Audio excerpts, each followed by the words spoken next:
speaking with you.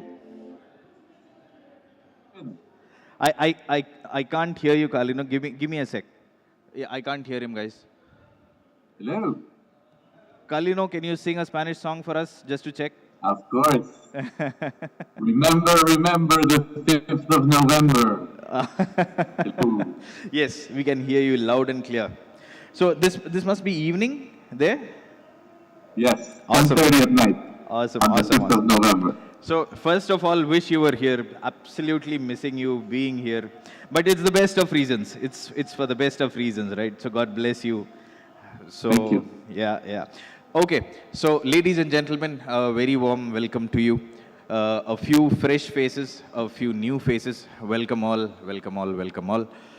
Kicking things off, we have over here Kalino, who is the community manager at Ibex Mercado, a Bitcoin-only company providing lightning services in countries like El Salvador, beyond many other initiatives that they are involved in, one of which is something that we are going to see a documentary of over here today. So, we have the world premiere of a very special film. It's a 30-odd minute documentary created by Kalino and his team. I've had the good fortune of viewing it. It's amazing. So Kalino couldn't be here this time for one of the best reasons out there. He's soon to be a father and is currently on husband duties. God bless you, Kalino. God bless you. God bless you. More Bitcoiners. The documentary is about Ibex's pilot program to educate children in El Salvador about Bitcoin. Ladies and gentlemen, here's presenting a sly, roundabout way world premiere. Take it away.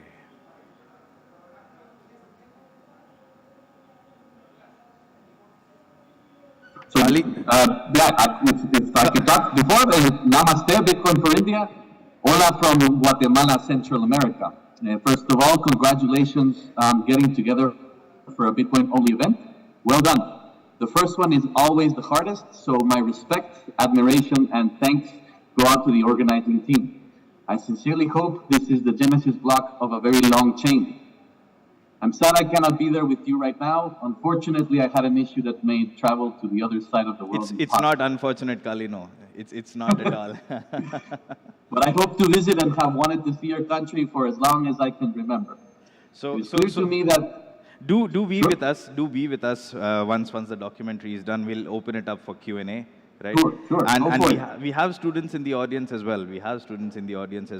So they would be seeing your labor of love. So very excited to premiere this movie. I know the amount of hard work and love that has gone. Awesome. So can we cue in the movie? Good to go, Kalino? It's on your end. Awesome. Yeah, guys.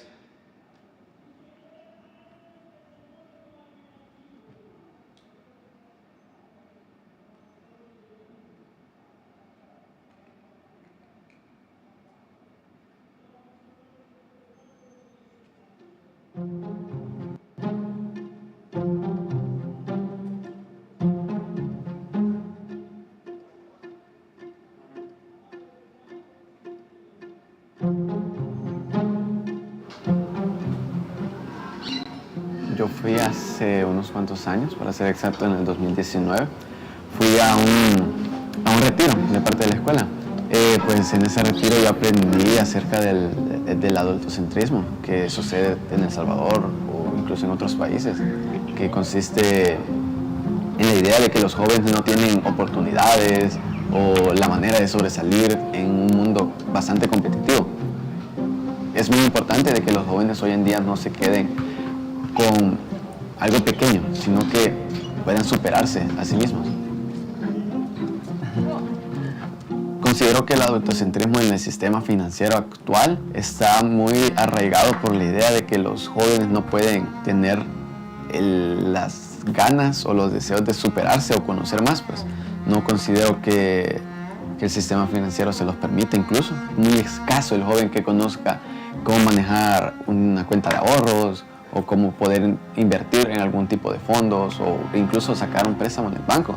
o crear un historial crediticio como una tarjeta, no saben, no pueden ni siquiera ir al banco a pedir una tarjeta o crear una cuenta, no se los han permitido desarrollarse, lo cual se me hace algo preocupante en un mundo en el cual el dinero es la base de la vida, pues no puedo comprar mis necesidades básicas si no tengo dinero. Entonces, ¿cómo puedo manejar yo adecuadamente mi dinero si no tengo algún tipo de educación? Los jóvenes llegan a la mayoría de edad sin saber cómo manejar sus propias finanzas. Pues aquí es donde llega pues, Bitcoin. Sí considero que Bitcoin da un control total hasta cierto punto de mi dinero. Si yo me introduzco más en el tema de que Bitcoin va a encontrar cosas como hardware wallet, nodos, cuestiones que me permiten tener mi dinero 100% asegurado de mi parte. Yo al tener mi nodo, al tener mi hardware wallet, que son pues cuestiones un poco más profundas, pues sí me permite tener más control y, por decirlo así, el control absoluto de mi dinero.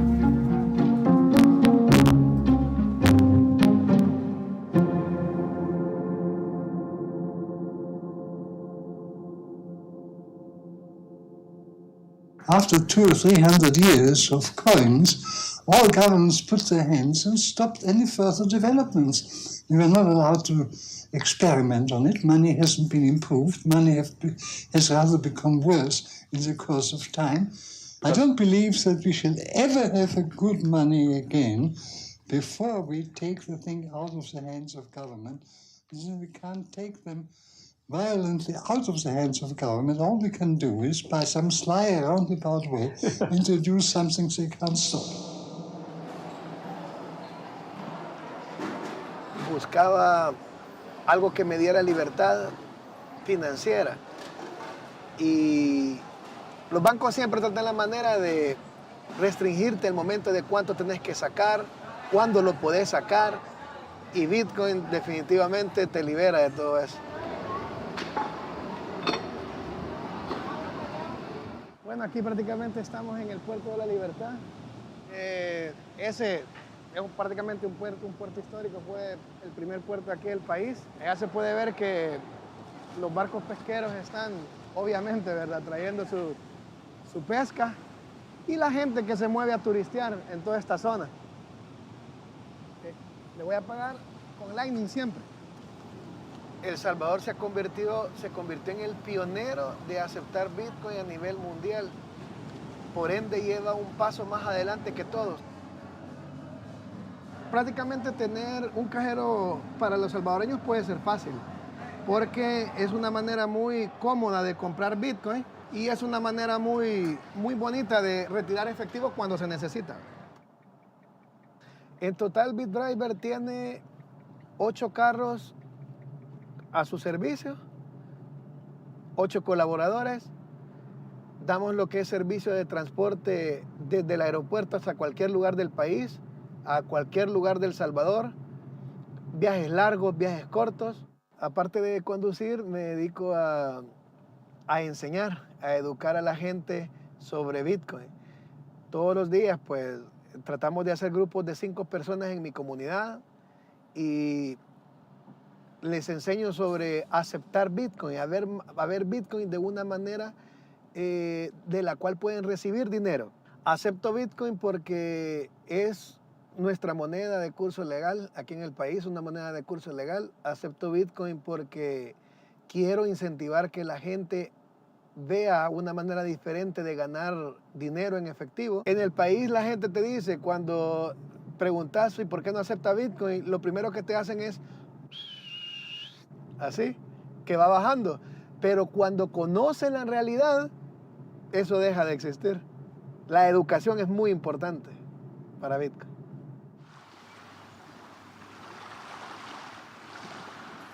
Happy Bitcoin Day.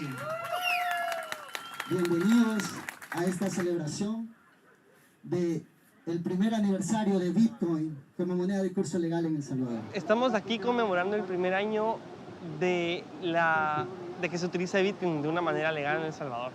Nosotros como empresa sí es importante que estemos en esta parte también, que estemos en los eventos, que estemos en las empresas, en los hoteles, en los restaurantes, pero también es cierto que es muy importante que estemos en la parte de formación, de educación, en la parte social, al que de verdad le va a funcionar, que de verdad lo necesita. IBEX desarrolla productos e infraestructura infraestructura para empresas e individuos para facilitar la interacción con Bitcoin y el Lightning Network. Que nadie nos puede decir cuánto tiempo todo este proceso de adopción de Bitcoin debería de tomar. Nada de esto ha ocurrido jamás. Pero algo que sí entendemos muy bien como empresa es que para hacer las cosas bien, eso no pasa de la noche a la mañana. Y nosotros vamos a estar acá apoyando la adopción el tiempo que se necesite. Como dice el artículo 8, sin perjuicio del accionar del sector privado, el Estado proveerá alternativas que permitan al usuario llevar a cabo transacciones en Bitcoin, así como contar con convertibilidad automática e instantánea de Bitcoin a dólar en caso que lo desee. Yo soy desarrollador de software y anteriormente trabajaba en una universidad, en la Universidad de Don Bosco, ahí estuve. Y fui a entregar todo, ya terminé la maestría en gestión y seguridad de riesgos informáticos. Aquí está el humilde. Estas dos fueron las primeras dos que compré. Y de ahí fueron llegando, ¿verdad? Tenía estas dos, de ahí me compré otra. Una vez que mi mamá fue a los United y conseguí otra, también le dije que me trajera otra. Y pues ahí están.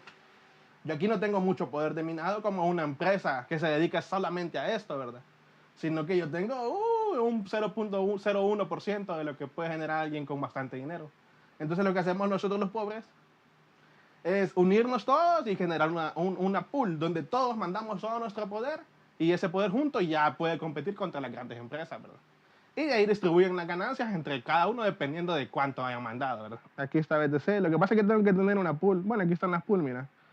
Y mandé el dinero a mi Chivo Wallet, ¿verdad? Ese es otro también, que como la Chivo Wallet maneja el estándar de BTC, puedes usarlo para que directamente tus ganancias vayan a caer ahí. Al menos si son de Bitcoin, ¿verdad? Vaya, aquí está el archivo. Esta es como la pantalla de bienvenida del home. Aquí tienes tu foto. Aquí con este botón puedes escanear, digamos, directamente. Solo la abrís para escanear un QR y realizar un pago. Y ahí tienes dos botones grandes, recibir y enviar, ¿verdad? Recibir, te manda al QR y la otra persona con el botón que les enseñé lo escanea y te manda. O si quieres recibir a la red de Bitcoin, lo cambias a Bitcoin. Si quieres que cuando te caiga se convierta en $1, le das en el botón para que se active y en lo más te cae se convierte en $1. O si quieres recibir por vía Lightning, le das a este botoncito y ya le decís cuánto querés, solicitar y te va a generar el QR para solicitar esa cantidad, ¿verdad? En la red de Lightning. El problema más grande que yo le veo al archivo es cómo está diseñada. O sea, está diseñada, si vos la ves desde un punto de vista de usuario de afuera, no quieren que recibas en Lightning Network. O sea, porque espérate que aquí y aquí puedo ser aquí y aquí. No sé si fue muy rápido o no, pero quieren hacerlo en su momento, hay que sacarlo, no puedes tenerlo ahí y decir, no, falta una semana, hay un bugcito que no sé qué. Tirarlo y en el camino lo vas arreglando. Es mi forma de ver las cosas, ¿no? O al menos en ese momento porque no teníamos como otra plataforma o otra forma de manejar el efectivo así, digamos. Mira, billetera que me decían que bajara, la bajaba y iba el cajero de Chivo a sacarla. Y hacíamos las pruebas. ¿Lo pudiste sacar? Sí. Sí. ¿Y lo pudiste pagar? Sí. ¿Y pudiste cargar? Sí, sí. Entonces yo empezaba a la gente, porque la gente me decía, no, pero es que la Chivo, no, usted puede ir con cualquier billetera al cajero Chivo y pasarlo a $. Iba de camino al trabajo, no hagan esto cuando manejen. Pero iba manejando, ahí, por Plaza Mundo iba. Y seguía viendo, y vi que me salió, como que se metió en la Play Store, no me acuerdo muy bien qué pasó. Y la pude instalar, y yo, juelo, la pude instalar, decía yo. Y así, y de ahí tuve que ir a buscar mi cartera y todo eso manejando, por eso digo. Tuve que ir a buscar mi video porque te pedían el escáner del DUI. Entonces la saqué, le tomé la foto así con una mano en el timón y la otra aquí, así medio, ¡pac! Y ya en un semáforo. Y ya siguiente, ahí me tomé la selfie. Y ya me abrió tu Chivo Wallet, no sé qué, ¿verdad? Y 30 pesos, vaya qué chivo, decía yo, y comenzaba a ver. Por supuesto que hay diferentes responsabilidades que vienen con la mayoría de edad, así como en El Salvador, en todos los países del mundo. Y hay ciertas decisiones que solo se le dan, o hay ciertas disposiciones que solo se le permiten a un mayor de edad. Por ejemplo, votar. Lo mismo en el caso del archivo wallet. Además, dice, el Estado promoverá la capacitación y mecanismos necesarios para que la población pueda acceder a transacciones en Bitcoin. No hay problema, el Estado va a promover la capacitación y los mecanismos necesarios para que la población pueda acceder a transacciones en Bitcoin, y eso se va a relacionar con el artículo 12. Las leyes son lo mínimo viable. A partir de ahí tenés que aspirar a lo máximo. Y yo creo que la educación financiera en los países latinoamericanos, esa es una deuda histórica de los gobernantes con su pueblo, pues. Y creo que en la medida que haya mayor formación y mayor conocimiento de la gente de estos temas, van a poder exigir más y también ofrecer más. Aprendemos de estudios sociales, aprendemos de matemáticas, aprendemos de estudios naturales, aprendemos de diferentes materias que son las tradicionales, pero no tenemos a la hora de graduarnos de un bachillerato una educación suficiente para emprender un negocio, por ejemplo, o para emprender un proyecto.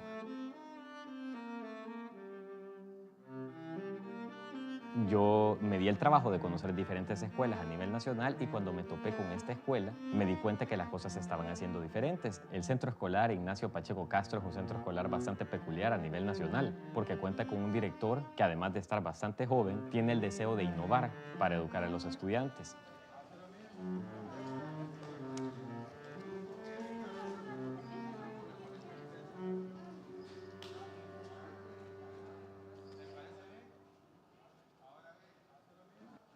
Mi nombre es María Elena Salmerón Vides.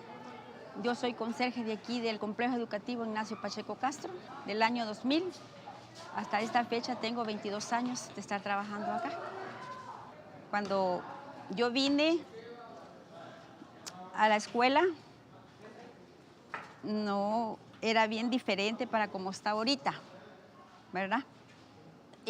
Aquí a la salida del portón, la casa que está pegado al lado derecho y al lado aquí izquierdo, casi la mayoría de la zona, habían bastantes muchachos de esos. Hay todavía, pero ahorita no están acá, ¿verdad? Entonces toda la zona había, pero ahora con esto de la que ha puesto esta ley el presidente, se ha calmado bastante.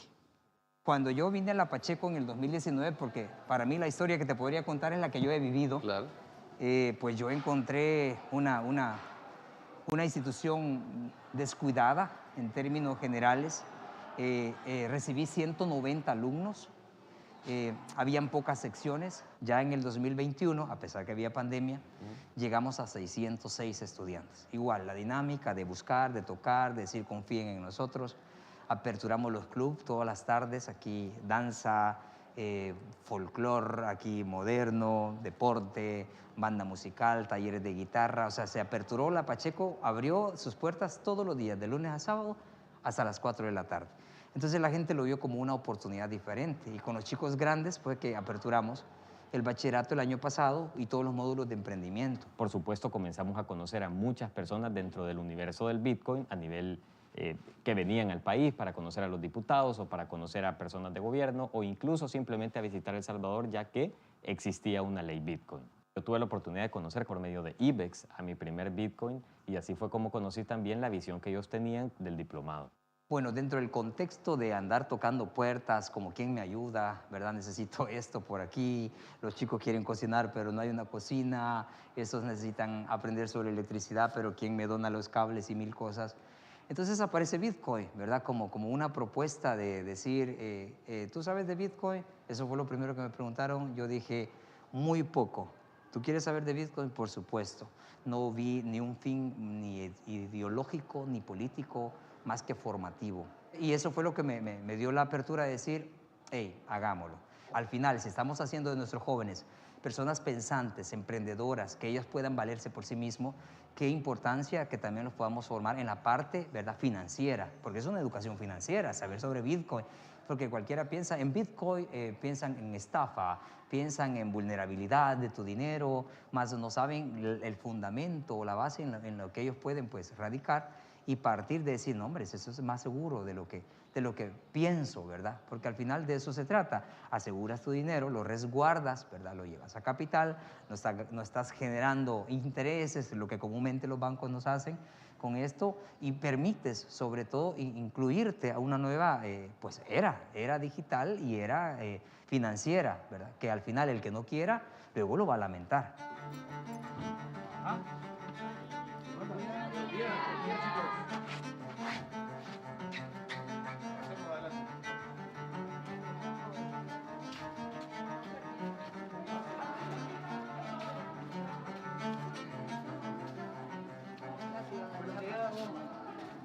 La oportunidad de poder llevarles educación de calidad de algo tan nuevo y tan importante, porque eso es una invención súper importante para la comunidad, y que tengamos la oportunidad de llevarle eso a los alumnos en último año de bachillerato del sistema público de nuestro país, es oro, es un diamante, es increíble.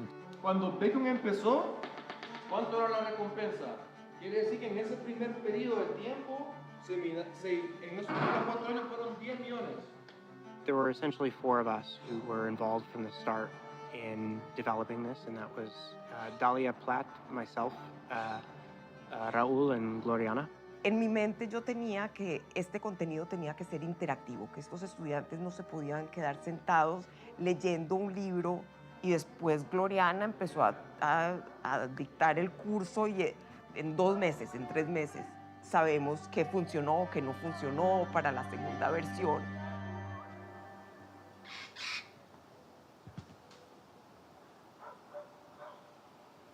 Bueno, El Salvador, hace unos cuantos años sí yo estuve bastante como cerrado en esa comunidad que yo vivo, porque para mí el mundo exterior me resultaba algo violento, algo que yo veía en las noticias que me resultaba bastante intimidante salir. Entonces yo tenía hasta cierto punto un miedo. Me di cuenta de que no solamente es la violencia que se vive. El Salvador tiene potencial de sobresalir. Sí, es una idea bastante acertada que Bitcoin, como le dicen, le cambia la mentalidad a las personas, incluso de ver cómo funciona la economía del mundo. No solamente es el dinero fiat, el dinero físico que se tiene. Bitcoin también es una solución y una alternativa para los problemas que se tienen en el mundo actual. Creo que la primera imagen que se me vino a la mente fue un creek de minería, así en un salón, minando criptomonedas. Fue lo primero que se me ocurrió. Jamás pensé que Bitcoin fuera algo más profundo que solamente minar criptomonedas, ver si sube o baja y venderlas y comprarlas. Me considero que es más como la educación financiera basada en Bitcoin. En mi punto de vista sería una decisión bien acertada de que todas las personas, todas las instituciones aceptaran, intentaran implementar el diplomado de Bitcoin. Aprendimos sobre Bitcoin, cómo trabaja, cómo Bitcoin podría ser una solución a problemas que se tienen actualmente con el dinero fiat, que es el dinero convencional que se utiliza. Sabes que es importante en esta casa que estudies, que saques lo más que puedas, aprendas lo que puedas. No me voy a oponer a lo que quieras aprender, al contrario, yo te apoyo. Tienes el apoyo de toda tu familia y mi admiración, ¿verdad? Siempre te he admirado por lo inteligente que sos. Eres una persona de éxito, ¿verdad? ¿Y vos qué has estudiado? Ingeniería química, ¿verdad? Química. No, igual me gustaría terminar de perfeccionar el inglés y practicar el francés que me están enseñando. Sí, como de las opciones que uno tiene, ¿verdad? De momento, si uno no tiene el ingreso económico para aplicar a una privada, ¿verdad? Porque sí tenía la intención de aplicar para una privada, ¿verdad? ¿Cuál era la primera solicitud? Recibir. Teníamos que recibir, era la primera transacción. Entonces vamos a ir todos a recibir. Arriba dice Bitcoin y dice Lightning. ¿Cuál dijimos que era la forma más rápida? Lightning. Entonces vamos a ir arriba a la derecha donde dice Lightning. Le vamos a dar en añadir. Confirmar monto, inmediatamente le sale un código QR. Envío, vamos a ver, en este momento se envió y ya te llegó. Que más y más educadores, bitcoiners, académicos puedan o se sientan inspirados en el nombre de la educación y de mejorar el contenido, puedan entrar, contribuir y claro, la idea es que esto se pueda replicar en otras escuelas y en otros países. Vean. Entonces, antes de introducir el hecho de una transacción, introduzco un poquito de conceptos. El día que expliqué las transacciones lo hice en la clase 6 de doble gasto y de los nodos, pero me gustaría más tal vez darla donde esté esta parte del ciclo de la transacción. Cualquier persona que a ustedes les escanee este QR va a ser por una factura de $2. También era un reto, ¿verdad? Porque teníamos 10 semanas justas, o sea, no... La primera graduación es ahorita, el sábado, el 25 de junio, y el otro sábado inicia el siguiente grupo, los siguientes 2 grupos. Entonces estábamos como que contra el tiempo en todos los aspectos, nosotros creando el contenido y sabiendo que teníamos que empezar este día en específico y corrido, no se puede uno enfermar, no se puede pasar nada entre los sábados, tiene que pasar siempre. Entonces, si en el primer cuatro llegamos aquí, entonces en teoría de aquí a aquí es la mitad y cada vez es menos. ¿Ya se dieron cuenta? A medida que va pasando el tiempo, esta gráfica cada vez va más y más paralela a este eje, o sea, cada vez aumenta más chiquito y más chiquito, porque cada vez este número se va partiendo a la mitad, y a la mitad, y a la mitad, y a la mitad. ¿Ya? Cada vez la oferta es menos elástica. Cada grupo tiene, y el currículum está construido para 10 semanas. Entonces, en la 10ª semana es el día de la evaluación. Entonces, me parecería excelente que la evaluación pudiera ser aquí, en donde vamos a necesitar una mesita, básicamente como un escritorio, por cada uno de los estudiantes, y del otro lado de la mesita va a haber un evaluador. Mi objetivo es que los evaluadores sean personas de Bitcoin, para que la comunidad y los niños puedan ver que los Bitcoiners somos un grupo de seres humanos muy diversos, ¿verdad? Y que la evaluación no necesita que hables español, sino se puede hacer en el lenguaje de las matemáticas, que es a fin de cuentas el lenguaje que habla Bitcoin. Así que pues compartir eso con nuestra comunidad, que conozcan la historia de la Pacheco, que realmente es tan especial, porque al final pues nos hemos sentido muy bienvenidos y que hemos encontrado aliados en un esfuerzo pues muy valioso, en donde pues solo somos una pieza, ¿verdad?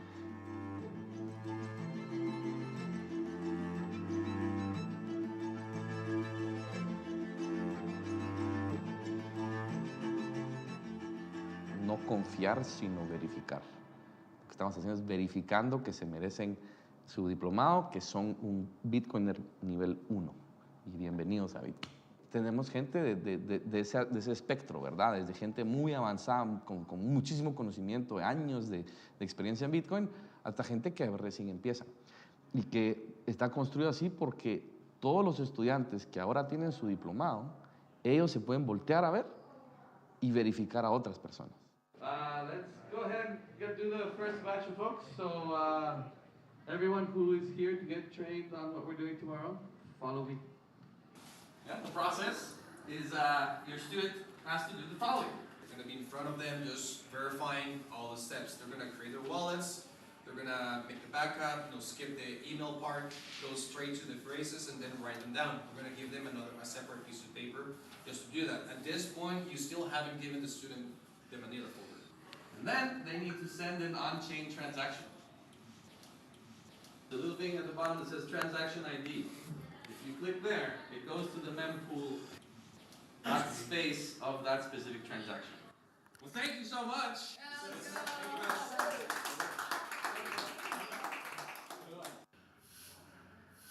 Posiblemente tendremos la oportunidad en El Salvador probar qué pasa si 1 millón de jóvenes en un país de 6 millones tiene este conocimiento mínimo. ¿Será eso lo que conduce a las condiciones necesarias para que Bitcoin se adopte exitosamente?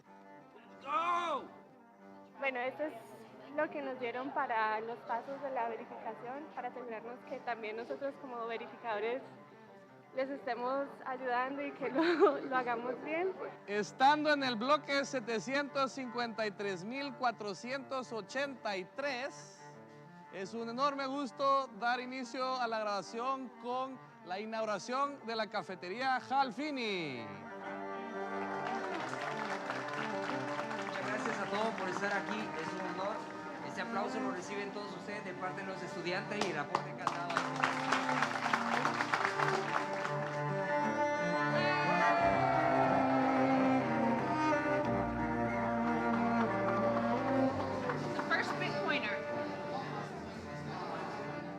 just about to get to the verification of the test of the students. So I'm quite excited who will come up now and who my student will be, who it is. Oh, that's the cheat sheet.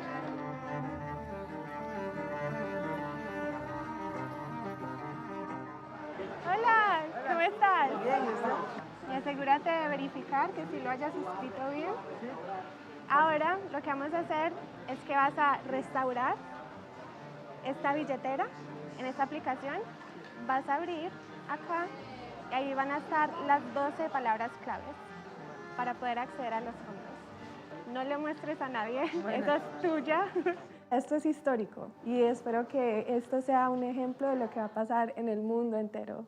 Because Bitcoin's truth. So once you're exposed to the truth, how do you go back to a world that made no sense? This country and these kids are at a moment in time where they can actually not try to play catch up with the world, but actually be ahead of the world. That's huge. So this is just one small step for them, but I think for Bitcoin in general, it's a massive leap for hyper-Bitcoinization. Honestly, a bit scary that other students around the world are not learning about this. If this vision for Bitcoin ultimately emerges, El Salvador is going to benefit greatly from that. You know, El Salvador is leading the world to a new future. Realmente estás tocando la vida de todas las personas con las que ese joven o esa joven van a tener contacto en su vida en general.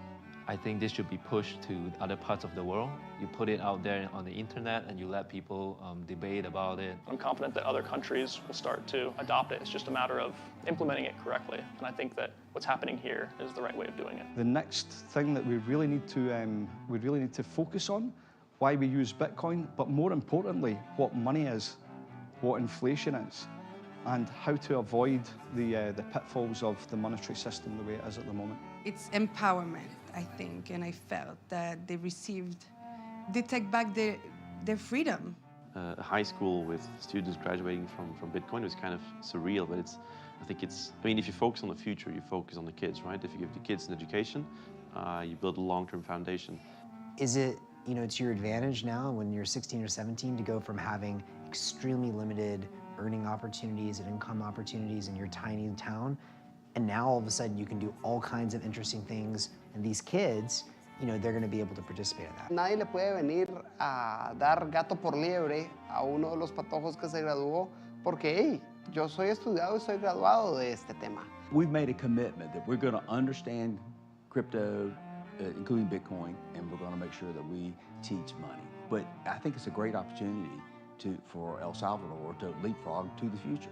Having a structured education on Bitcoin that is easy to digest and doing it over 10 weeks is amazing. Pues veo la oportunidad perfecta incluso de aprender más, que me gusta, sobre lo que me gusta, Bitcoin, la tecnología. As this sort of mechanism to infiltrate a household, and hyper-Bitcoinize as a household is very, very clever. And view that for a new monetary standard to arrive, it would have to happen in some sort of sly and roundabout way. It's a subtle way without realizing it. And educating the next generation is that way. Short term, they're going to educate the rest of their community and their household. And long term, ultimately, they become the world as we all move on. Ojalá en un futuro de 3-4 años podamos decir a nivel nacional hemos dejado un pulso, y hay un pulso, y hay muchos bachilleres.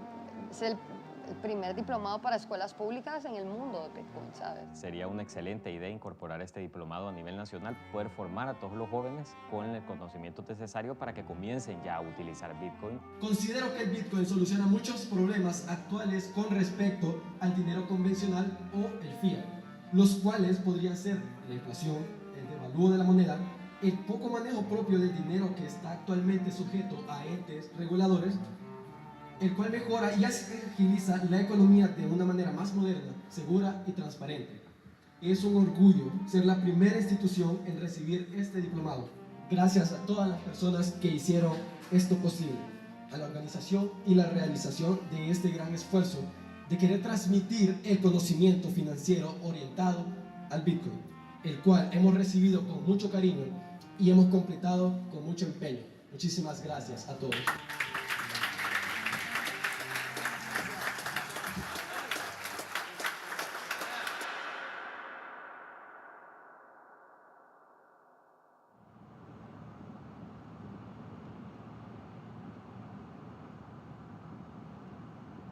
Desde que comencé a ir a tacos, salgo desde Zacatecoluca a las 3:30 de la mañana todos los martes y recorro aproximadamente 2 horas y media.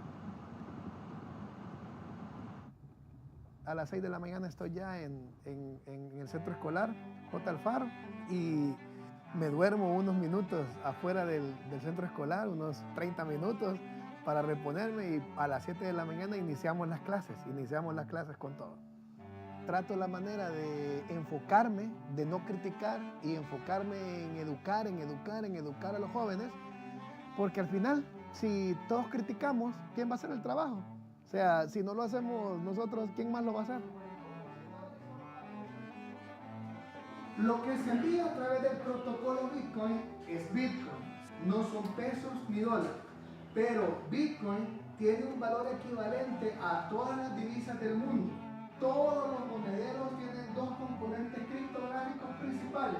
Una es la clave privada y la dos es la clave pública. Lo vamos a hacer la otra semana, pero lo vamos a hacer más dinámico, ¿sí? Lo vamos a hacer más real y con SAT y con Bitcoin. ¿Está bien? Nos vemos la otra semana. Por ahí, que ponen el libro.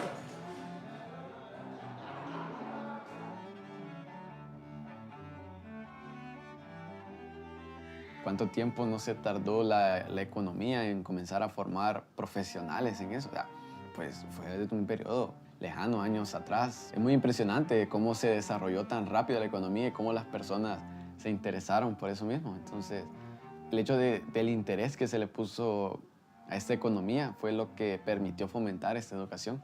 Entonces, es un acontecimiento, un hecho muy, muy relevante y demasiado importante como para omitirlo o no tener conciencia de eso.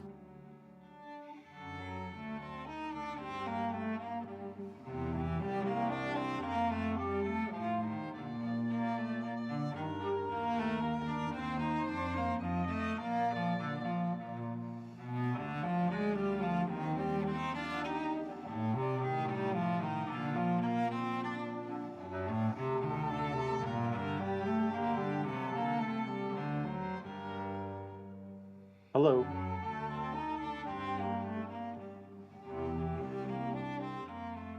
Hey, Samson. Hi. Nice music.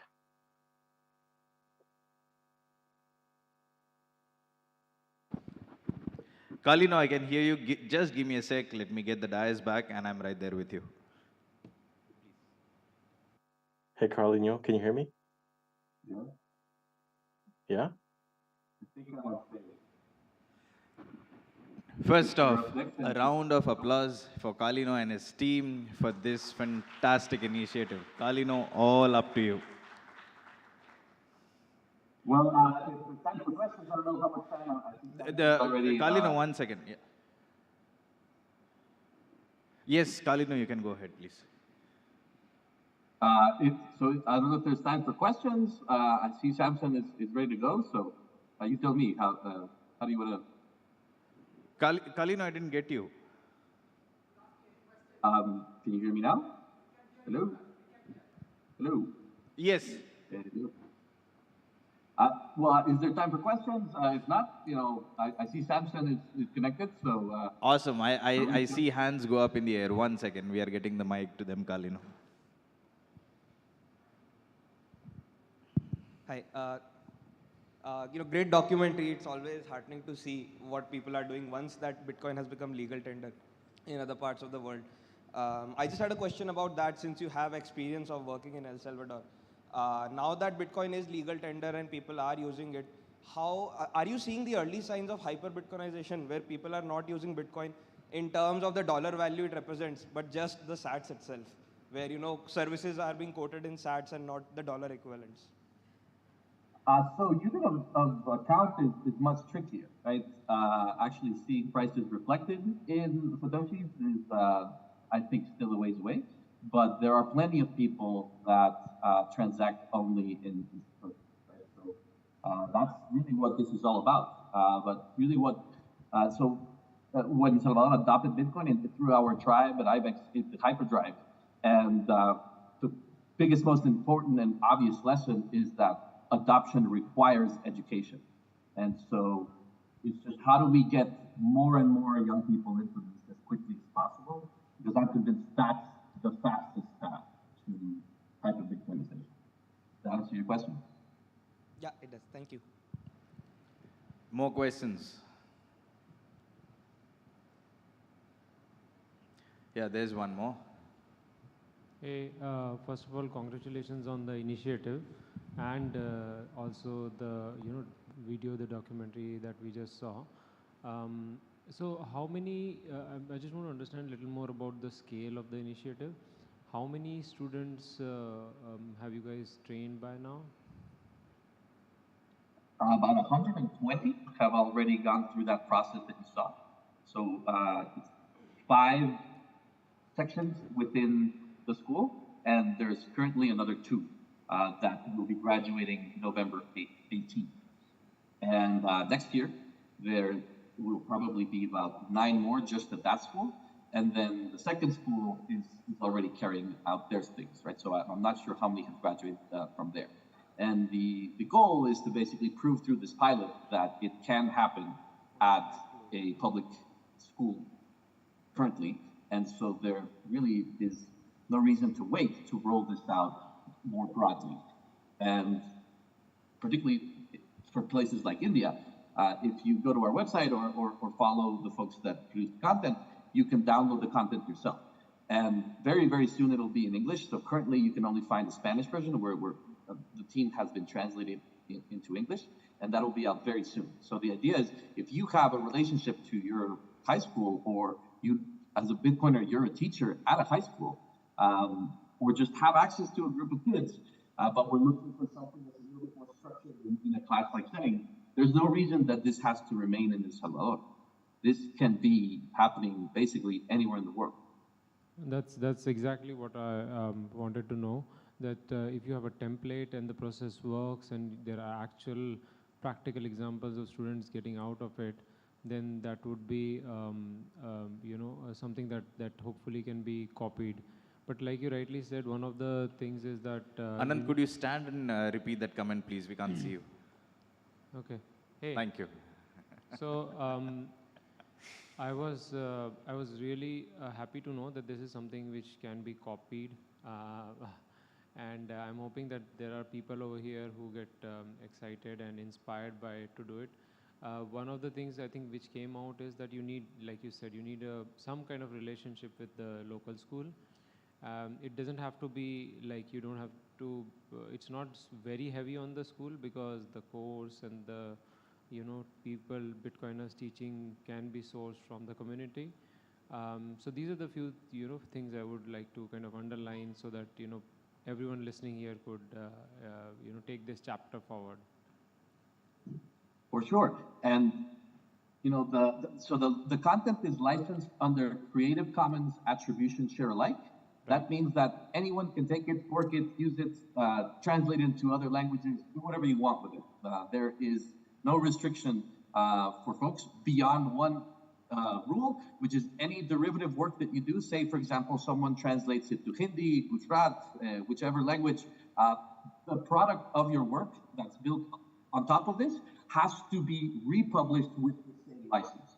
So in that sense, it's under that tradition of Creative Commons, that it's not open source, it's not code, so it's content, right? And so we're applying this license so that anyone building upon it has to maintain that spirit of sharing, right? Yeah, so that's one thing. And the other thing is, don't, in El Salvador, obviously it's a lot easier because it's legal tender, but, and so we're excited to get it as a part of the curriculum. Students at this school, technically, this counts toward their education. This is a piece that they can get for their high school diploma.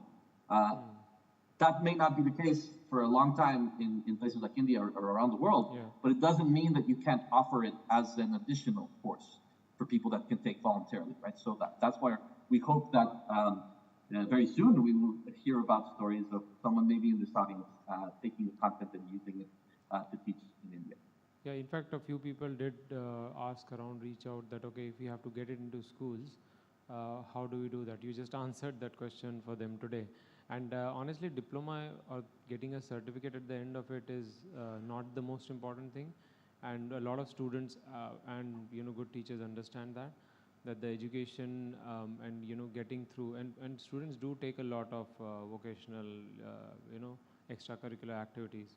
So it doesn't have to be something that is certified by a government or a body. Hopefully it will be one day, but that doesn't stop us, right? For sure. What I tried to emphasize in how we did it, and it's been my experience orange pilling people and educating, is that yes, it's fantastic to go very deep into public key cryptography, hashing, and all the intricacies of Bitcoin, but make sure that the kids download a wallet, back up their seed, ideally push them to restore a wallet on another device, and send a transaction. What we've learned is that if you test for that and basically focus on the kids doing that, it's kind of like riding a bike. No one ever forgets their first Bitcoin transaction. No one can ever unlearn that if you back up your keys, your money in Bitcoin is always yours. And so just planting that seed with folks, normally folks that have never potentially heard of anything related to Bitcoin or crypto, we need to spend less time criticizing and arguing and talking about fiat. Just focus on the practical thing, right? People to learn how to ride a bike, you don't study metallurgy or centrifugal forces and physics. It's just about getting on the bike and pedaling. Right. And particularly for young people, that practical experience is extremely valuable, and they won't forget it, and it piques their interest to learn more, so that the content just is a guide for them. Great. That's amazing. Thanks for this. One last question. Hey, Kalino. This is Prasad. Hey. Hey, Prasad. We were interacting via email. First of all, thanks for your support, right? Thanks for getting us, what about the contribution which you have made from an IBEX? Thank you so much for that. And my question is, when you did this exercise, did you consider educating parents? Because parents will definitely ask a question. Why you want to learn about Bitcoin? Because end of the day, they are young. The parents also, that's one of the important stakeholder in this whole, learning what you have made. Yes, so the idea is to offer opportunities for the community to come into the school and basically ask whatever questions and again, focus on just the practical bit. Not necessarily going into the content, but just making sure that the parents understand how to open a wallet to themselves, the difference between custodial and non-custodial, sending a transaction, etc. But to be honest, the focus has been the kids. And we definitely believe and are seeing that the Uncle Jim model of kind of like the internet, where I don't know how old you guys are and when the internet started, just how many of your uncles and elder people in the community rely on you to resolve their technical problems with their internet connection, setting up their routers, or even just understanding what WhatsApp or Facebook is, right? So that is the opportunity here. These kids, I think, will be relied upon by the older generations, making them essentially the bankers of that country, potentially meaning that this generation of kids will be the most well-capitalized generation the world has ever seen. So we do offer that, and there has been interest from the teachers and some parents, but in general, you do see this, let the kids figure it out, and I'll just, make sure to call my smart nephew. Good. Nice one. Thank you. Thank you so much, Kalino. Kalino, you are still on screen. With Kalino being still on screen, a sly roundabout way, there is a Twitter handle. Please go follow the Twitter handle, check out the website. Kalino is a dear friend. IBEX has been very kind to help us with sponsorships. Kalino, do follow Kalino. Feel free to reach out to him in DMs if you have further questions. I get to have the privilege of calling him a friend. We've gone back and forth a couple of times. The conversations have always been very emotional, very animated. He'll be available for 5 minutes of time. I'll be available for 5 minutes of time. We end up spending 45 minutes speaking with one another. So that's always the case. Do reach out to him. Do follow Apex. A sly, roundabout way. It's all there on the interwebs. Feel free to DM him questions. Kalino, thank you so much. God bless you. This has been a fantastic initiative. A round of applause, please, for Kalino. Thank you so much. Thank you so much. Gracias. Adios. And congratulations to the team. Keep doing these. The first one's always the hardest. So much respect and my thanks for the opportunity. Right back Take at care. you. Right back at you, Kalino. Speak soon. Take care. Thanks. Adios. Adios. Bye. Adios. Adios. Bye. Right. Good morning, Goa. Welcome back from parties. Barely an alert face. So many groggy, happy faces. Welcome back. Welcome back. Welcome back. So, couple new faces, couple older ones, slightly tired ones, excited ones. Welcome. We, very quickly, now we'll have a 5 minutes break. We can have the music going while I make a couple of announcements. So 11 o'clock, we have our next session with Samson Mow. It's a fireside chat by Anand and Samson. Very soon, we reconvene in 5 minutes. Thank you. Thank you so much.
Ladies and gentlemen, I request you to be back on your seats. We start the next session in 1 minute. Thank you. Thank you.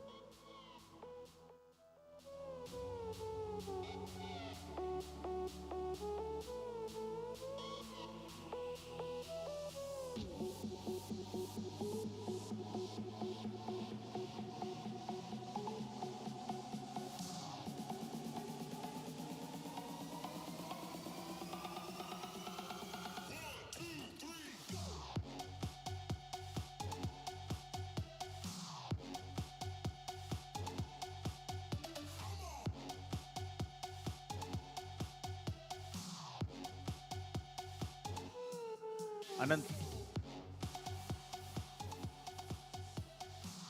Right, moving on. Fireside chat with Samson, another gentleman who barely needs an introduction. His Twitter handle speaks about how he's working on nation states adopting Bitcoin. He is CEO of Jan3.com. He is CEO of Pixelmatic and creator of the game Infinite Fleet. So these are what's there on his Twitter handles, Twitter handles. And having said, Bitcoiners know him for a lot, many of his feud with a plethora of people online. And it provides us with the best of entertainment when people are shit posting back and forth. Some of Samson's feuds are legendary. It has all been fun. The man himself going back and forth. Hey, Samson, wish you a very, very good afternoon, if I'm not wrong. I can't hear him. Okay, sorry, I was muted. It's evening here, Anant. Good to meet you. Good evening. Fantastic to have you. Fantastic to have you. And like I was telling our audience, it has been fun reading your tweets. It's always popcorn time. I don't get into that many feuds. Maybe just a couple. It's not that common. So without further ado, you met Anant yesterday. Over to you, Anant. Thank you. Hey, Samson. Can you just see me right now in front of you? Yeah. Okay, good. So, Samson, great to have you. I'm just going to be looking down, as in because I can see you here, but I hope you are able to hear me and see me clearly. Right. Yeah, so, I do. I can't see the audience though, which is kind of weird, like giving a talk in front of an audience that you can't see. Yes. Is there a lot of people there? There are not a lot, but there are quite a few people. We expect this to keep growing as we do more of these. And you know, when people like you actually come to India next time, I'm sure there will be a lot more. Sounds good. So we had some really good sessions, and today morning we started with a documentary from the IBEX team about how they are educating and doing the Bitcoin diploma. That was premiered just before this session. So yeah, a lot of amazing things that they have done. So it's actually kind of leads to some of the work you have been doing, like how different nation states, in fact, communities in different places have been kind of taking up the mantle and trying to make the most of it in their own ways. Some are doing from an educational perspective. Some are actually contributing technically. Some are, even running nodes or educating people. These are all dimensions of what different Bitcoiners are doing. So there are a lot of students here as well. There are Bitcoiners, and then there are people who are, curious, and then there are some students as well. So there are all kinds. So do you want to start off with a little bit about, Samson before and after getting into Bitcoin, like not just how you discovered Bitcoin, but how, what were you doing before it, and like fast forward it to today? Sure. So by trade, I'm a game developer. I first started working on games like Company of Heroes and Dawn of War. And then I branched off and worked on a lot of online games in the Might and Magic series with Ubisoft. And I did a social game called Smurfs & Co. on Facebook. Maybe you guys have played it. But yeah, basically I've been working on games for most of my life, and I'm still working on games. So as mentioned, I have a game studio called Pixelmatic, and we're building an MMO game that's using a lot of tech from Blockstream. So we're building some parts of it on the Liquid sidechain. So that's it's a separate blockchain that's anchored to Bitcoin, but without a shitcoin currency in it. Yeah. So you're just using Bitcoin effectively to transmit assets and things like that. So what we have there is a game currency issued on Liquid, and then we have NFTs of spaceships. And the reason for that is just so players can do atomic swaps between the different assets. So I'll stop talking about game stuff because you're here for Bitcoin. But yeah, my background is game development. And as I was running my studio, I slowly got into Bitcoin. So I ended up joining BTC China as an advisor in, I think, late 2014, early 2015. And then eventually I became COO of the whole company. And if you don't know, BTC China was one of the big exchanges in China, probably the original big exchange. And then it morphed into the big three. So you had BTC China, OKCoin, and Huobi. Right. And these were the dominant players back in the day. And I guess BTC China was also a mining pool. We had about 18% of network hash rate at our peak. So we were pretty influential in the space back then. So basically you have touched upon different areas from exchanges to mining to Liquid to wallet development, hardware wallet, pretty much all of it. So what was the, I mean, how did it, so you said you started, getting into Bitcoin. Did it, was it that someone introduced you to it or you read an article? How did that happen? Yeah, so I read about it probably in 2011, okay. but the general mainstream media narrative is really negative. It's like Bitcoin is for buying drugs. Right. So I didn't pay too much attention to it. It wasn't until 2013 when I picked up an article about Bitcoin mining, and that really piqued my interest because it outlined the process of how to set up. So I actually followed the guide and figured out how to set up a node, set up a wallet, and configure everything to start mining. But by then it was already too late to mine on my, I was using a laptop at the time. Right. It was too late to do that. So I kind of missed that, but going through the whole process and reading the article made me understand that Bitcoin is very unique. Because previously, from reading about it, it's just dubbed as a virtual currency. So it could have been a game currency or anything, and that's not really innovative. But having gone through the entire thing, you understand that this is decentralized. There is no company or organization behind it, and anybody can participate. So that was the kind of aha moment for myself where I thought, okay, this thing is really interesting. Super. But again, like everyone is usually busy with their lives. So I didn't get into it until probably 2015 when I joined BTC China. Oh, nice. So just moving on, one of the questions I had was, what's behind your Twitter handle logo? As in, how did that come into being? I think most of people here wouldn't have the background. Do you want to talk about that? Sure.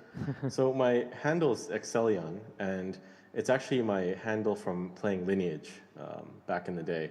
So I was playing on a server called Leona, and I also like lions because I'm a Leo. So I just picked that name, Excellion, because I was pretty good with working with Excel spreadsheets and everything like that. So I just kind of put the two together and used that name for a while. And then when I signed up for Twitter, this is also like before Bitcoin. So I just used the same name and I just stuck with it over the years. But there's a lion in there, so my profile picture is also of a lion. Yeah, we can see it up there on the book. Yeah. Nice, very nice. So Samson, you have been a part of not just the stuff that happens in terms of the building stuff, but also as a part of very active in the community. Especially your hats were legendary, and your stage conversations with some key people was like one of the few moments when I was getting into Bitcoin, and I realized that okay, people are not just in this because they're building something, but it is about community, and they spend a lot of time memeing or putting their message across, or building these things. I'm sure the hat doesn't do any profit to you, but you're building it, you're thinking about it because the community or the people network is important. It's not just the code. So that really helped me understand some of that. So do you, just carrying on from that thread, do you want to kind of, a lot of people here wouldn't know about the, the block size or the civil war that was there.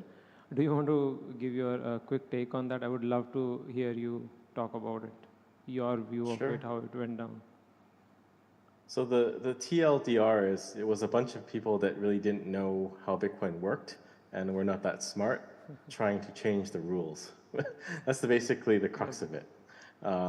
So if you want to get into nuts and bolts, it was really just all of the Bitcoin companies started to push for a change to the protocol. And they were doing it through Gavin Andresen and Mike Hearn, or if you want to think of them as being the instigators, then obviously they started it. But there was probably a bit of both, but they created a fork called Bitcoin XT, and this was while I was at BTC China. And they started reaching out and saying, this is the upgrade for Bitcoin. It makes the blocks extendable, and you can scale Bitcoin in this way by making blocks bigger. And from there, it kind of snowballed into what was known as the block size war or the scaling war. But there were more and more successive iterations of this, like Bitcoin Unlimited, Bitcoin Classic, Bitcoin Unlimited, and then SegWit 2x. But the common theme behind all of this was to scale or fix Bitcoin by making the blocks bigger. So those were the big blockers. And on the other side, you had small blockers, which were the people that understood Bitcoin better and understood consensus better. So they were the ones saying, you can't just increase the size, because then if you're changing the consensus rules, the core rule set of Bitcoin, then you can change everything. You can change the cap of Bitcoin. You can change anything, basically. And then Bitcoin just becomes like Ethereum, which is very malleable, changeable, and not really interesting or worthwhile. Yeah. So do you want to say something? No. Just carry on, sorry. Okay. So basically, we fought across a number of fronts. There were some conferences that were put together, the Scaling Bitcoin Conference series, to kind of encourage dialogue and discussion.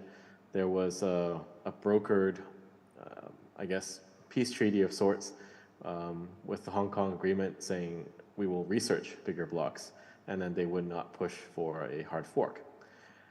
But yeah, long story short was they lost because the users pushed for the user-activated soft fork, which was pushing through the SegWit upgrade and not SegWit 2x. And basically, the users win because the users run the nodes. And it taught everyone a valuable lesson that Bitcoin is not controlled by the miners, it's not controlled by exchanges or big companies or wallets or anybody. At the end of the day, it's the user that matters. Yeah, I think I want to, just reiterate the thing that what really matters in Bitcoin is not the core software, it is not the miners, it's not the hash rate, it is the people who choose to run a particular software on their node. So it is the users. It is basically people who decide which rules to use or not. It is very confusing for a lot of people because they think core is being built by a bunch of people. What they miss is that the users have to choose to run that software. They can very well decide, they can run an alternate software, they can decide not to upgrade. So at the end of it, the decision is with the node users. And therefore, even if, let's say, the core developers release something, it doesn't have, the users have to take the final decision.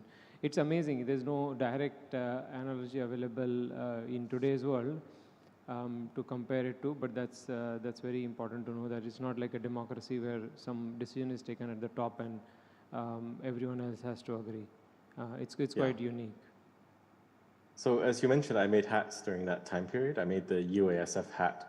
And it was very popular because people wanted to signal that they were against the hard forking of Bitcoin and the forced upgrade. So they would wear the hat and post pictures, and it just became a symbol of the movement. So that's kind of what I'm known for, making these hats back in the day. Yes. So, and then what other hats have been your favorites? After that, we all know about the USF hat. Yeah, I mean, I made a bunch of fun ones. I have Make Bitcoin is Great Again. I made a Reckless hat. That was when the Lightning Network went live with the Blockstream store launching. So I think I forgot a bit of the history. So after BTC China, I joined Blockstream, and I was there for 5 years. And then I started Jan 3, and I've been doing Jan 3 for about 1 year now. Yes, yes. So, so Jan 3, tell us a little bit more about it. So it's about, you go ahead. I have a few questions, but just tell us a little more about Jan 3. Yeah, so Jan 3's mission is to accelerate hyper-Bitcoinization. I wanted to focus more on getting mass adoption of Bitcoin. So the main prong of attack for us is to push a new wallet. We have this wallet called Aqua, which is a Bitcoin in liquid wallet. And the goal is that it would be focusing heavily on Bitcoin, but also feature a stablecoin, USDT, but on the Liquid network. Yeah. So the thinking is that people in the world today are already searching for dollar-denominated value, especially in Latin America and other places where they're facing double-digit inflation or very high inflation, probably hyperinflation. So they're seeking some safe haven. They may not be seeking Bitcoin, but they are seeking dollars already. So the goal is to provide the dollars in the form of USDT and then hopefully on-ramp them to Bitcoin gradually. But this is not really an approach that most Bitcoin wallets take. And this is why most of the stablecoin volume is, they are on the shitcoin chains, because Bitcoin wallets haven't had a stablecoin in there. But this is something we hope to fix. But we're doing a number of other things too. We're working with nation states trying to push for nation state adoption. We're working with the government of El Salvador. I helped them design the volcano bonds that were announced last year. And we have an MOU with them to build some software for Bitcoin City. And we're working with Bitcoiners on the ground in a number of locations, trying to engage with politicians and governments and regulators to basically educate them about Bitcoin, about CBDCs, what they really are, and try to nudge things in a better direction. Super, super. So when India? Depends on you. We need some introductions. Yes. So you came to India a few years back, I suppose. I think you should come back and then get a feel of it. I'm sure you will Bitcoiners will be happy to help you with a lot of connections and stuff like that.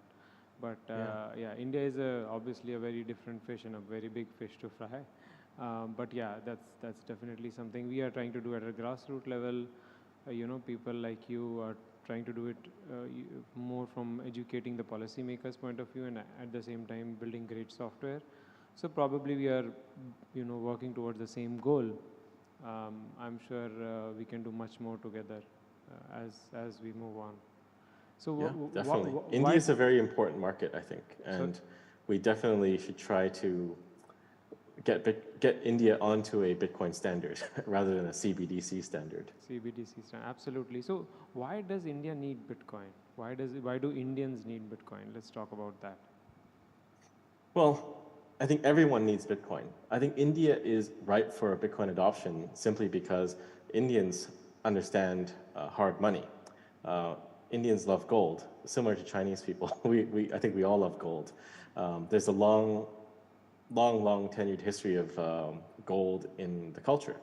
And I believe I saw a stat which said there's about 25,000 tons of gold with Indian households, not with the central bank, just with the households. And if you compare to central bank gold holdings, that's about 3 times that of what's held by the US central bank, the Federal Reserve. So there is a draw to hard money and sound money, but we just have to educate them that Bitcoin is digital gold and it's better. And I think that would be the missing piece to trigger mass adoption in India. But there's also a number of other reasons too. So there are lessons in recent history that we have to pay attention to and learn from. So I'm in Canada and I'm Canadian, Chinese Canadian, but we had our lesson like last year with the trucker protests, right? The trucker Freedom Convoy trucker protests, where the government was trying to freeze bank accounts and punish people through the monetary system for donating to these peaceful protests. And I think in 2016, India had another lesson too, which I don't think is talked about that much, but I was around, I was watching it very carefully, and I was at BTC China at the time, so it was very, very pertinent too, because we were also facing pressure from the Chinese government to shut down at that time. And while that's happening, we're looking at India and we're seeing the demonetization happening of the Indian rupees, the 500 and 1,000 denomination rupees. So I don't know if people still talk about that, but it was a very eye-opening experience for me, just reading the news about what was happening there and reading that dozens of people were dying because they were trying to convert and they're lining up in the heat, or they're trying to get medical services and the service providers were refusing to accept their money. And that was just insane to listen to. So I think, given that we know the Indian government is not a big fan of Bitcoin, or at least the central bank is not, and we know that there have been these sorts of demonetization policies in the past, I would say to protect yourself in the future, we have to move to a Bitcoin standard, because none of these things would be possible under a Bitcoin standard. You wouldn't have people dying in the streets because the money that they have in their pockets is now worthless and they're trying to convert urgently. Absolutely. I think one of the initial point you touched upon, that households in India who have gold, I think having gold as a hard money, as a scarce asset is one part of it. What it also teaches them is self-custody. So people in India are used to self-custody cash, self-custody gold, self-custody other assets. So when I talk to someone in India versus someone in UK or Europe or America, it is the self-custody part is always not the most difficult for convincing people. That's very important to understand. That they understand the value of hard money, but at the same time they do understand the value of self-custody, and that some things are bearer asset. You cannot or you should not custody. Like for example, when I talk to them, I tell them that when you buy gold from a goldsmith or a jeweler, you don't keep it with them. You actually bring it home, right? Or you keep it somewhere safe in your locker. So that's how you should treat exchanges. You might buy BTC there, but you're not supposed to keep it there. So they get the self-custody part right away. So that's very interesting as well. And we also touched upon the initial pieces of when we talk about payments in Bitcoin, right? And that was one of the initial use cases that big blockers were trying to get going. Now, when we look at UPI or any kind of network that the government is building, CBDCs is like at least the way in India it is growing, it's UPI 2.0, and then e-rupee will come in, and then probably it will be a full-fledged CBDC. So the payment narrative is very strong. People understand money more from a payment perspective, right? So CBDC is going to be probably a very easy sell on that frame of reference, on that narrative. So what do you make of I mean, I'm sure you have thought about CBDCs in general, but in the Indian context or in general, what do you make of CBDCs, and are they any good? Not really. CBDCs are just a way for the government to control the money supply even better. It's good for them if that's what they're seeking, but it's bad for the people. And given the hostility we've seen in the past towards Bitcoin, it's not a good sign. I don't think that the government will let both things coexist. And if you don't want both things to coexist, then you basically have to declare war against the population. You have to really crack down. So I would like to say, like, I'm from the future. I've been in China. I've seen the entire process. And if you look at what's happening today with the COVID restrictions and constant testing and refusal to open up, and even deeper restrictions on the internet, well, that's where you're going to go if you go the CBDC route, right? It's exactly going to play out pretty much in the same way in India. If not, it might be a bit different, but it's probably going in the same direction, because that's what you need to implement a CBDC and have everyone use it. You have to ban everything else. Yeah. And banning everything else, because Bitcoin is information, means controlling the flow of information and monitoring everyone's comings and goings and monitoring their internet traffic. And I'm not sure that's what you would want. So the best thing to do now is to push back against the CBDC, engage with the regulators, and try to make them understand that it is a bad idea. The biggest problem is most governments don't think things through.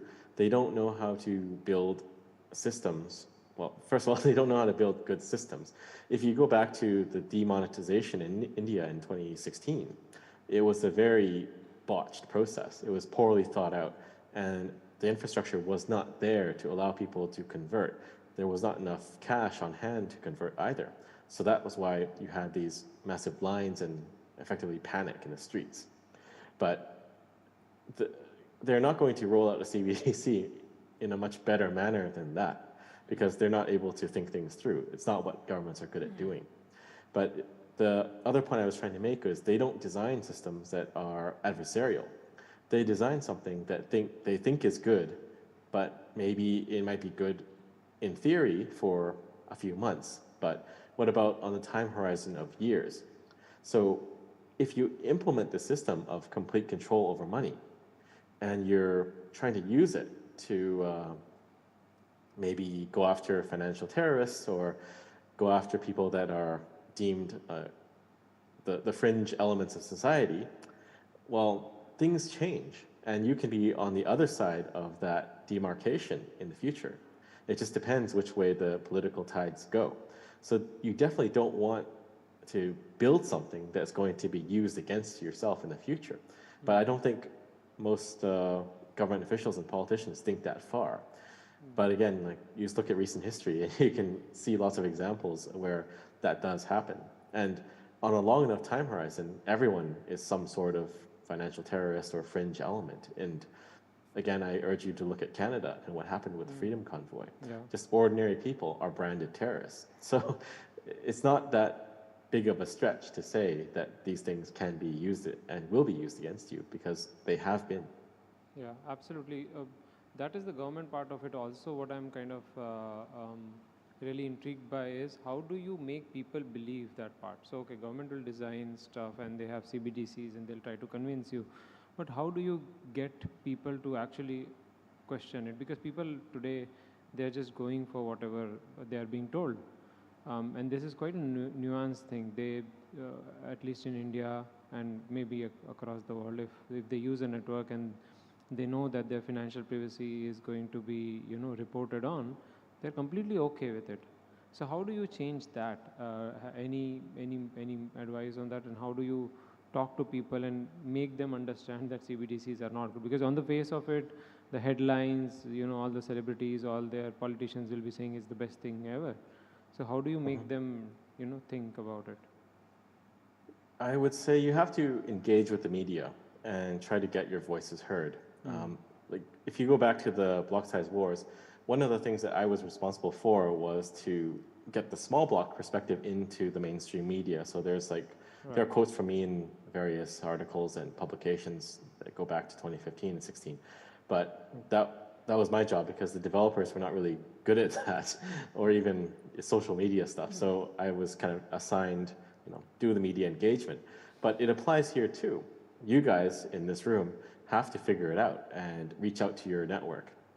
Everyone's connected through 6 degrees of separation. I'm pretty sure someone knows a reporter somewhere, or your friend knows a reporter somewhere. And you have to just get this line of thinking and this information out to the public. Someone has to go on podcasts, on TV talk shows and news reports and talk about this stuff. And we do see it happening. So right now the UK is pushing hard for CBDC, but now we've seen people speak out against it. Who is it? Russell Brand.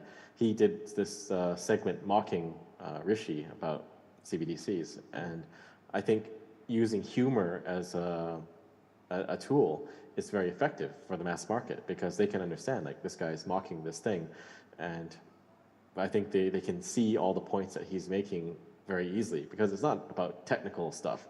It's not about monetary policy or anything. It's just, it's not a good idea, and he breaks it down very succinctly. I think that's where memes, communicating it out, speaking out, and getting out there is very important. In fact, it reminds me, So this is the last thing, and I promise I'll close. So I'm being told that I'm just running overtime, and they have few questions. But I'll just end with this. One of the first thing in 2016, I was going to present Bitcoin to a company. I did a lot of preparation for 2 days, 3 days. Okay, this is how it works, and blah blah blah. But the slide which had the most impact on the guys was the first slide, and when I was standing there. So they said that we had no idea that people like you existed. So going out there, just being there, standing and talking about Bitcoin was enough for them to actually start thinking. They thought, this is being run in a basement from somewhere, and there are not real people who are behind it. So just by going there and standing, they were like, they were half sold on it. So yes, guys, I think the messages go out, talk about it, and make sure your views are heard in a very peaceful and nice way. And I'm sure a lot of people would start thinking in that direction. And with that, Samson, I'm going to give it to the crowd for some questions, and then we can close it.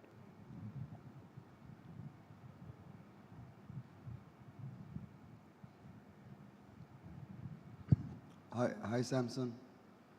Hi. This is Paco here. Yeah. Hey, Paco. This is Paco here, man. Good morning. Good morning. You're doing Bitcoin, hyper-Bitcoinization, and you're talking on nation-state levels. What's your take on Central Africa Republic Bitcoin adoption? Well, they passed a Bitcoin law, but then they launched a shitcoin. So I'm not a big fan. I think I don't think it was an authentic move. It was just a quick pivot to try to raise some capital. Maybe they succeeded, I don't know. But I was very disappointed in that. Are we going to do something about it? Well, I've talked with the delegation, Sebastian and the other guys that actually went there. The challenge with the Central African Republic is there's no grassroots movement. It was just top down. So I believe it's critical in any nation state, if you want real adoption, there has to be both. You have to have the political government groups on board, and you have to have some strong anchoring point. So for El Salvador, that's the Bitcoin Beach movement. And there's a number of other ones all around the world, right? There's a Bitcoin Jungle, Bitcoin Lake in Guatemala, where Kalino is from. There's all these grassroots groups that are kind of anchoring and making sure they don't go off and go into shitcoins. But there's nothing like that in the Central African Republic. So that's the biggest problem, I would say. So if you're looking for Bitcoin adoption, nation-state adoption in India, then you guys have to organize and really build something there that is going to be the focal point and the rock on which everything can be built. Thank you. Thanks. Just one last question.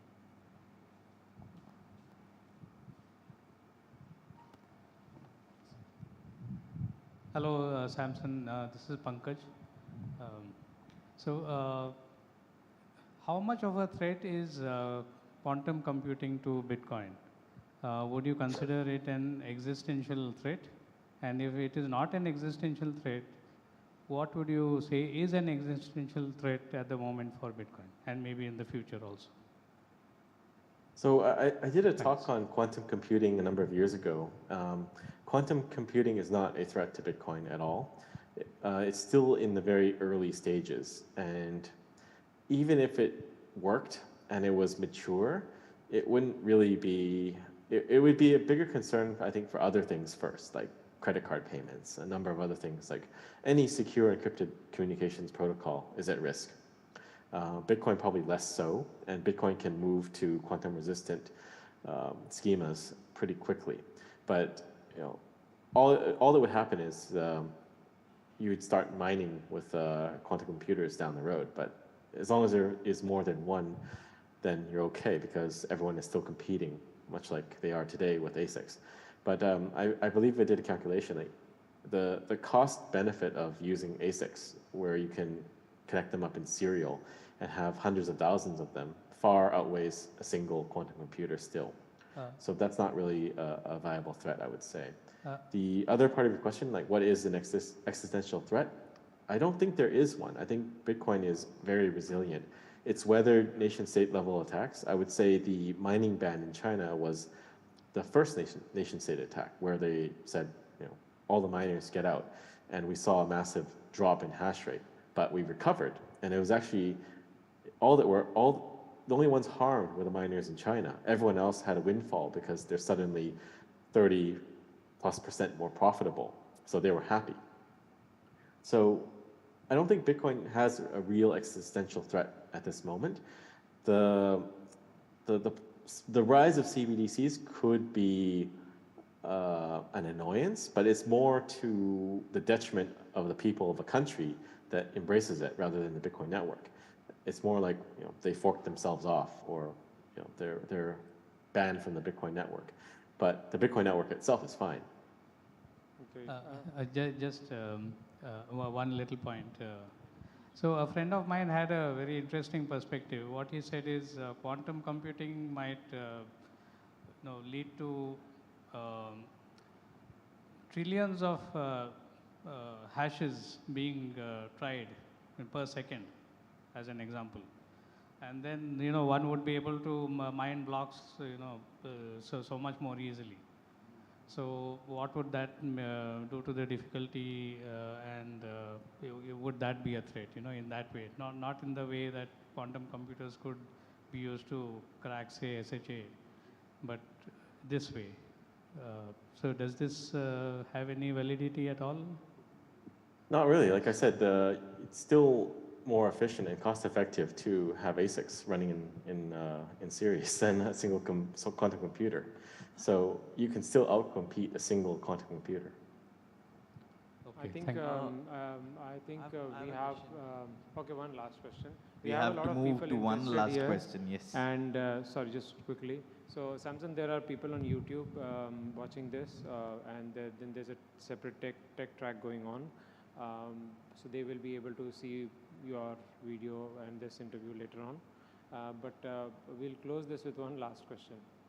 Hi, Samson. So my question was, in nation states, there are ways in which a grassroots adoption can be done. But in a country like India, which is not a monarchy, how do you sort of convince leaders whose reign changes every 5 years that they should individually co-opt into Bitcoin when they have a benefit of not co-opting into it? Like they can money print and they can make themselves more rich. How do you convince them to jump on board? Well, it's really it's really education. I would say look for politicians that are young and understand the technology, and see if you can orange pill them, and maybe you'll create your own naibukle, right? There's no easy solution, right? Like once in a while you'll have a resurgence of strong leaders. Like in Canada, we have Pierre Poilievre. He speaks a lot about sound money and monetary policy. If you disregard anything about Bitcoin, that is a very unique message in and of itself, because like you said, most politicians are thinking very short term and focused on their own campaigns and re-election. They're not thinking about what is good for the nation. And on aggregate, I would say the governments of the world are run by very weak people, and very people that are very scared of the population, that they just don't know what they're doing. And the symptoms of this are very apparent everywhere we go, like from management of money and handling of the coronavirus and everything like that. It's just all driven by fear. So you just have to see, like, are there any strong leaders? Are there people that have potential? And then see if you can engage them and educate them about Bitcoin. Because at the end of the day, all Bitcoin is sound money. It's you can, like Kalino was saying, if you want to ride a bike, you don't need to know about metallurgy, et cetera, et cetera. The concepts to adopt Bitcoin don't require you to know that much, except for this is perfect money. It has all the properties of gold, but now you can teleport it and you can keep it in your head. So it shouldn't take much to convince someone that understands the basics. But we are seeing this resurgence of strong leaders, and leaders that are thinking long term and want to better the country, is that they they're living in and the people there. So you just have to align those incentives and get them on board. But it is coming. Like it's sort of a renaissance in some ways. So guys, talk to your local politicians, talk to your local leaders, talk to young politicians especially. And with that, I'll thank Samsung once again. You are one of my favorite Bitcoiners, honestly. So thanks for being here. A round of applause for Samsung. A round of applause for Samsung. Thanks, guys. It's been fun. Samson, a postscript for you. Loved your coffee mug. Thank you. No, not correct. That's the part. Thank you. Thanks, Samson. Thanks so much. Thanks. Bye. Thanks, Anand. Thank you.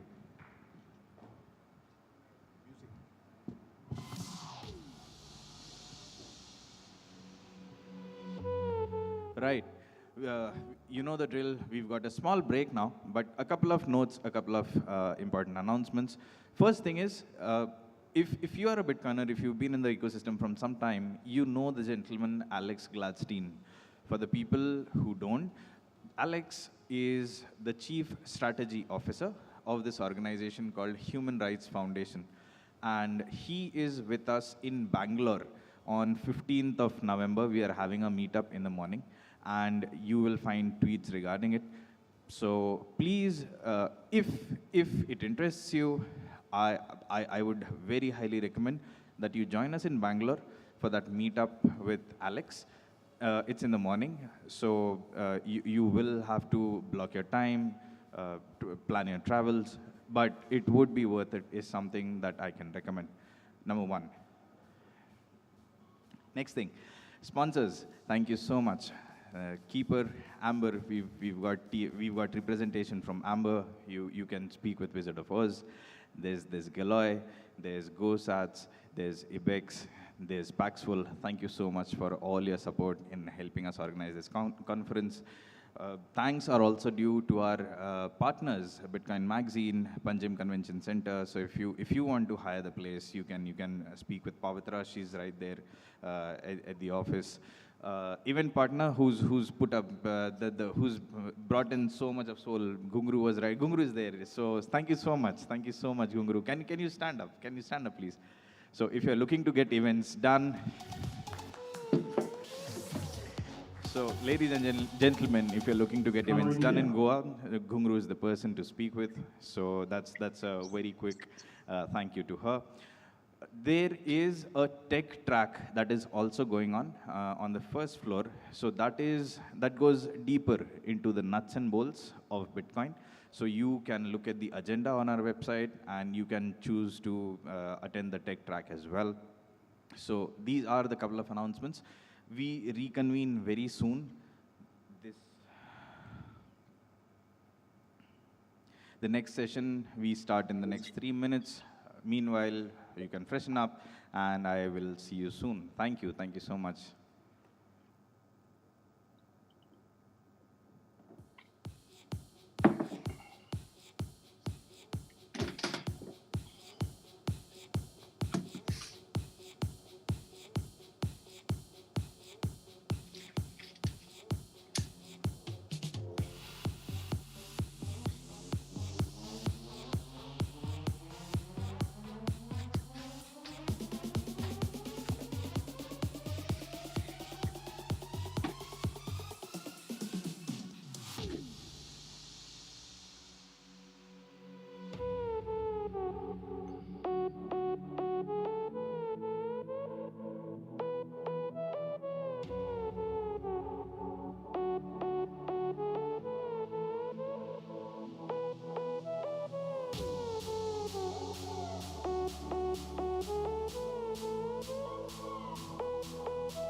Ladies and gentlemen, we are ready to start the next session. Welcome back, everyone.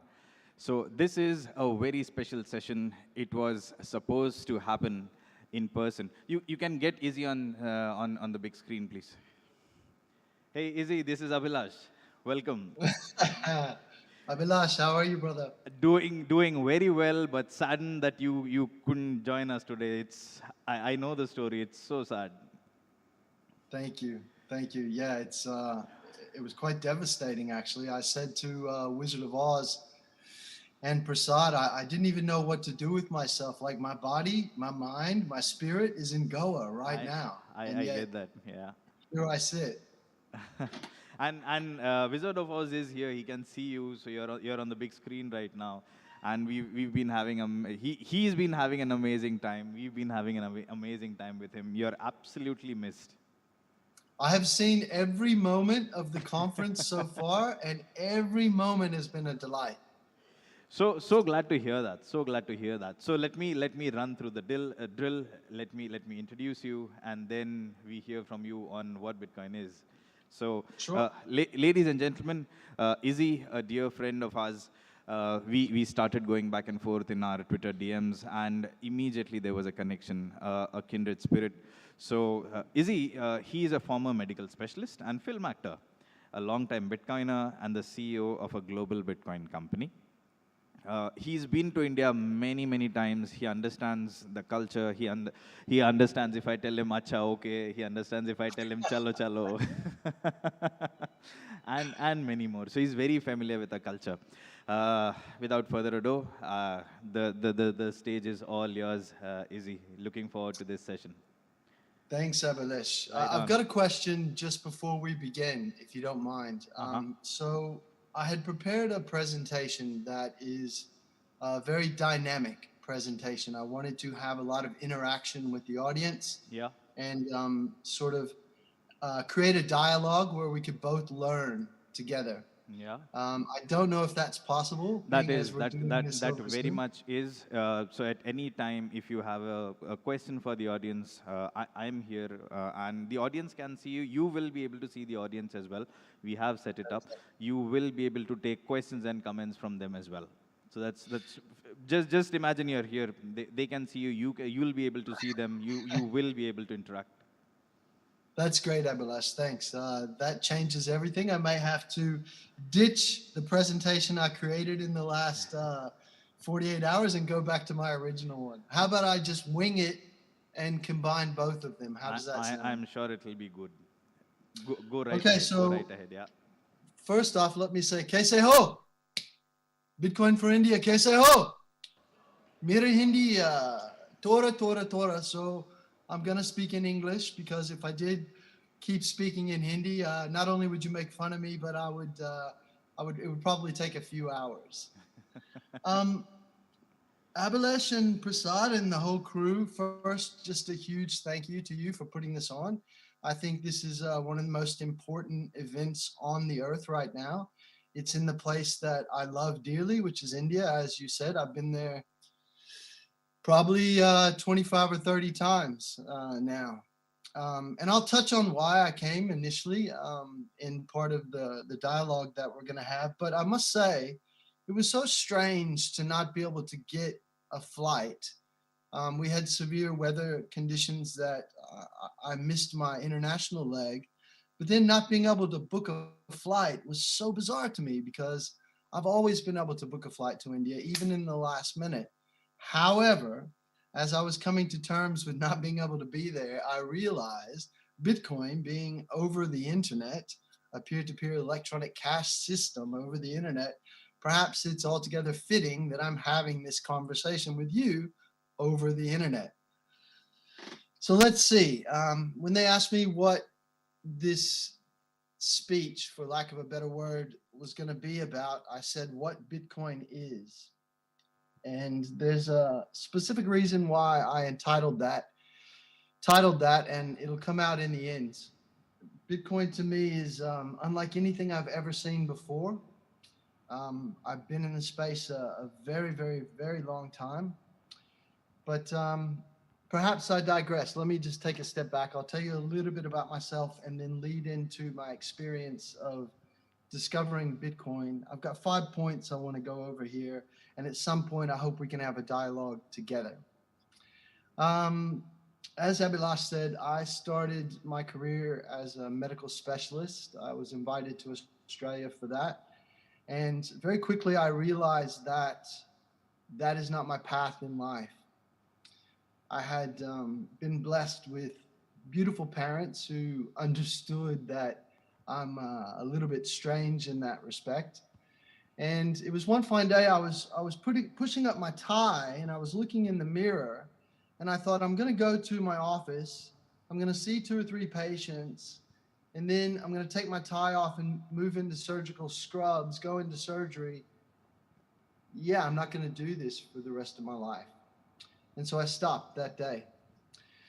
And I moved into film, which was something that I'd been doing through college and university and med school. And that was a lot of fun. I really enjoyed that. It allowed me to see aspects of myself by playing different characters, but it still wasn't quelling that thirst I had inside. And I didn't even quite know what the thirst was until I started looking into the annals of history.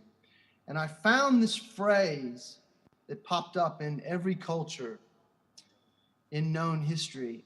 It's actually etched into the Temple of Delphi, one of the doors in the Temple of Delphi. Homo nose teipsum. Does anyone know what that means, homo nose teipsum? Shout it out if you do. It means, man, know thyself. I took that literally. I took it to my very core that my purpose in life, if I was going to be successful as a person, as a husband, or as a father, any of those things, I had to know myself first. So I dropped everything and went on that pathway. And at times it was very confusing. At times, some parts of it didn't make sense. I was constantly experimenting in the world, trying to figure out not only who I was, but what is this endeavor that we call life.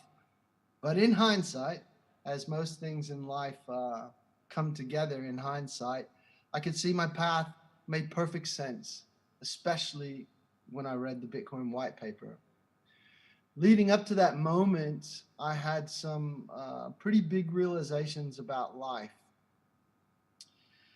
One of them, obviously, when I started making very good money in my career, I realized, oh my gosh, no matter what direction that I moved this money that I made with my own energy, my own vitality in the world, it's taxed.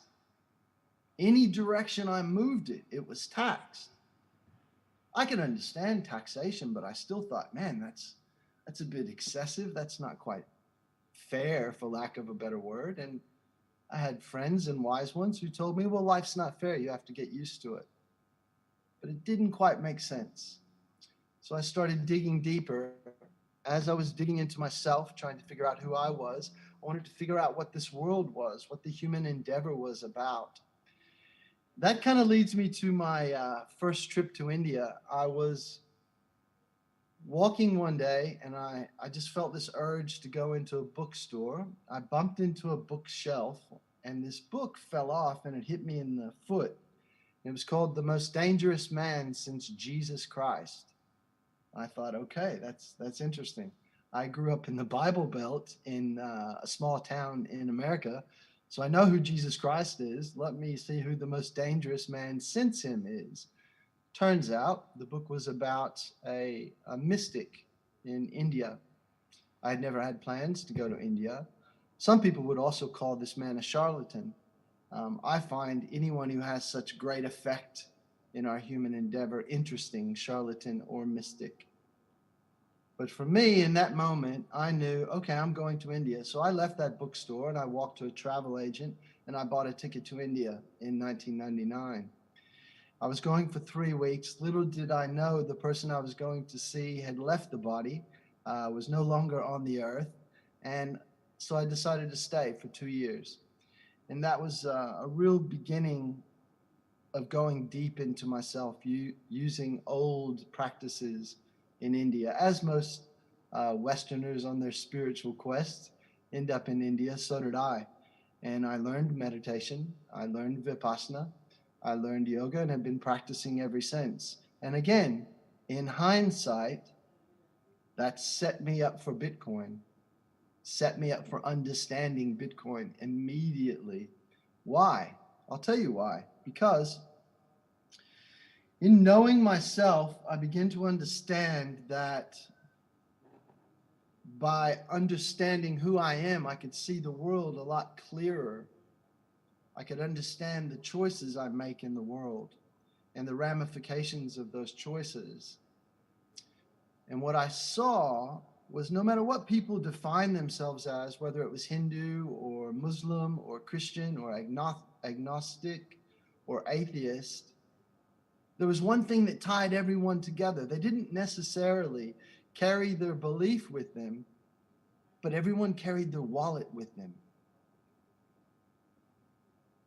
Everyone was bound transactionally into this world. And I found that utterly fascinating. Like, what is money? Around the year 2006, I went deep into what is money. I devoured everything that I could on the early days of the internet. Some of you may remember those days. Those days were great. It was a lot less censored back then.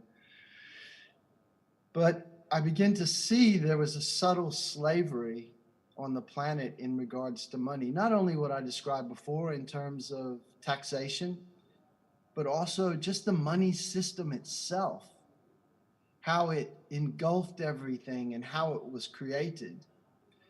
And when I really deeply understood that, I looked for alternatives and I didn't find anything. I found failed attempts. I found people who had tried to create money in different parts of the world and were utterly squashed, killed, or just debunked, I guess, for lack of a better word.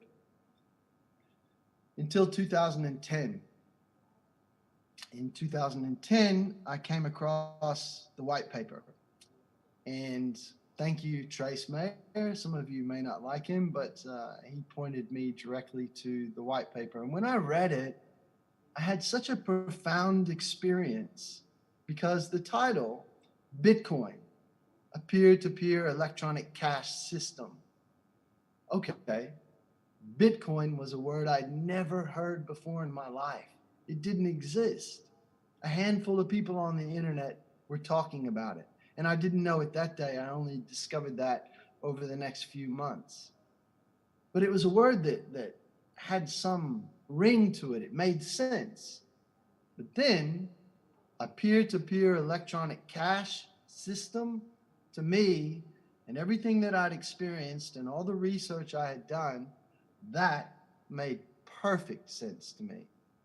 I had been torrenting for quite a while. I knew the history of what Bram Cohen had brought to the world and the ramifications around that in governments not being able to shut it down. So for me, it was like Satoshi had me at hello in the title. I understood. Then I read the abstract.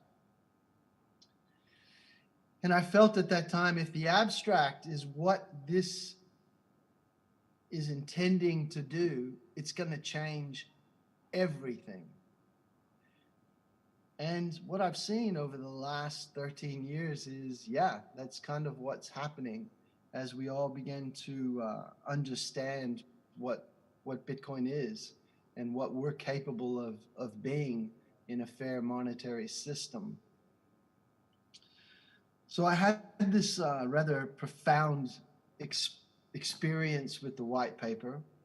And after that, I tried giving Bitcoins away. I tried telling people about it. No one really wanted to hear anything because I would just say it's money on the internet. It's where money is going. But at that point, no one was really interested. And Bitcoin had no value in the sense of monetary value or conversational value, if you will.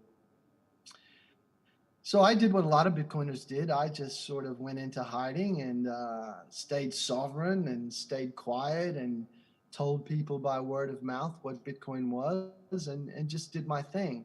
Every now and again, I would step back into the space, see what was going on, and to be honest with you, I didn't like it. I didn't like in 2012 and 13 when a lot of traders were coming into the space. I didn't like it as bigger organizations were moving into the space. I thought they were corrupting Bitcoin. It was my mistake because what I didn't understand is that discovery was just as necessary as our discovery is today, and it will be other people's discovery in the future. So I stayed in hiding for a very, very long time up until this event, biomedical event that we had known as COVID.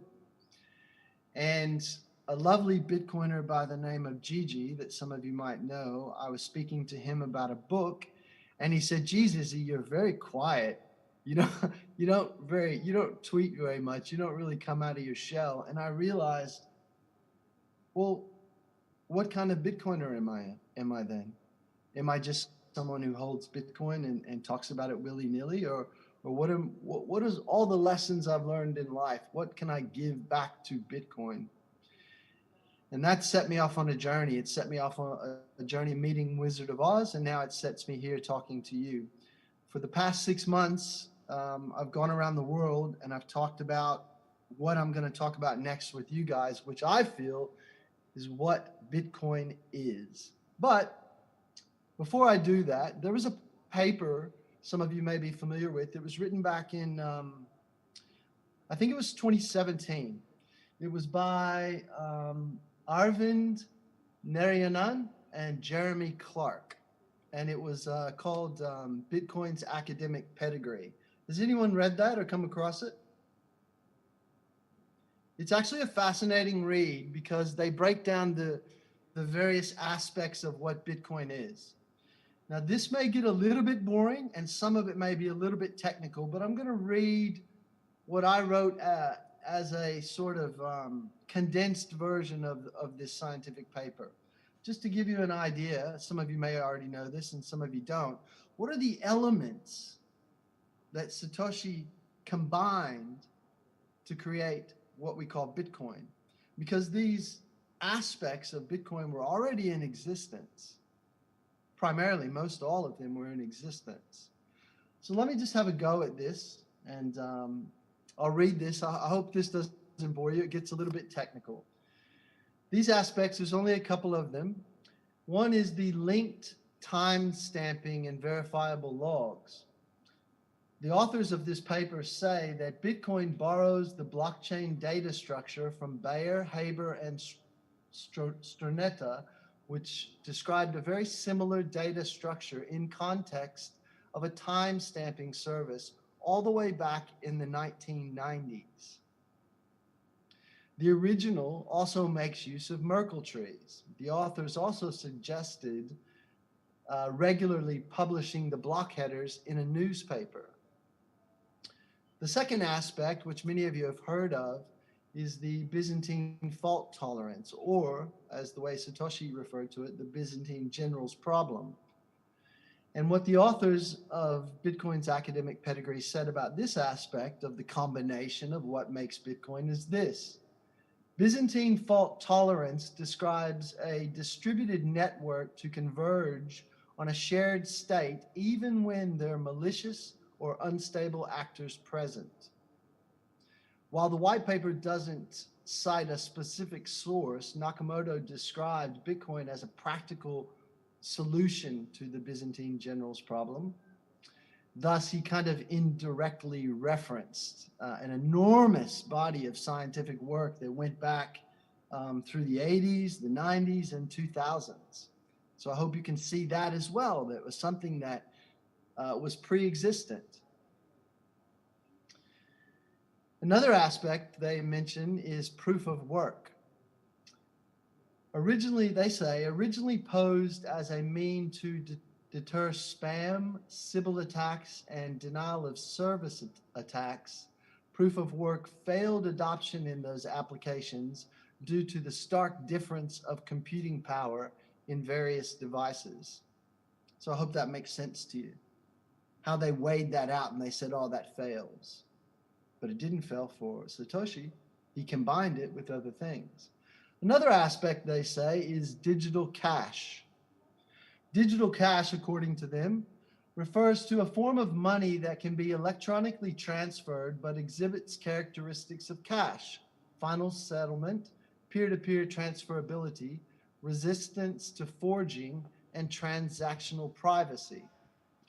Hashcash, B-Money, BitGold, they all discuss these ideas. And they discuss it in terms of using a puzzle to solve this, like puzzle solutions as cash. But none of the earlier projects actually had the solution for a double spending problem. DigiCash solved the double spending problem, but required still a central operator. So it had that issue with it as well. The last issue that I'll bring to the forefront that these authors described is public keys as identities. They say,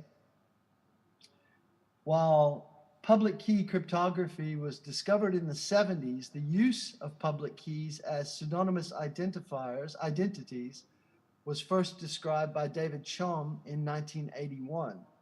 Since anyone can generate their own key, public key cryptography lends itself to self-certified authentication. So what I'm trying to point out by reading that to you and just giving you that brief synopsis of their paper is Satoshi combined these elements that had been around a long time, some of them were somewhat newer, but they had been in existence. So what is that combination? What is Bitcoin? They say the secret sauce was putting it all together. They say prior solutions to the Byzantine fault tolerance required some level of honest behavior, from which Nakamoto sidestepped partially by introducing economic incentives and assuming self-interest. Instead of publishing their chain in the newspaper as Bayer, Haber, and Stornetta had floated, Nakamoto used a peer-to-peer network and a proof of work to decentrally author the time-stamping data structure. So I think some of you understand that because a lot of you have a technical understanding of what Bitcoin is, but in a nutshell, what he's done is combined a lot of things together to create something what we know now as Bitcoin and what we've built upon. For me, it still begged the question, what is Bitcoin? Because I see the way Bitcoin acts in the world and it has so many properties. My first talk I gave was Bitcoin is a mirror because Bitcoin reflects our own actions back to us by being responsible in the world because we have a money that is hard, that's hard capped. Our choices become more significant. In a world where money is willy-nilly printed and we're all incentivized by this somewhat, how shall I say, a debt slavery existence, it loses meaning. So our transactional value in the world loses meaning. My energy, my stored energy, which is now in this unit of account, this medium of exchange, loses value. Add to that, if my choices are unconscious, if I don't know myself, and it creates a world that is a debacle. And I dare say that's the world that we're faced with. And I personally feel that Bitcoin, Satoshi's intention, which started long before 2009, long before 2008, October 31st, I say this person was working on this problem for a very long time, waiting for key ingredients to come together and then combining them. But before I go on, I want to ask what Bitcoin means to you because I'm curious. One of the things that helps me learn about Bitcoin is to understand what it means to specific people. when I was talking to my mother about it way back in 2013, 14, she didn't understand. 2015, 16, she didn't understand. It wasn't until I said, Mom, Bitcoin is what your grandparents called money. It's the ultimate savings technology. Something clicked for her. And she's been a Bitcoiner ever since. So it helps me to understand more about Bitcoin when I ask the question, what is Bitcoin to you? And after we have a little bit of dialogue, if there's time, I'll go over the last 2 points. But I'm curious to know, what is Bitcoin to you? So Izzy, this is Abhilash, and we have 3 minutes to wrap up this session. So, but okay, so maybe we shouldn't have the dialogue, and I should just drop the bomb. Yeah, drop the final reveal. You are in What do you flow. say? I did not want to disturb you. So You never disturb me out of that. three could become 5. We are still You an can never IST. disturb me. Okay, so basically it's this. Let me wrap it up very quickly. There's a debate in Bitcoin whether it is a discovery or an invention. I say it's both simultaneously because of what I just described to you. It is the combination of these elements, which is the discovery by Satoshi, that creates the invention of Bitcoin. Does that make sense to y'all? Yep. I can't see anyone, so Yep, I yep, hope yep. it does. To me, that is abundantly clear, and there is no place that understands that better than India. Why? Because of a very specific word that you use. And I've been using this word for the last year. I've been going around the world talking to anyone I can about what is Bitcoin. And to me, I'll tell you exactly what Bitcoin is. Bitcoin is Satoshi's Jugad. I feel so blessed to be able to say this in India, because if we even look at the word Jugad, it has its own mysticism around it. Nobody quite knows where it comes from. It may come from yog, meaning union. It may come from old Sanskrit words. It's very similar to Bitcoin. We don't quite know where it comes from. But I will tell you this, the combination of all those elements that weren't necessarily meant to be money, that is a Jugad. Or if you're in Punjab, a Jugar. So to me, it's very obvious, and my greatest work that I'm working on now with some awesome Bitcoiners around the world is exactly that. And I guess to put it in a nutshell as my final statement, Satoshi's Bitcoin is humanity's Jugad. Love That's that. what Love that. Love that. Love that. So if there's time for any question, I'm open for it. And if it's time to wrap up, I'm fine with that as well. So I open up the floor for questions that anyone might have for Izzy, our dear friend. Anyone? Not yet. Not yet. Oh, there's one. Oh, there's 2. 1 second. Hi, Hodler's Way. Hey, brother. How are Who you, is man? this? Is this Paco? Yes, man. I recognize the voice, Paco. आप कैसे हैं भैया? अच्छा है भैया, तुम कैसा है? हाँ, बहुत अच्छा है. अच्छा, चाय पिएगा? Chai. You want some chai? Okay, for sure.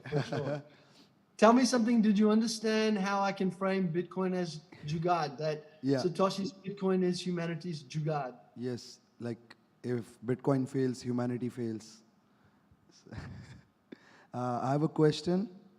What were you doing in India for 2 years? Many things. For a while, I was living in a cave. I bought an infield motorcycle as well. I went to all sorts of temples. I went to different holy men that I could understand could teach me a little bit more about Vipassana.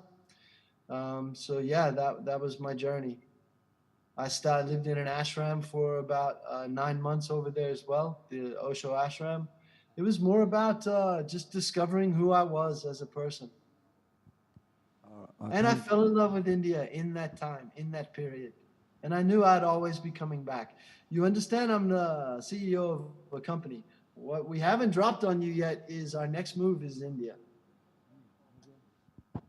You're welcome. Thank you so much, man. Look forward to seeing you, man. Brother, I look forward, Paco, to giving you a huge hug. Yes, bro. Huge hug, man. Thank you. Namaste. Namaste, bro. Izzy, we have one more question. Just hold on a second. You can see us, right? Yeah, I can see you, brother. You can, right? 1 second. Yeah, I can he's see got- your beautiful face, Abhilash. Yeah, the mic's there. Hello, Izzy. This is Pankaj. Hello, I've Pankaj. hello. I've also had a somewhat similar journey as yours through meditation and discovering myself. So I could really relate to what you conveyed to us this morning. I have a question. So, how important is it for Bitcoiners to run their own node, full node? And Wow. do you run your own full node? I do actually. Great. My node is literally at Ministry of Nodes. I had one built by K3 Tian, who's known as Yes. Kitan. He owns Ministry of Nodes. He built me a very special sort of node from scratch. I think running your own node is crucial to being a Bitcoiner because that's what Bitcoin is about. One of the first feelings I had around Bitcoin is that every single house should have a node. That was back in 2010. I didn't know how that would be accomplished. I just felt it was crucial because by running a node, you are your own bank. You verify your own transactions. You're not reliant on any third party whatsoever. You are the network. Bitcoin doesn't work without us. And us, to me, is being a node. Thanks, Izzy. Thank you. Any other questions for Izzy before we wrap this up? Izzy, we have a friend. Do you want to say hi? Hey, brother. I was supposed to be on a plane with you, brother. Yeah. And then shit happened. Correct. Yeah, great to see your voice and wonderful to hear your story. Kawa, bolo. Tell me. I'll see you soon. I will see you soon. So my time is up. I just want to say again, I'll say this very quickly, Abhilash, because I don't want to hold up the program. Back when I was writing film, I had the advantage of meeting Shah Rukh, and I was working on something for him at one point. And there's a tagline that came up in that I was putting together a film I was writing, and it was "One dream can inspire billions." Well, I never made that film. I never ended up finishing writing it, but that tagline always stayed with me. And I feel that about Satoshi. One dream can inspire billions. And just look what's happening now in India. And you wait until next year. This will even be bigger and it will grow and grow and grow, just like the Bitcoin network. So while you're there, make your friends, turn around to the people you don't know, get to know them, make the connections, because we're all Bitcoiners. Awesome. Couldn't agree more with you, Izzy. And very quickly, a personal recommendation to you. We had Kalino earlier. I don't know if you saw his session. Very highly recommend, getting in touch with him. I'm sure the both of you are kindred spirits. You will gel like anything. So very highly recommend reaching out to Kalino and the team that has been putting up, that has put out that documentary that I'm assuming you just saw. And some very interesting work they have been doing in El Salvador. So the documentary that we saw, that is still a pilot project, and it's a fully formed pilot project. So I think there's a lot of synchronicity between the kind of person that you are and Kalino is. So a personal recommendation reference for you. I appreciate that, Abhilash. I felt a lot of synchronicity as I was watching that. So yeah, thanks. One question before I go. Sure. When Bitcoin documentary in India? We have a filmmaker. I'm looking at him right now. So, Sam, could you stand up, please? Could you stand up, please? Aapka naam sab. He's here. Sam, 2 words from you. Yeah, no, I mean, we're still very early here in India, but it's growing. A couple of more bull cycles will be there. Bollywood is going to get in. There are some regulatory issues and all. Celebrities still don't want to go for it. But we are finding sly, roundabout ways to make it. Give us a couple of bull runs, we'll be there. Well, I'll say this. Your name is Sam, yeah? Yes, yes. Sam, any help you need in making this documentary, you get my number from these guys, you call me, I'm there for you in whatever way you need. Thank you, man. Thank you. You're welcome, brother. So Sam's handle is Bit of Buddha. Yeah, Izzy. BITOF Buddha. BUDDHA. So he's another person that I'm sure you will connect with deeply. So that's it from us, Izzy. Thank you so much for taking the time. Once again, would have been lovely to have you here. It's, the connections are the best when they are off stage. Of all people, you would know it, Oz would know it, right? Thank you so much. Thank you so much for your time. Looking forward to seeing you very, very soon back here in India. Thanks, Abhilash. I'll see you soon, brother. Thank you, everyone. Have a great rest of the conference. Thank you. Thank you. Bye-bye, Izzy. Bye for now. Bye for now. Thank you. Bye-bye.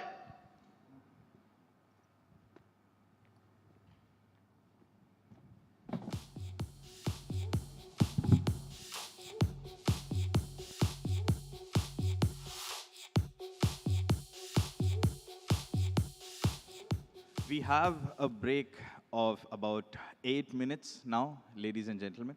And next up, we hear a very earthen story from Prince.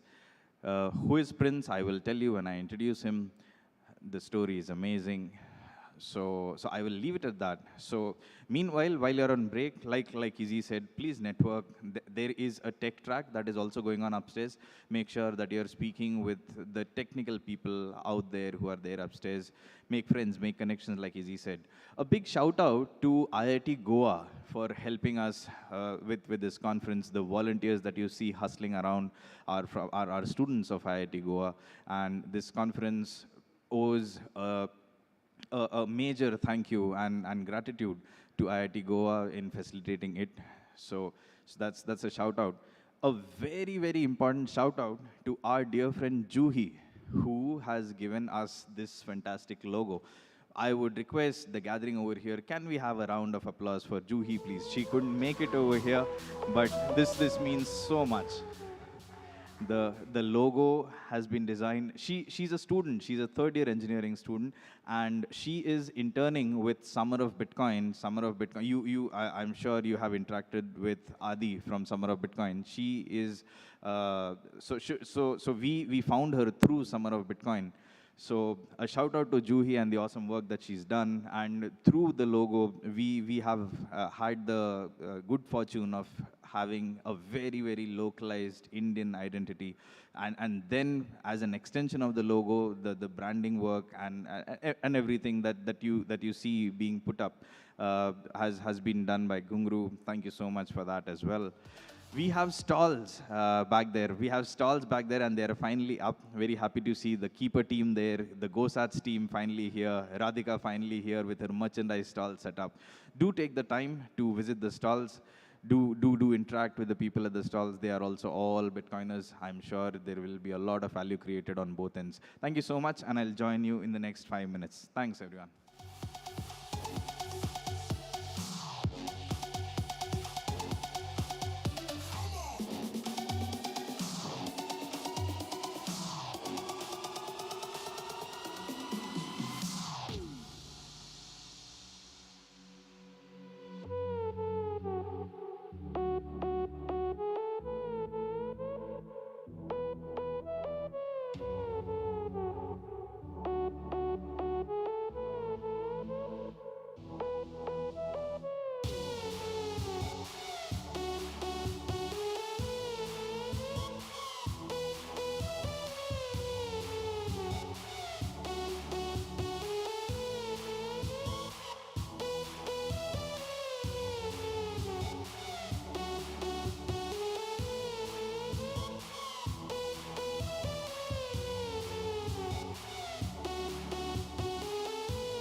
Ladies and gentlemen, I request you to take your seats, please.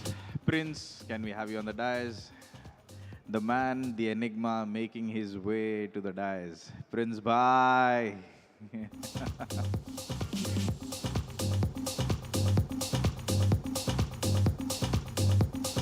Keeper team, Gosat's team. Can we have you in the audience, please?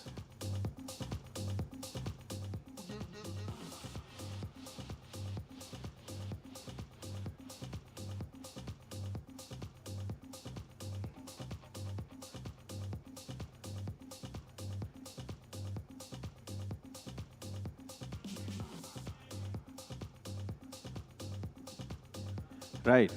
This next story, this next session is very, very special to me because It's a very personal story, and I got to have a fantastic friend in Prince. Nobody calls him Prince, everybody calls him Prince Bhai. He's literally Bhai for all of us behind the scenes at Bitcoin4India. So there's a story. We were conducting meetups, and one Twitter handle tweets out to us, when do we have the meetup in Raipur? And at this time, we were doing meetups in all the metropolitan cities, Delhi, Mumbai, Bangalore, Goa had happened, I believe. And to see someone asking when in Raipur, when generally it's not there on the Bitcoin map, it was surprising, it was intriguing. So I reached out to this Twitter handle in the DMs, and I saw that this gentleman, Prince, was organizing meetups long before we were, orange pilling people in the rural parts of the country.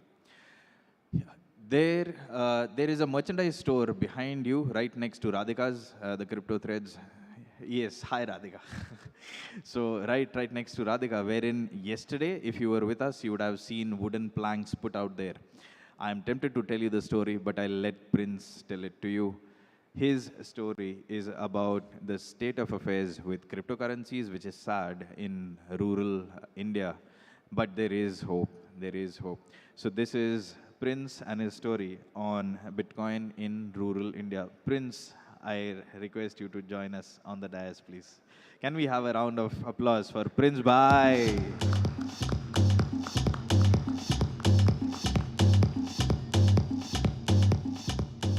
So you can use the mic, you can use the hand mic, either way. Hello everyone.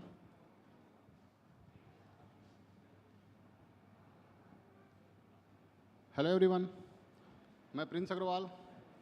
आज का हमारा पहला session जो हम हिंदी में करने वाले हैं।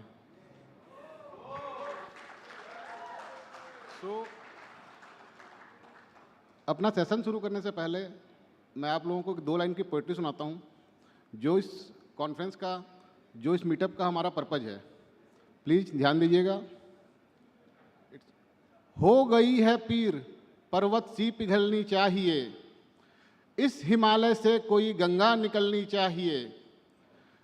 आज यह दीवार पर्दों की तरह हिलने लगी, सर तले किन्थी की ये बुनियाद हिलनी चाहिए। सिर्फ हंगामा खड़ा करना मेरा मकसद नहीं, कोशिश है कि ये सारी सूरत बदलनी चाहिए। मेरे सीने में नहीं तो तेरे सीने में सही, हो कहीं भी आग लेकिन आग जलनी चाहिए।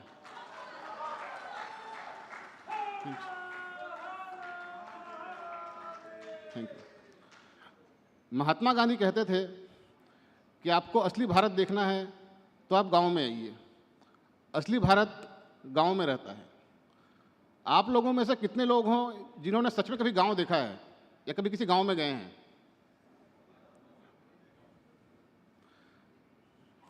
गांव की अपनी एक अलग इकोनॉमी चलती है, गांव की अपनी कम्युनिटी होती है, और हमको उस आखिरी कम्युनिटी तक बिटकॉइन को पहुंचाना है, और इसी पर्पज को लेकर के हम चल रहे हैं। कहते हैं कि जब आपको फ्यूचर देखना है, आपको भविष्य देखना है, तो आपको गहराई से इतिहास पढ़ना चाहिए। जितनी गहराई से आप इतिहास पढ़ते हैं उतना फ्यूचर आपको क्लियर नज़र आता है। तो जब हम इतिहास की बातें करते हैं, जो ह्यूमन सिविलाइजेशन है, मानव सभ्यता है, उन्होंने इतना विकास किया, हम बाकी सिविलाइजेशन से बहुत आगे निकलते चले गए। उसका रीज़न क्या था? किस लिए हमने इतना विकास किया? क्योंकि हमने सोर्स ऑफ एनर्जी ढूंढा। हमने आग की खोज करी, हमने पहिए का आविष्कार किया, और हमने एनर्जी को ढूंढना शुरू किया। We have discovered energy. और जैसे जैसे हम उस एनर्जी को चैनलाइज करते चले गए, हम आगे बढ़ते चले गए। And bitcoin is the best example. ऐसे ऐसी डिस्कवरी हुई जिन्होंने ह्यूमन सोसाइटी को एक लीप पे ले गए, और बिटकॉइन को मैं उनमें से एक मानता हूँ। और bitcoin is totally backed by energy. जब फिएट सिस्टम नहीं था, और फिएट सिस्टम से पहले जब हम बार्टर पे या गोल्ड पे ट्रेड करते थे, तो गांव की इकोनॉमी में कोई प्रॉब्लम नहीं होती थी। उनकी अपनी इकोनॉमी थी, बिकॉज दे आर प्रोड्यूसर्स। वो अपनी चीज़ें प्रोड्यूस करते हैं, वो अपना खाना खुद उगाते हैं, अपनी फल सब्जियां खुद उगाते हैं। उनको फिएट सिस्टम के आने से पहले उनको कोई इम्पैक्ट नहीं पड़ता था, लेकिन जब फिएट सिस्टम ने इंटर किया, सेंट्रलाइजेशन ऑफ पावर हुआ कि कुछ चंद लोगों के हाथ में पूरी पावर चली गई, तब उन्होंने गांव में घुसना शुरू किया, क्योंकि सारे रिसोर्सेज, सारी एनर्जी, सारा मिनरल्स गांव में और जंगलों में दबा हुआ है। जब फिएट सिस्टम ने उनकी लाइफस्टाइल पर एंटर किया, उनकी लाइफस्टाइल के अंदर घुसे, तब उनका जो लाइफस्टाइल है, उनका जो डेली लाइफ है, वो चेंज होनी शुरू हो गई। गांव वालों को फिएट नहीं चाहिए, उनके पास में अपना इकोनॉमी है। और जिस बिटकॉइन स्टैंडर्ड की हम बात करते हैं, या बिटकॉइन आने के बाद में जिस हम कम्युनिटी कल्चर की बात करते हैं, या जो बिटकॉइन कल्चर की हम इमेजिन करते हैं, वो ऑलरेडी गांव वाले जी रहे हैं। और हमको उनसे सीखने की ज़रूरत है कि कम्युनिटी कल्चर को कैसे जिया जाता है और कम्युनिटी कल्चर पे कैसे काम किया जाता है। गांव में आप जाइए, बहुत स्ट्रॉन्ग कम्युनिटीज़ हैं, लोग आपस में एक दूसरे की हेल्प करते हैं, सारे काम कम्युनिटी के बेस पे होते हैं वहाँ पे। सो फिएट सिस्टम ने उनको बहुत ज़्यादा इफ़ेक्ट कर दिया। क्यों? सपोज कीजिए एक गांव है जहाँ पे लोग 100-150 सालों से रह रहे हैं, आसपास के 50-40 गांव हैं, उनकी कम्युनिटी है, वे लोग वहाँ पे साथ में रहते हैं, साथ में वे लोग काम करते हैं, अपना एक दूसरे की हेल्प करते हैं। अचानक से डिस्कवरी होती है कि भैया इस 100 एकड़ में, 500 एकड़ में कोल माइंस हैं। एक फिएट का बंदा आता है जो हज़ारों करोड़ का लोन लेता है और उस गांव पे आके बोलता है भैया ये फिएट पकड़ो हमारा और आप जगह छोड़ दो, जगह खाली कर दो। गांव वाले आते हैं, कहते हैं कि भाई नहीं, हमको तुम्हारा फिएट नहीं चाहिए, हम अपनी इकोनॉमी में खुश हैं। देन फिएट सिस्टम उनको इन्फोर्स करता है कि आप ये जगह छोड़िए यहाँ से, और हमको ये जगह चाहिए। और जब फिएट सिस्टम के खिलाफ आप जाते हो या फिएट सिस्टम के अगेंस्ट में कोई काम करते हो, तो वो आपको अपना दुश्मन बना लेते हैं और अपनी ही आर्मी, अपनी ही पुलिस, अपने ही लोगों पे छोड़ देते हैं। बिकॉज फिएट सिस्टम को डिफेंड करने के लिए हथियार चाहिए, आर्मी चाहिए। और उसके बाद में प्रोसेस शुरू होता है एक्सटॉर्शन का, एक्सप्लॉयटेशन का, कि वे लोग, अब आपने डेट ले लिया है, वो करेंसी आपकी डिवेल्युएट हो रही है, उस पर इंटरेस्ट लग रहा है, तो आपको उससे ज़्यादा स्पीड से नेचर से एक्सट्रैक्ट करना पड़ता है। आप और ज़्यादा स्पीड से एक्सट्रैक्ट करते हो, आप नेचर को और ज़्यादा उसका दोहन करते हो, प्रकृति का, जो आपको ज़रूरत नहीं है। लेकिन चूंकि आपको उस स्पीड को मैच करना है, जिस स्पीड से करेंसी डिवेल्युएट हो रही है, जिस स्पीड से आपका इंटरेस्ट रेट लग रहा है, आपको उसको मैच करना है, उसको बीट करना है। तो आप जा कर के गाँव में और घुसते हो, आपने 1000 एकड़ पे लिया, फिर 2000 एकड़ पे, 5000 एकड़ पे जाके आप माइनिंग शुरू कर देते हो, और उनकी लाइफस्टाइल जो है वो इफेक्टेड हो जाती है।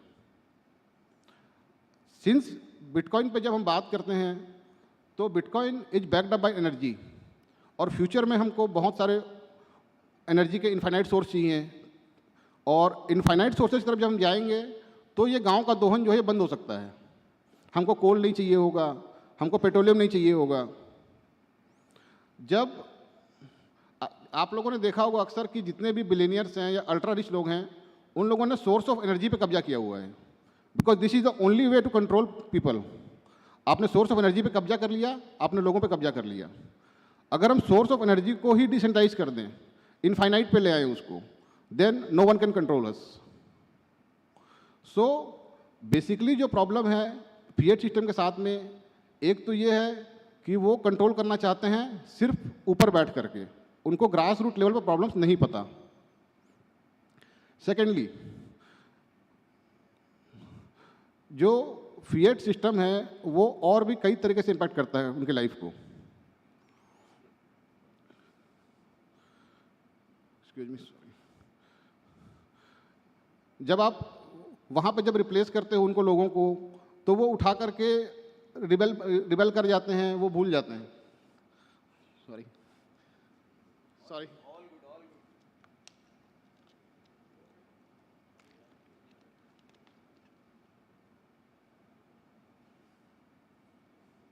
ओके। सो हम जिस कम्युनिटी कल्चर की बात करते हैं, जो हमको बिटकॉइन स्टैंडर्ड पे कम्युनिटी कल्चर चाहिए, वो ऑलरेडी गांव में चल रहा है। उसके लेकर के सॉरी यार,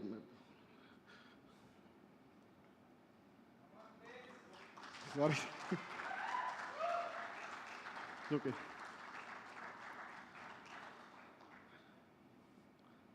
एक्चुअली सॉरी।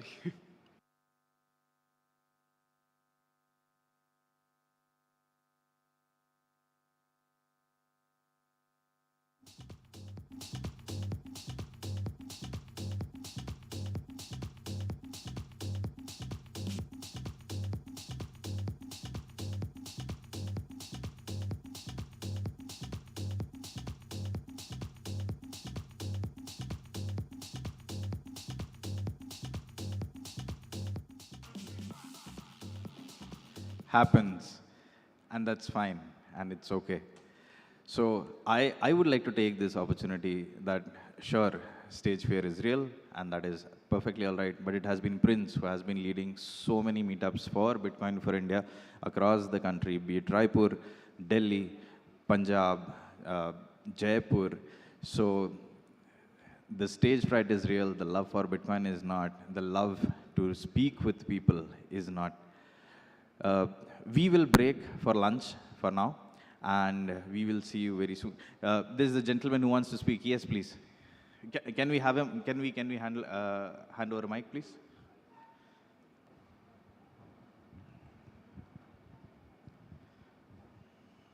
दोस्तों, सबसे पहले मैं प्रिंस सर को धन्यवाद देता हूं कि उन्होंने बहुत बोल्डली, बहुत अच्छे से अपनी बातों को रखा। एक्चुअली हम 4 लोग वाराणसी से आए हुए हैं प्रिंस सर के साथ। उन्होंने इनवाइट किया था हम लोग को ट्विटर हैंडल से, और हम लोग कुछ कहना चाहते हैं। जो भी इन्फॉर्मेशन है, अगर आप अनुमति दें मुझे 5 मिनट का, मैं जरूर कुछ बोलना चाहूँगा। बिल्कुल बिल्कुल बोलिए। आप अगर डायस पे आना चाहें, जरूर you are very welcome. Thank you. Can we have a round of applause please?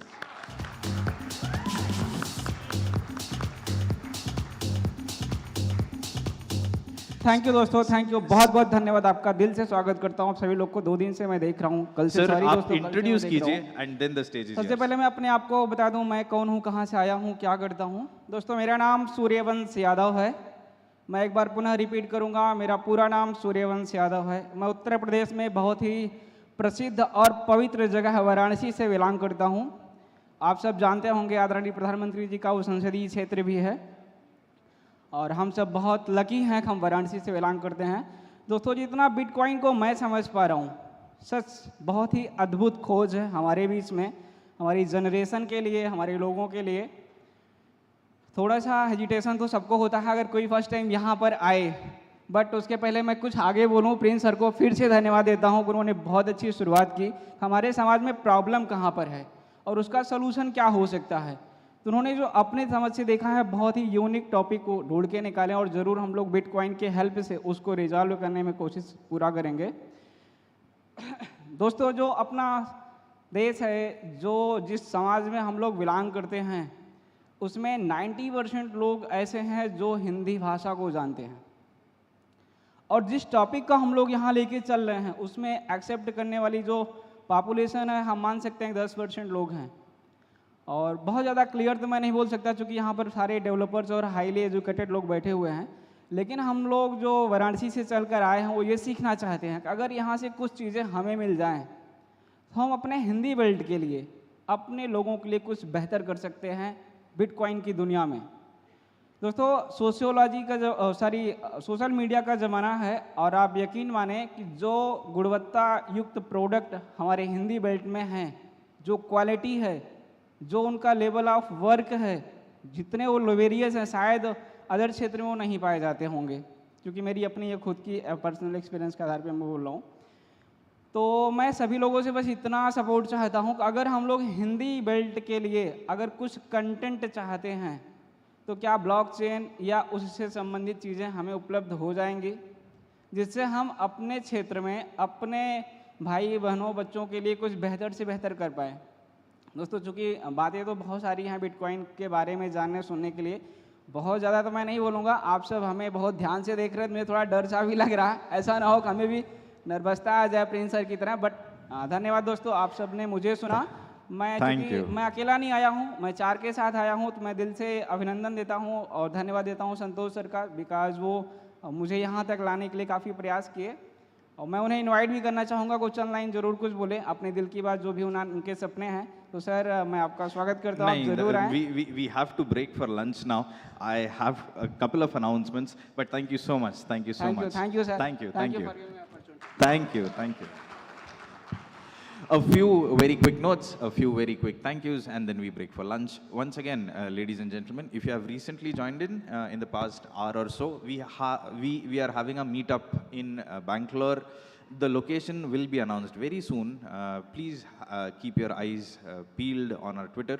This is with Alex Gladstein, who is the Chief Strategy Officer of Human Rights Foundation, a very well loved, very well respected entity in the Bitcoin ecosystem, championing human rights.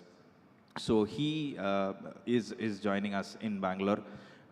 Do block your calendars. This is on 15th of November in the morning. We are having breakfast with him. It's a breakfast meetup. So around 10 o'clock, there are more details on the link itself. The location will be updated on the link. Do block your time and dates for Bangalore. That is one thing. We thank our sponsors once again: Keeper, GoSats, Galoy, Ibex, Amber, for helping us, Paxful for helping us with put up this session. Our event partners, Gungru, the Punjab Convention Center, Bitcoin Magazine. There's Radhika, who's our merchandising partner. She's got a stall behind. Do show her some love. Radhika, whenever it is that I announce you, you're never in the hall. If you can wave your hand, people can take a look. Yes.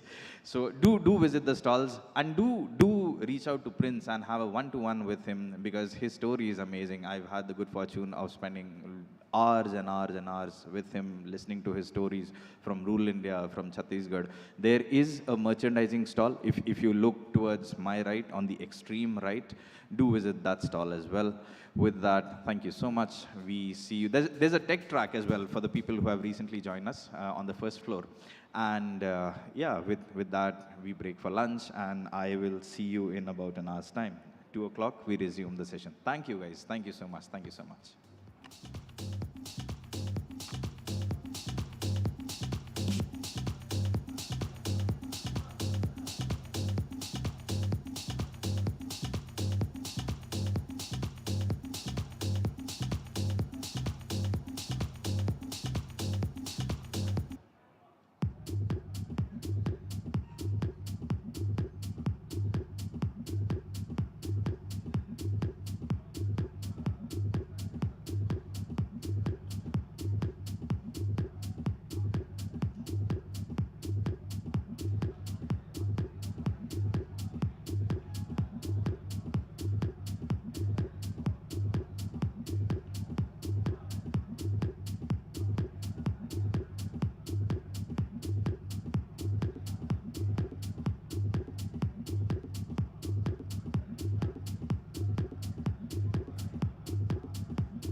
Ladies and gentlemen, welcome back.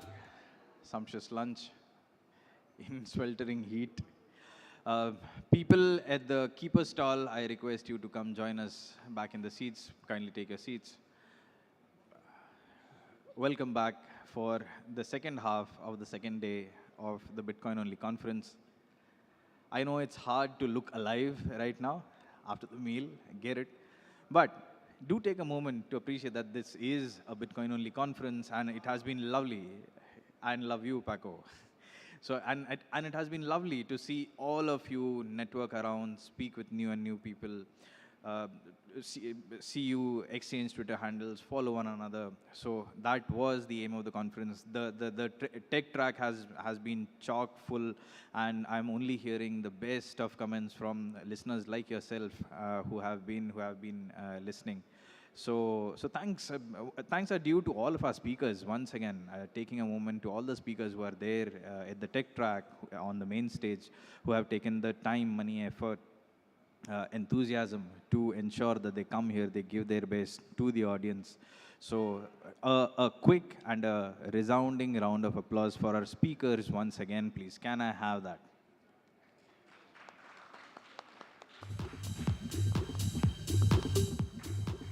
Having said, next up, we have the gentleman that we have been seeing on stage in various capacities, and he has been so kind and so enthusiastic to support this conference right through and through.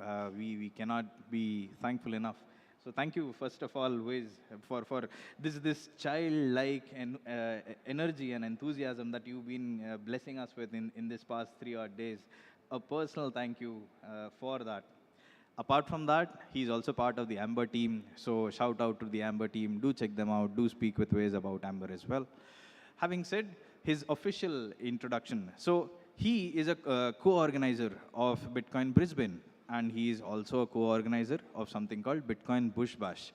I have had the good fortune of hearing him, hearing his stories about how he has gone about building these movements. Now you get to hear about it. If you were here yesterday, I had mentioned the concept of it just takes two, but we did not go deeper. Now we do. So over to you, Wiz, and thank you once again, everyone. Have a good session. Thank you for the kind words, Abhilash. I think childlike energy, you're now my favorite Bitcoiner. As probably one of the oldest people in the room, it's a very unusual compliment. So thank you. I appreciate it. Okay. You can all hear me okay? Yes. Excellent, thank you. So I thought I'd start by telling you a little bit about my Bitcoin journey, which is very typical. And I read the Wired article in 2011 about Bitcoin. But because I came from tech, I knew that you can copy and paste anything digital. So there was obviously nothing to that, so I ignored it. And then in about 2012, 2013, a friend of mine was mining Bitcoin on GPUs at home and was telling me about it. Again, you know, seriously, magic internet money? No, that's not going to be a thing. It can't work anyway. Again, didn't read the white paper, kept on going. And then the DAO came along. I thought the DAO was really interesting. It was an interesting idea. Didn't have time for that. And all this time I'd started a company in 2002, so 20 years ago. So I was a tech company founder and raised a family, so I had 2 small boys. Life was busy, life was full, life was good, but once again, Bitcoin passed me by, or more accurately, I passed Bitcoin by. And then eventually in 2017, with the Bitcoin bull run, oh, there's that Bitcoin thing again. Maybe I should look into that. So I bought some Bitcoin. This is going to be great. I'll make lots of money. It appealed to my greed, as it does to a lot of people, which is why we see more people tend to come in bull runs. And then over the next year, I bought some altcoins, and then It took me about a year to figure out that Bitcoin was the only thing that mattered. Everything else was a copy and paste and was never going to be sustainable. Well, that led me down the rabbit hole. So all of the big questions that Bitcoiners always tend to start asking themselves: what's money? What causes inflation? How does Bitcoin work? I mean, I came from a tech background. I want to know how it works. Why can't it change? Surely you can just go and change the code. What's this lightning thing that they're talking about? You know, what is a Bitcoiner? And what is Bitcoin? And those things just led me into a whole myriad of learning resources.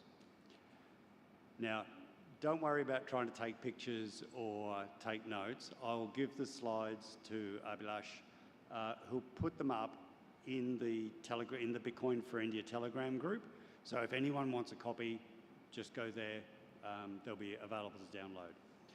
So I read the Bitcoin white paper.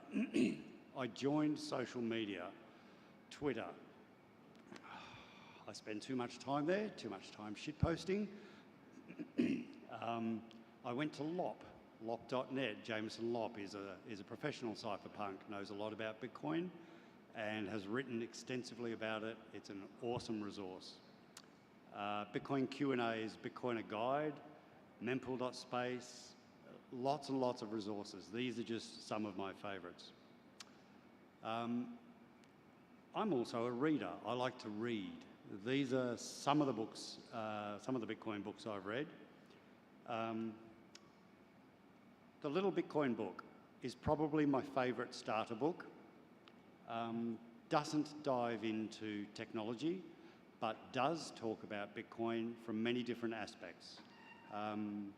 The person that Abhilash mentioned, Alex Gladstein, actually wrote one of the chapters. Jimmy Song wrote one of the chapters. It's written by Bitcoiners from all corners of the globe with all perspectives in life and Bitcoin. I then read Mastering Bitcoin by Andreas Antonopoulos, very heavy going. And then I found Inventing Bitcoin by Jan Pritzko, who's now CTO at Swan Bitcoin. Awesome. That made everything clear because it explains how Bitcoin works without needing to understand the technology. Super good. Then I came across my friend Knut Svanholm. So I met Knut at Honey Badger a few years back, and we spent hours and hours talking. Super interesting guy. And late last year, or was it early this year, my friend Anita Posh, who has done a lot of work with Bitcoin in Africa and emerging economies, wrote Learn Bitcoin, and that's a lovely introduction to Bitcoin as well. So I'm gonna give these to Abhilash. Abhilash, you've got the responsibility of figuring out who they go to, which Indian Bitcoiners get those, but they are my gift. Another wonderful resource is podcasts. Never listened to podcasts before, but all of a sudden, I couldn't get enough of them. Now, when I started listening to podcasts in 2018, Stefan Livera, who also lived in Australia at the time, was one of the very few Bitcoin podcasts. He's now one of many. So these are some of my favorites.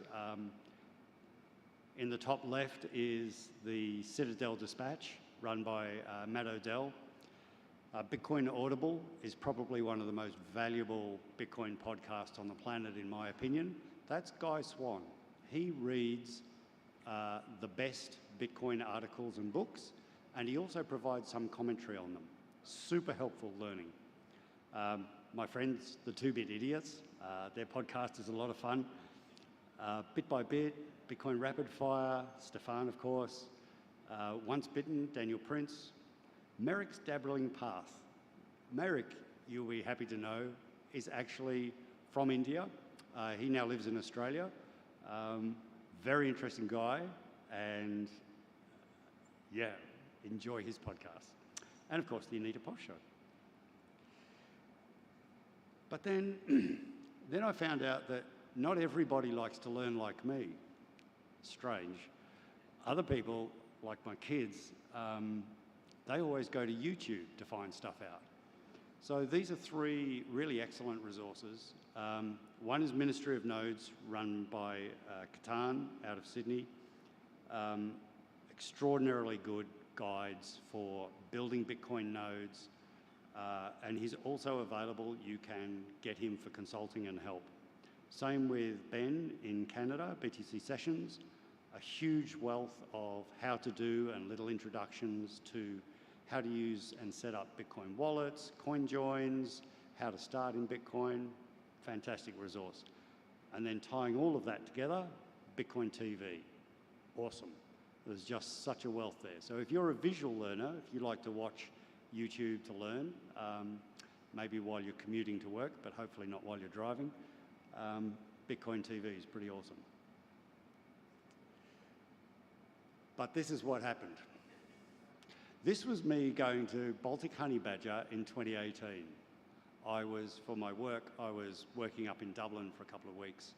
And that middle weekend, I saw there was a Bitcoin conference up in a place called Latvia. Where's Latvia? So I looked at Latvia, it's up in the Baltic. Oh, never been there. How do you even get to Latvia? Google is my friend. Oh, it only costs 40 quid to fly to Latvia for the weekend. I'll go to the conference. And that literally was me at the conference. Hands around the fire hydrant on full bore, me not understanding anything and knowing no other Bitcoiners, and just sat there for 2 days listening and soaking and making notes and going, oh my God, I've got so much to learn. I'm so far behind. How am I ever going to catch up? Oh, that's interesting. And then there were all these crazy people, like this guy with this weird sounding name, Giacomo Zucco, who's a wonderful Bitcoiner and a dear friend. But the thing that taught me was that my speed of learning and understanding just went through the roof once I started meeting other Bitcoiners. It was a huge change, because then I could start bouncing ideas. Is this what this means? You know, in the white paper where it says this, or I've been using this app, but it doesn't seem to work. Should I use that instead? Yes, use the other one because it's Bitcoin only. Don't support the shitcoins. And so my speed of acceleration and learning just went faster and faster and faster as soon as I was connected to other Bitcoiners. Other Bitcoiners are my social nodes in the world. So Bitcoin is a social network. So that led to starting Bitcoin Brisbane, not by me actually. So I had a good friend, Baz, and I think we'd found each other on Twitter, and we'd catch up for lunch maybe once a month. And then there was another guy in Brisbane, Ben, and he sent out this tweet, and he said, we're going to meet for drinks at a pub.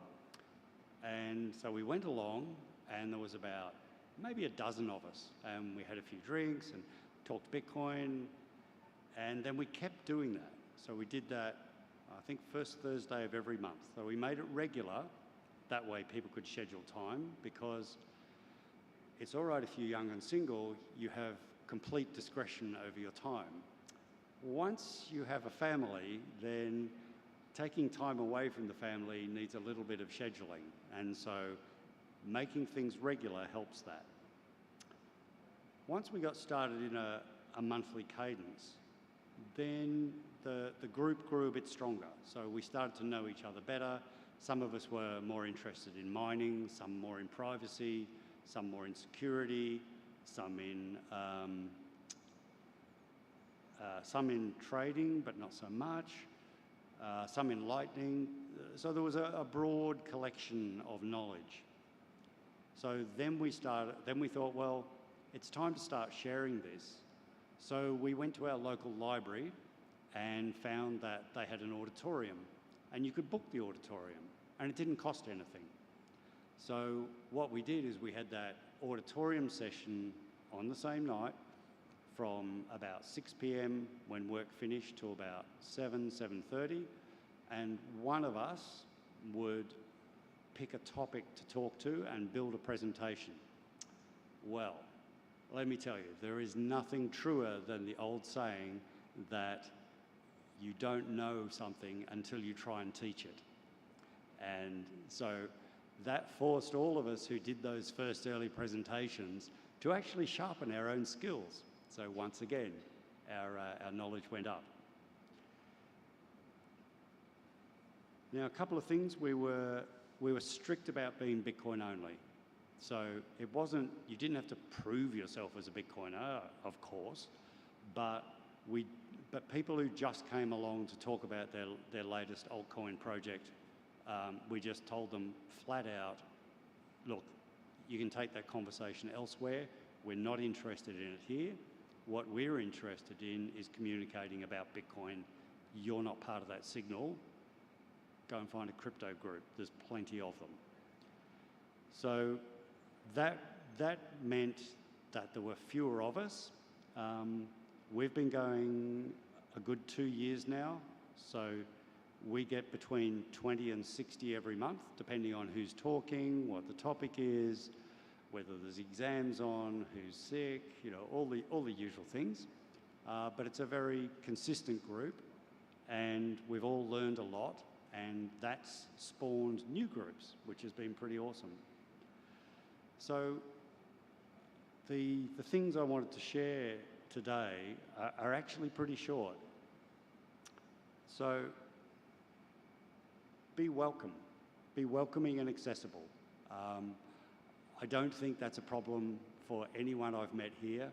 I have felt incredibly humbled by how warmly I've been received, and I'm exceptionally grateful for that. And that is just the ethos we try to bring to our Bitcoin meetups too. People who are new, who are no coiners, but curious, they come along and who are these weird Bitcoin people that, you know, especially some people who do excessive shit posting, what are they really like? The regular and consistent piece is important too, for the point I touched on earlier. If you want to get a broader audience, you need to accept that people of all ages and genders are going to want to come. Some of them will have other responsibilities. Sometimes they're simple ones like exams and study, and I have to travel for work. Sometimes the children are sick, or my wife is working, or my husband is working. So if you have a regular slot and you stick to that, that really helps people plan their time, and then as Bitcoin becomes important to them, they know they can make a little time in their life to make time for Bitcoin and come along and learn. Just one point here on accessible. The point about accessible is kind of subtle. So we tried to pick a place and a location that was well lit, easy to get to, and public transport was available.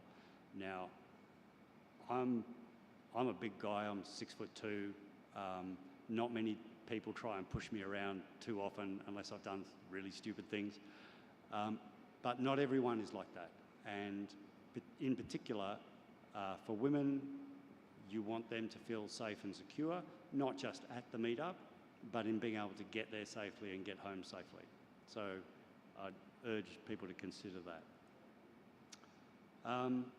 It was always great having a bit of social fun as well as doing the Bitcoin education. We found that doing the education session first, sometimes people would only come to that and then they would go home to their families. Sometimes we found people would only come to the bar later after the Bitcoin education, and some people would come for both. And so we would have the education session, and then we'd walk to a nice rooftop bar and chat away in the warm evening, looking out over the city, talking Bitcoin and all things beautiful and orange. Communication. We've used Meetup and Twitter and Telegram. WhatsApp is not so big in Australia. Telegram tends to get used more. I think WhatsApp is a bit bigger here in India. I can see everyone nodding. So that may be more appropriate in terms of building groups. So a little note on groups is that in the groups, you want to be very focused on Bitcoin Signal. So you need to require respect within the group. Sometimes social media groups because people are not face-to-face, they're not necessarily respectful. And people who can't be respectful, kick them from the group. Just be brutal about it. That way, everyone feels comfortable having a conversation. That doesn't mean that there can't be robust conversations, but it shouldn't descend into personal name-calling and slurs and unsubstantiated statements. So generally, we try to keep the online group just like the actual meetup. We're there to share knowledge, help each other, learn, take suggestions, ask questions, and that was a really important point. So on that note, I'd like to suggest that there is a Bitcoin4India Telegram group, and if you see Abhilash or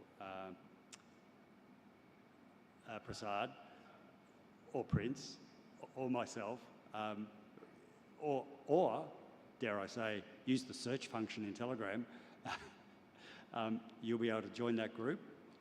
The beauty of being joined in a social group outside of the meetups or the conference is you get to talk to other people and you can ask questions, ask for resources. I'll put these slides in here. I'll also put the slides that I'm going to talk about in the tech track at the end of the day in the same group. So people often ask, well, who starts these meetups? And really, it comes back to you. And I'll tell you a funny little story. In 2019, the first Lightning conference was held in Berlin. And the following week, I had to work in Prague. So I changed my airfares and I flew to Berlin and I went to the Lightning conference, which was super lucky, and then had to get up at 3 a.m. on Monday morning to get the train down to Prague to work all day. It was a very long day.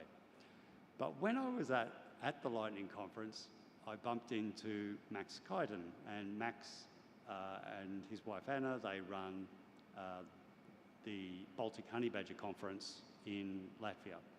And I'd learned so much from that, so it was a joy to see them and talk with them when they weren't under the pressure of running the conference. And I said to Max, you know, Max, this is the event you've built is fantastic. Why don't you make it even more fantastic? You could add a new Bitcoiners Day before the conference, so people who are new to Bitcoin had a basic grounding before they walked into the conference, which tend to be sort of more advanced topics. They'll get more from the conference. Max turned to me and he said, that's a great idea, Tim. Tell me what you need. I was like, well, I wasn't saying I was going to do it.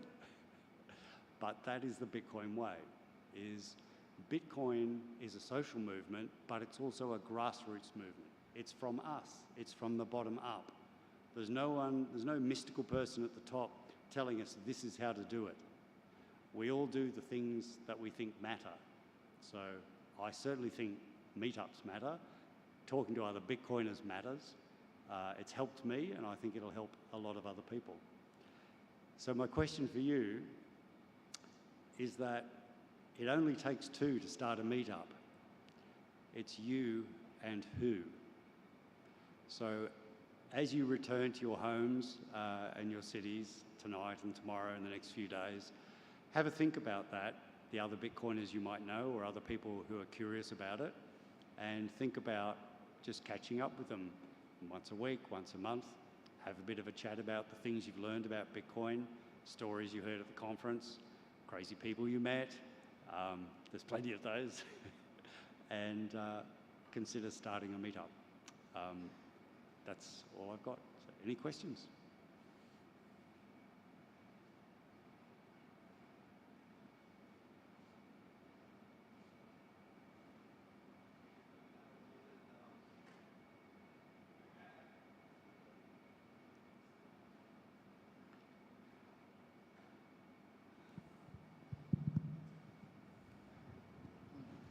Hey man, good to see Hey, you. Paco. Good to see you, man.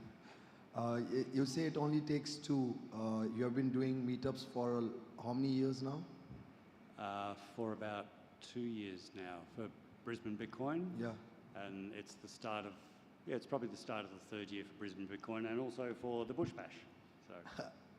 And so what do? You know the altcoiners or the shitcoiners are Bitcoiners only, but like they come with this mindset of shilling their coins. Do you still accept them in your group or you say walk away, I am toxic? Yeah, our experience was in the first probably 6 months or so, they would come along and try and shill whatever their new quote-unquote project/coin was going to be. And one or other of us that were kind of organising the meetups would then just go and talk to them and say, look, that's not the conversation here. Don't bother coming if that's what you're going to talk about. Happy for you to come here and learn about Bitcoin, because you clearly do need to learn because you're still shitcoining, but we made it clear they weren't welcome. Obviously to the education sessions, they're always welcome. Anyone is welcome. And the sessions were usually 40 to 50 minutes and then maybe up to half an hour of questions and discussions amongst the group, because the group at 20 to 30 to 40 is small enough to have quite a bit of backwards and forwards. But yeah, the sort of the social session afterwards, it took a while for that message to sink through for some of them. Thank you. Because in India we have a lot of Web3 companies and they are also Indians, you know. We are Indians. So we have that family feeling. Like they have their own coins, and when you sit and talk to them, they say, yeah, let me make money by trading shit coins or selling my own shit coin, and then I will stack Bitcoin. So you can't just get angry at them, right? They're Indians too. Correct. Everyone has to put food on their table. There's no judgment there. The issue is if they're trying to come and sell their altcoins into an educational group about Bitcoin, because you want the group to be just pure signal. If you want to learn about Bitcoin, come here. If you want to learn about crypto, there are a million groups, loads and loads of them. Funny, they don't seem to be so active right at the moment. The Bitcoin groups, however, are growing strongly. Thank you, man. Thank you. You're welcome. Actually, the point you mentioned, Paco, like if somebody says that they are selling their shitcoin so that they can earn money and buy Bitcoin, I think it's okay. Because in that case, they are philosophically inclined towards Bitcoin and they know what value it holds. They're just shitcoining to make other people, like they are doing the bad marketing for the other cryptos so that the other people could learn from the bad experience of the crypto and probably come to on the right side, on the right side of the Jedi. But I think we need those kind of people as well. Those people who are shitcoining to earn Bitcoin. Like they know in their heart that philosophically Bitcoin is the correct one, but they are on the surface showing to others that. I think there are a range, and some don't know that, and they actually believe, but they just haven't learned enough yet to know, and no judgment there. You know, if they want to come or when they're ready to learn about Bitcoin, we will be there and happy to teach them anything they want to know. But we're not happy to have them come into our Bitcoin groups and try and tell other people about crypto. There are lots of other places to go. Colin, yes. Shashwat, in fact, I will just describe them in one word, which is scammers, right? They breed on your money to raise their bar and come into Bitcoin. So it's not the right ethos to carry in terms of Bitcoin because they are buying Bitcoin, but the way they are buying Bitcoin is wrong. It's scam. Yeah, look, there are a range of ways to, I guess, to have that conversation, and generally I would just ask them to leave and tell them that crypto is not welcome here. other people in the group would be far more blunt and be using the language you're suggesting. Hello. Hi, I'm Rishabh. So you coming from Australia, how is the government treating Bitcoin or whatever it is? Because in India, we are facing issues with the taxation and so many other things. So what is the government's approach towards Bitcoin in Australia? Sure. So governments and taxation is like the sun coming up in the morning, yeah? So in Australia, we have broadly, Bitcoin is considered a capital asset, so it is subject to capital gains tax. There is a big, what's called a carve-out. So if you're using Bitcoin, if you're buying Bitcoin for personal use, to pay for a conference ticket, for example, or to pay for beers last night, or buy pizza, or pay for a meal, or buy coffee, or buy caps or clothing online, those sorts of things. That's deemed personal use. 10,000 Australian dollars worth of Bitcoin a year is not subject to tax. So the beauty of that is that it encourages people to try Bitcoin, to use it, to spend it, to be comfortable with it. It also encourages businesses to consider taking Bitcoin as payment. So, for example, my barber. So, yes, believe it or not, I have enough hair to get cut sometimes, even though my kids say the barber charges a search fee now. But so every time I sit down in his chair, people go, "Oh, you're trapped by your barber." No. You have trapped your barber. Your barber has to stand there until he's finished cutting your hair. And in that whole time, I orange pilled him. So over a long period, I think through 2019, we had a little bit of talk about inflation. We had to talk about hard money. We had to talk about Bitcoin, got into the conversation, And then it was like, "Oh, would you like me to pay you in Bitcoin?" Yes, he would. And so every now and again, he would take payment in Bitcoin. And then at the start of, I think, 2019 or 2020, I said, "How about I pay you in Bitcoin for all my haircuts this year? I only get one a month." He's like, "Yeah, okay." That was all good. And then we've got to about September or October last year, and he's like, "Mate, have you seen the Bitcoin?" I'm like, yeah, it's still there." And he goes, "Yeah, but like, I've made loads of money." I went, yeah, it's a really good savings tool. And he goes, "How do I buy some more?" So the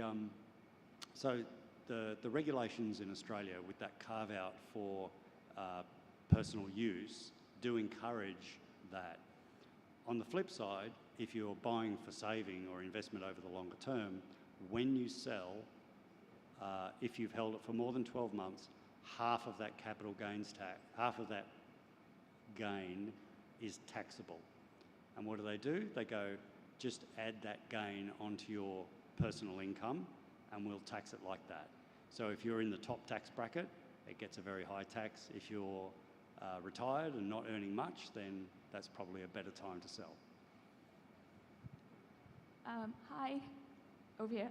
Hello. Hi, my name is Natasha, and I really enjoyed your talk, mostly because I'm not into Bitcoin, but I'm really into people. And what you're doing seems to be very people-focused, which I think is fantastic. Thank you. You're welcome. So my question is, when you're creating these spaces that encourage community, which I think is very important, and we don't usually find that outside of religion maybe, how do you create moments to harness human potential in human community?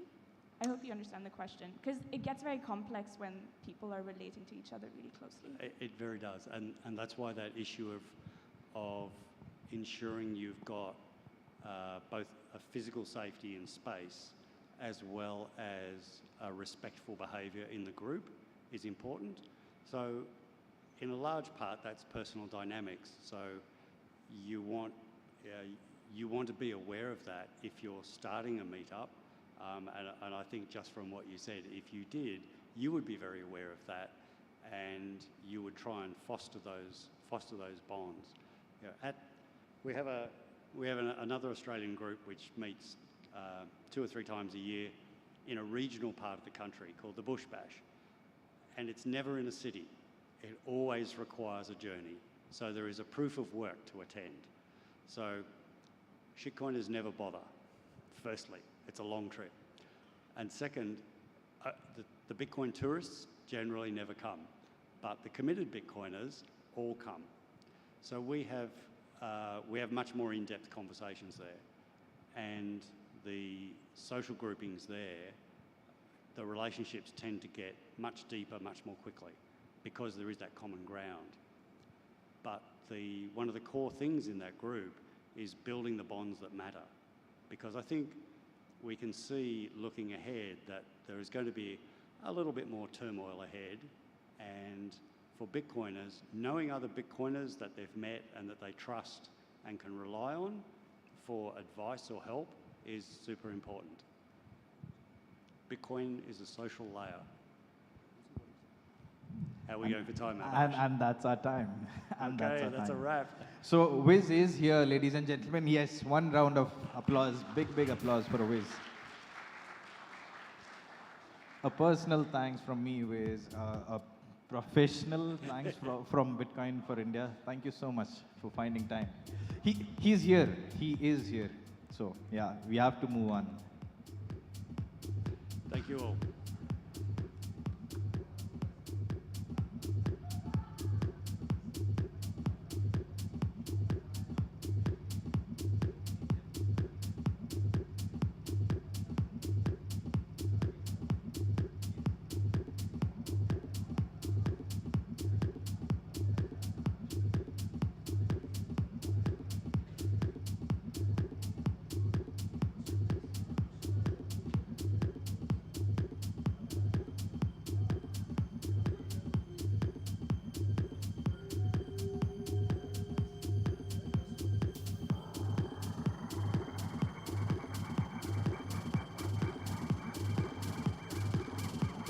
Guys, we take a 2-minute break and then we are all back with Paco.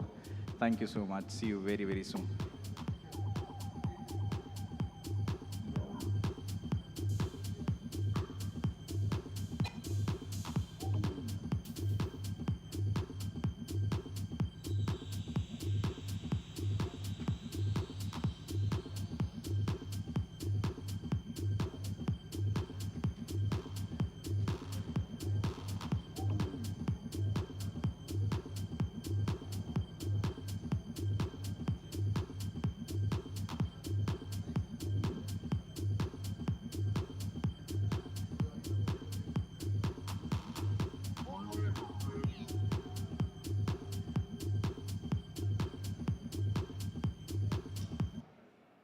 Hey, what's up everyone? This is DJ Paroma and you're listening to my Deep House Non-Stop Sessions Volume 5. This is where I dish out my favorite commercial Deep House playlist for you guys. Hope you guys enjoy. Peace out and have fun. Don't wanna forget what you feel like. Don't wanna forget what you feel like on my body. Don't wanna forget what you feel like. Don't wanna forget what you feel like on my body.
acting out of pocket, trying to grab up on my pants. 100 bitches in my trailer say they ain't got a man,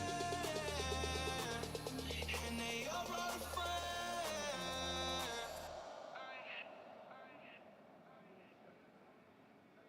I've been fucking hoes and popping pillies, man, I feel just like a rock star.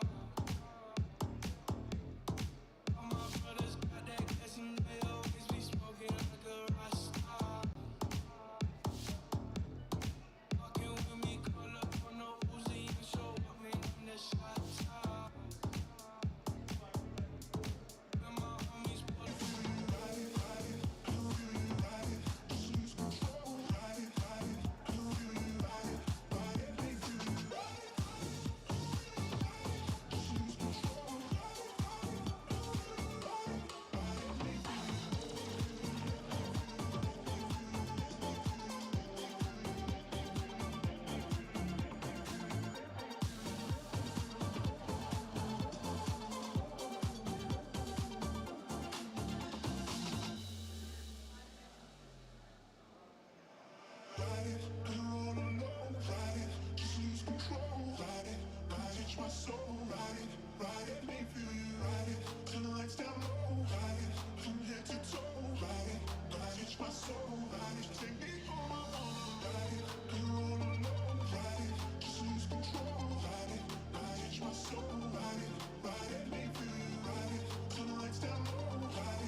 Right.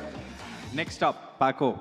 So Paco's story, I can tell you what's written on the website. He's a Bitcoin evangelist, which he is, but that's a little tiny grain in, on the beaches of Goa. That's barely scratches the surface of who and what Paco is. I know a bit of his story, and I'm very happy to narrate it to you, ladies and gentlemen. So this is circa year 2021. And there is a traveler, there is a gentleman who loves to run, who has an adventurous spirit. And he comes across the gentleman who's running our tech track, which is Raj Maitra. And the two of them, they start speaking. And this runner boy, Paco, who happens to have such an adventurous spirit, he's like, what happens? What if I start this pilot experiment of going around the world only on Bitcoin? And that is where he starts. And like the most of us, it was his journey as well, wherein you start exploring with cryptocurrencies, and then very soon you realize that, okay, it's not other cryptos. Bitcoin makes a lot more sense for a lot many reasons. And since then, it has been more than a year now. How much? A year and? A year and 2 months. And he has been to 21 countries now, trying his very best to transact in Bitcoin. There you are. Thank you.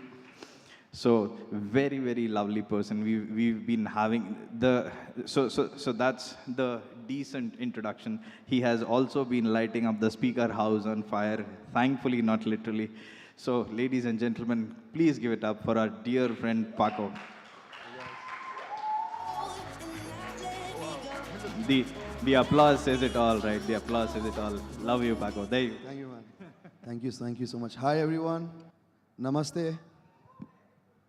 Namaste, man, guys. Hi, everyone. Wait, you'll time me, right? Yeah, is my voice audible? All right, namaste. My name is Paco. I am from India. मैं हिंदी बोलता है. And I love Bitcoin. Bitcoin loves me. I am here because of Bitcoin, and I will go further because of. The journey is very Huh? Donations, yeah, we'll reach there. Hey, don't give my climax. For me, Indians, we are very proud Indians. From inventing zero to having the greatest statesman, that is Chanakya, to going to Mars, to doing everything possible that Indians can do. Yeah? And now we are just in UK also, our Prime Minister only, Rishi, homeboy. So it's a very proud feeling coming as an Indian, right? And this was something that guides and takes us forward. I will not go much into Hindi and India, but I'm really thankful, like this is overwhelming for me. It's too big for me too. I'm gonna just take you down through a journey of what is Run with Bitcoin and why did it all start. So Namaste India. We move forward. Why am I doing this? It's for mass awareness. So that is hosting Bitcoin meetups. I've hosted 62 meetups in 21 countries. And as Wizard of Oz was saying, it only takes 2. So it's all possible. Adoption of Bitcoin, so I was using Bitcoin to buy goods on my travel. And ultimately to show that humans are kind people, because that is always underestimated, like humans are bad, they are cheating us. Who am I? I have been traveling the world since 2015. I have traveled to a total of 44 countries. And this time the plan was to do 40 countries in 400 days. Yeah? Are you guys with me? There you go, 40 countries in 400 days by using Bitcoin. It will be crowdfunded and support from the community. The community is here, so thank you. Spread awareness and adoption, and the journey started on 17 September 2021. We move forward. This is India. And the journey starts because of a book called the Bitcoin Standard. The Bitcoin Standard book was offered to me by my friend. And he said to me, if you read this book, I will help you in traveling the world. I read the book in 3 days, and in 21 days, I started my journey that is Run with Bitcoin on 17 September. I have summed it up really short, so what all I've done in India. The first photo you look to the left, the boy is with us. We went for our first run in Pune. This was a Run with Bitcoin because I believe in running. Running is sweating because back in those days, we were hunters and gatherers. We used to move our bodies, and now we are just moving our fingers and thumbs. So to have a physical activity is really important. Running keeps me sane. That's why it's called Run with Bitcoin. The same way you run your node, you got to run your body too. This is running. First run. This is a meetup in Vadodara. This was the first meetup in Bengaluru, where we had 35 people, and you will see Roshan and Karan just out there. One of my first contributors from GoSat's team. Statue of Unity, because I believe Bitcoin is unity and it is most scarce resource. This is something which is very close to my heart. This is Hawa Mahal of Jaipur. We want to pay the guide in Bitcoin. And the guide is saying, no, sir. Sir, this is a scam. I'm like, no, sir, it is like Google Pay. He's like, sir, Google Pay everybody uses, nobody uses Bitcoin. It took us 1 hour to convince him. He downloaded the Blue Wallet, and we paid him in Bitcoin. It takes time. It takes time.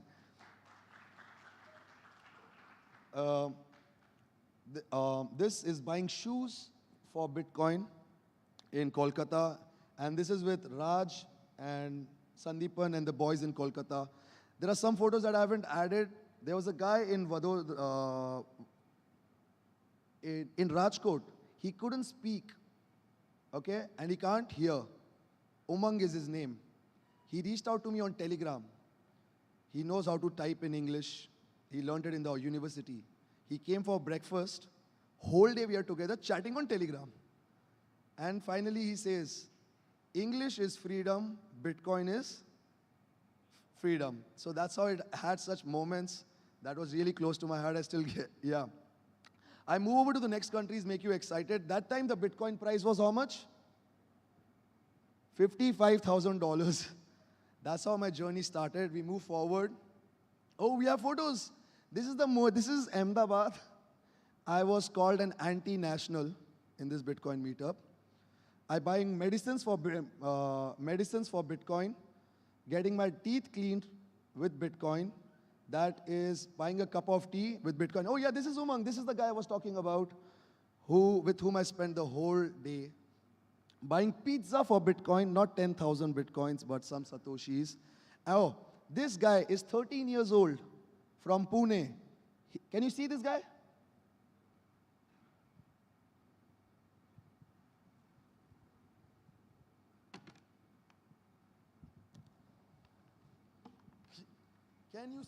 Can you see him? He's 13 years old. He knows about Bitcoin. And he has a blue wallet. We got an icicle, barf ka gola on Bitcoin. This is possible if you try hard, if you go. We move forward.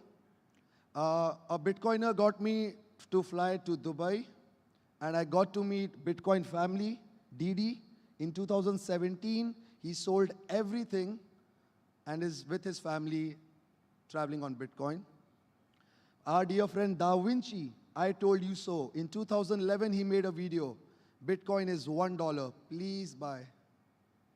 Nobody bought. And he's having fun.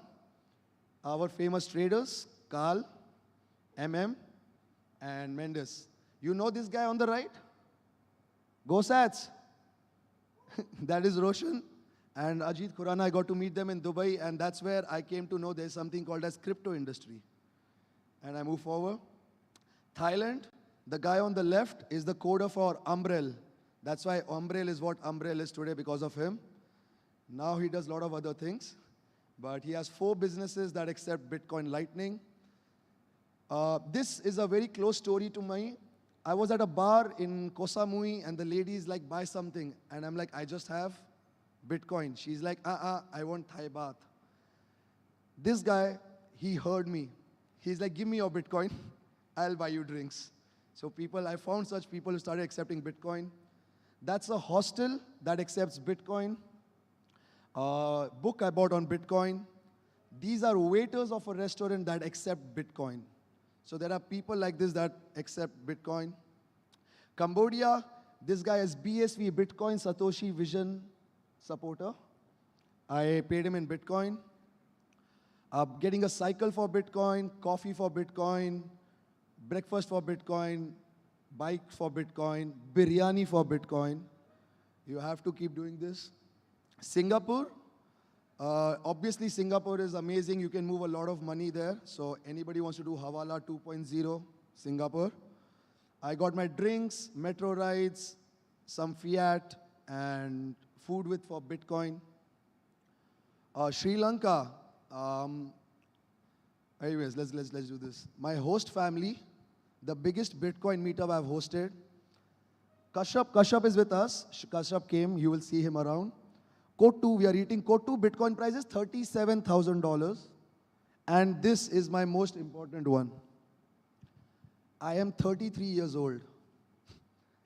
And we lost the room keys to our room. And the lady is like, give me $100. And I'm a Sindhi boy. I am like, I'm not giving you $100. Give me a duplicate. I take the duplicate. I go to the next town. I say the guy, I want to make a copy of this key. But I will pay you in.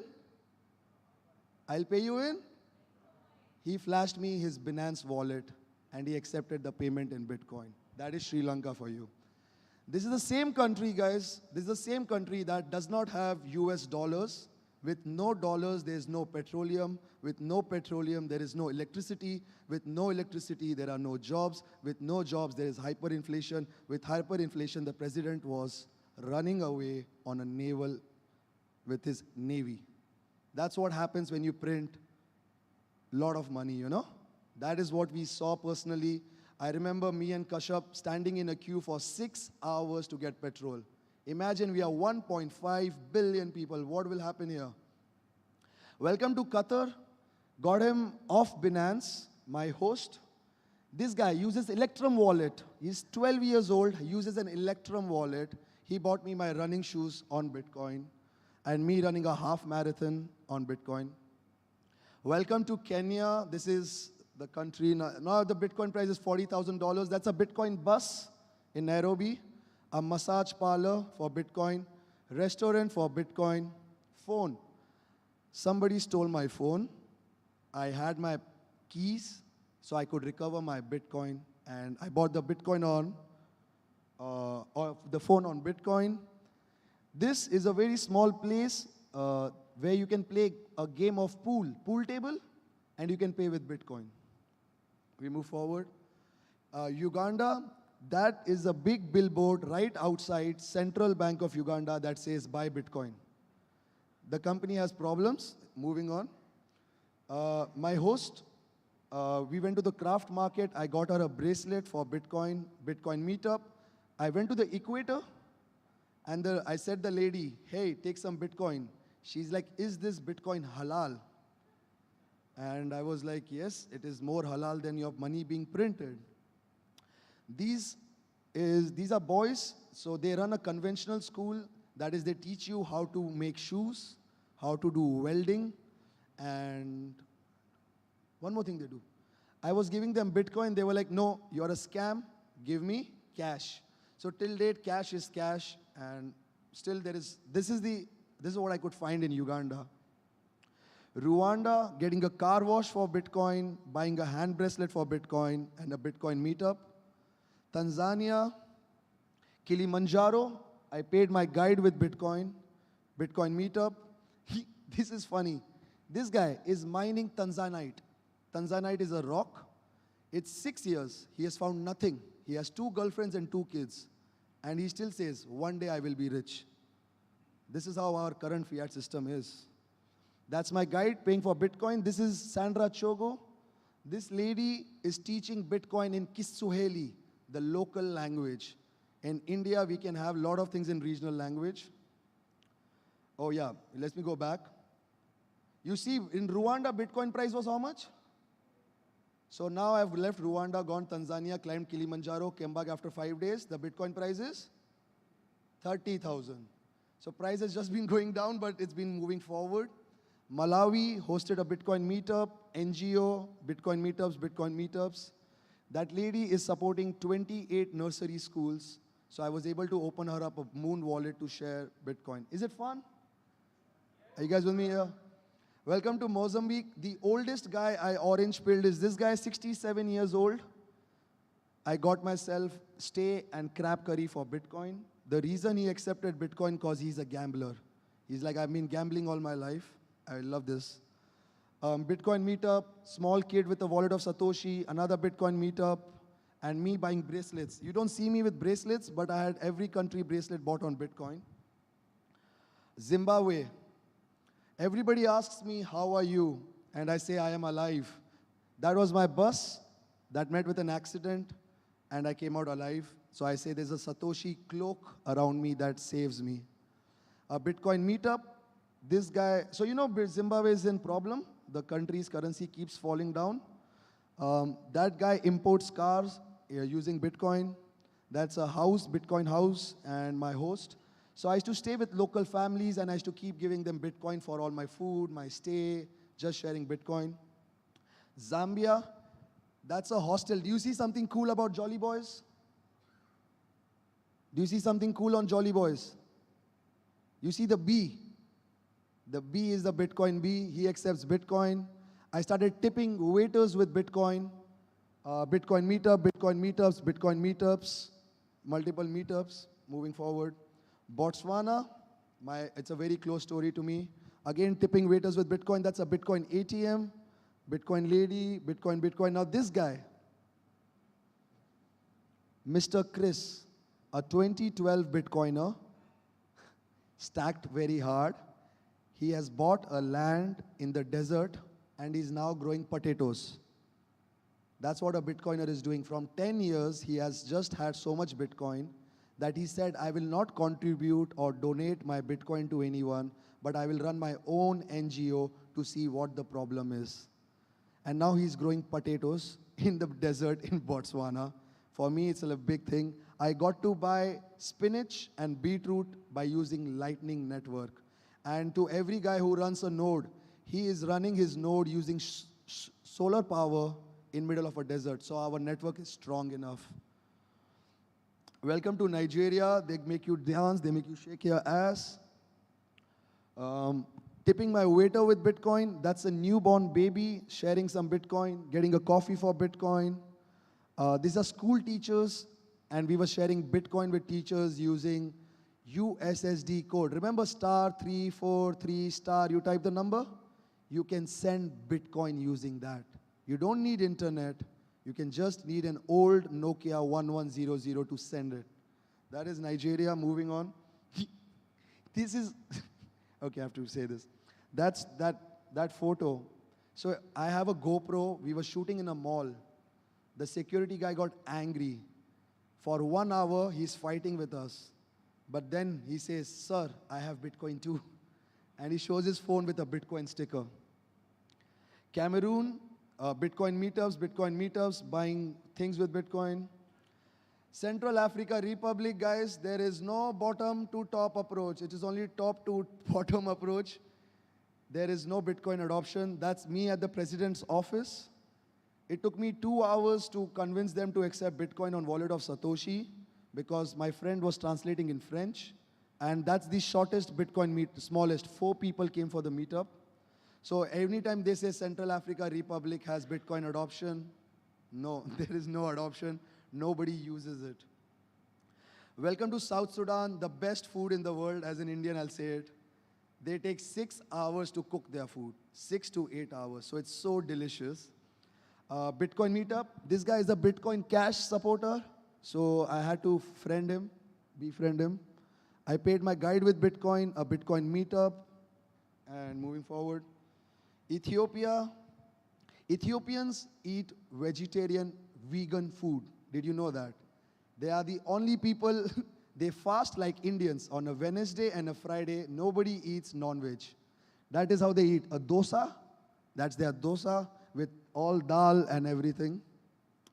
I pay my hostel with Bitcoin, a Bitcoin meetup with the guides, a Russian car. That is Marilyn Monroe, that's hidden. That's a Bitcoin meetup. And guys, my Bitcoin price is $19,500. The Bitcoin price has been going down and down and down. But if you see, the price is way too cheap. The value is off the roof. If you understand, everybody who bought the Bitcoin at the top is like, oh, it's so expensive, yeah?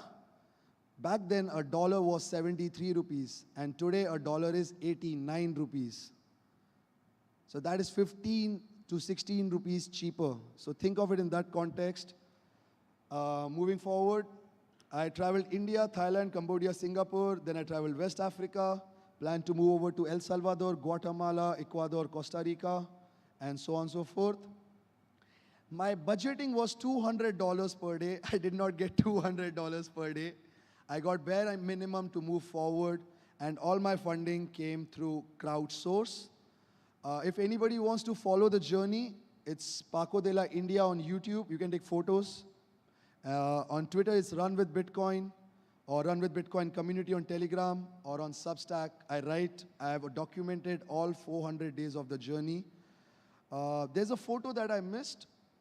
I will get onto that personally with you all later. I move forward. This is my crowdfunding campaign, and this is how I got money, because Bitcoiners came through. Many people hosted me in their house. Sarvanan and Sai are here an example. They hosted me in Chennai. Raj hosted me in Kolkata. Mumbai, everywhere somebody hosted me in their house. So people received me in their house. Some gave me some Bitcoin. Some gave me their energy. So everybody, it was a combined effort which ultimately showed that humans are kind people. It is just the price action and too much mainstream media that affects you. I have traveled 21 countries in 400 days. The target was 40 countries. Let's do the next 19 countries together. And before I move forward, I want to say something. There are two quotes that guide me. I have time, I'm done? Busy. Okay, a minute. The one quote that really helped me move forward was Mark Twain. If you don't follow news, you are uninformed. But if you follow news, you are misinformed. Yeah? That's what it is. There is a lot of noise out there. Think about the bigger picture of Bitcoin. And the last one, which is dear to me, a man who has no love talks about love. A man who has no money talks about money. A man who has no Bitcoin talks about. Thank you so much, guys.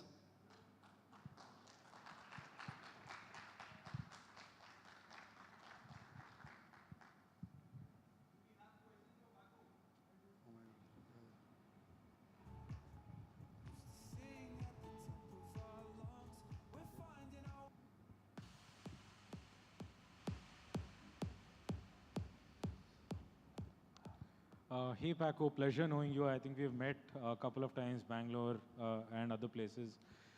Whenever I've met you, it's always been super motivating, inspiring, energizing the interaction because, you know, the mission you've set out to do, you're actually doing it. And it's not really about any incentive here. It's just the motivation that comes from within, right? I find it to be very strong, electrifying. So the question is, where is this coming from? What's the core motivation behind the movement that you're trying to create or, you know, the effort that you're putting in? Interacting and traveling to 40 countries. Where is this coming from? And, you know, I'm trying to essentially understand if another, let's say, coiner, right, any other entity is offering a larger amount, right, let's say for a day, saying put this up on your YouTube or something, you're able to just, you know, laugh at them. Even when times are hard, right, even when things happen. So where is this coming from that drives you? Wow, it's definitely coming from my running. My running cleans my soul. Running is the best drug for me. Sweat is the real drug in your life.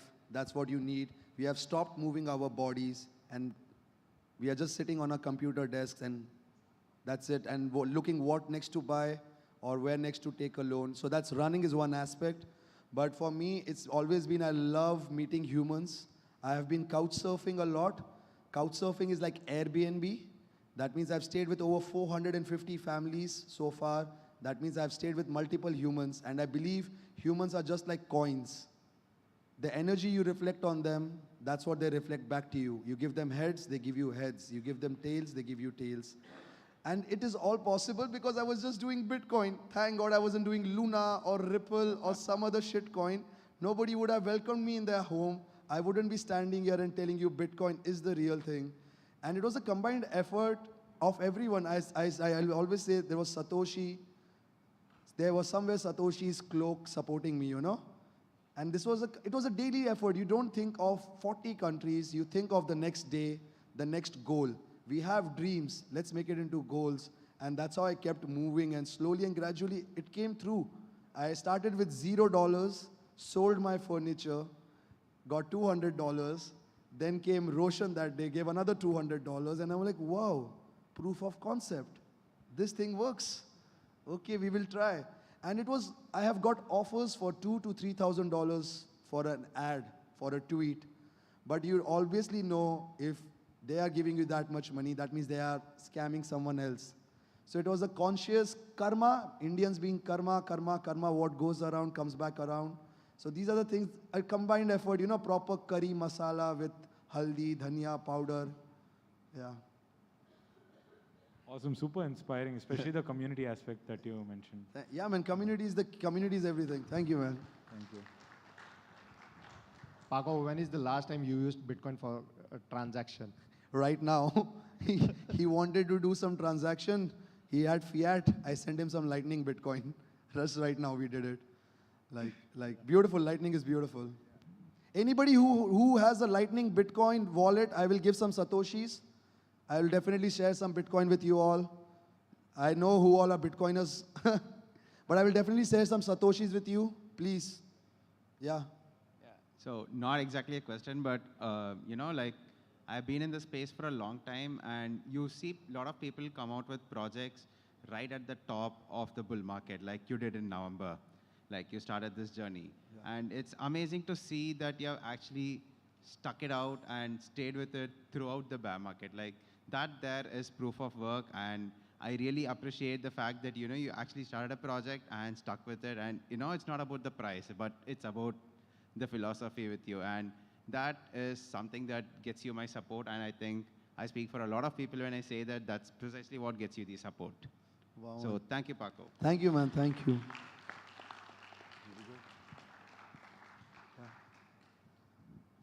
That's it? Yeah, guys. Thank you, man. Thank you. I love you all. I do love you all. I really love you all. Like my father says this is fat, this is small. Okay, let's take the right hand. This is fat, this is small, this is big. All are different, right? But when you eat your biryani, all come together. That's what Bitcoiners are. So thank you. A round of applause for you guys, man. Thank you, Paco. Thank you. Thank you so much. Thank you so much. Another big round of applause for Paco, please. Insane journey. More power to you, brother. Thank you so much.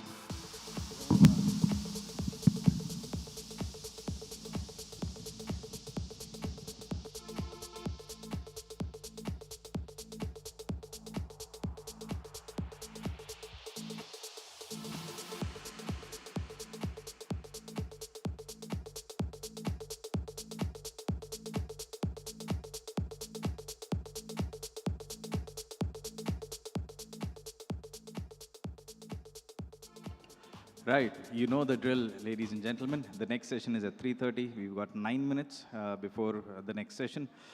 Network, there is a tech track that has been going on. You can visit that place as well. Special shout out and a big thank you to Raj for curating the entire tech track. Can we have a round of applause for Raj, please? Thank you. Thank you. We have got the stalls as well behind you. So we've got the Keeper stall, we've got the Gosat stall, we've got Radhika's stall where you can buy cool swag. And we've got Ajay ji with us, who is a very special gentleman. And we are very blessed to have him join us today. So his story is extremely unique. And I'll take a minute to speak about it. So he is a woodworker and very reclusive. He focuses on his work. He lets his work speak. So and he is coming in from Bastar, if I'm not wrong, right? Bastar, Chhattisgarh. And it is his artwork that you have seen Prince promoting on Bitcoin4India handle. One of the first ones that Prince put out with the Bitcoin4India logo done, with the woodworking done, went very viral. Many big names in the Twitter ecosystem noticed it, reached out to Prince, reached out to us. And his woodwork is, there are lots of talks that are going between Ajay ji, Prince, for his woodwork, Bitcoin-based artistry that he is doing to go out into various Bitcoin conferences out in the West. So that is another achievement for him. But these things that I just mentioned, they are still surface level. This gentleman, I have Ajay ji over here. Ajay ji, aap haath uthayenge. This gentleman, let that come in, ladies and gentlemen, let that come in. So that is, and I'm sure you have seen the woodwork yesterday. I'm sure you have visited the stall today as well. You have seen how intricate it is, how the amount of detailing that has gone in, but that is still, it still doesn't convey the kind of heart that the gentleman has. Because he, not only is he doing wood carving, but he is teaching wood carving to prison inmates. And who are these prison inmates? They are people from the Naxalite community of Chhattisgarh, of Bastar.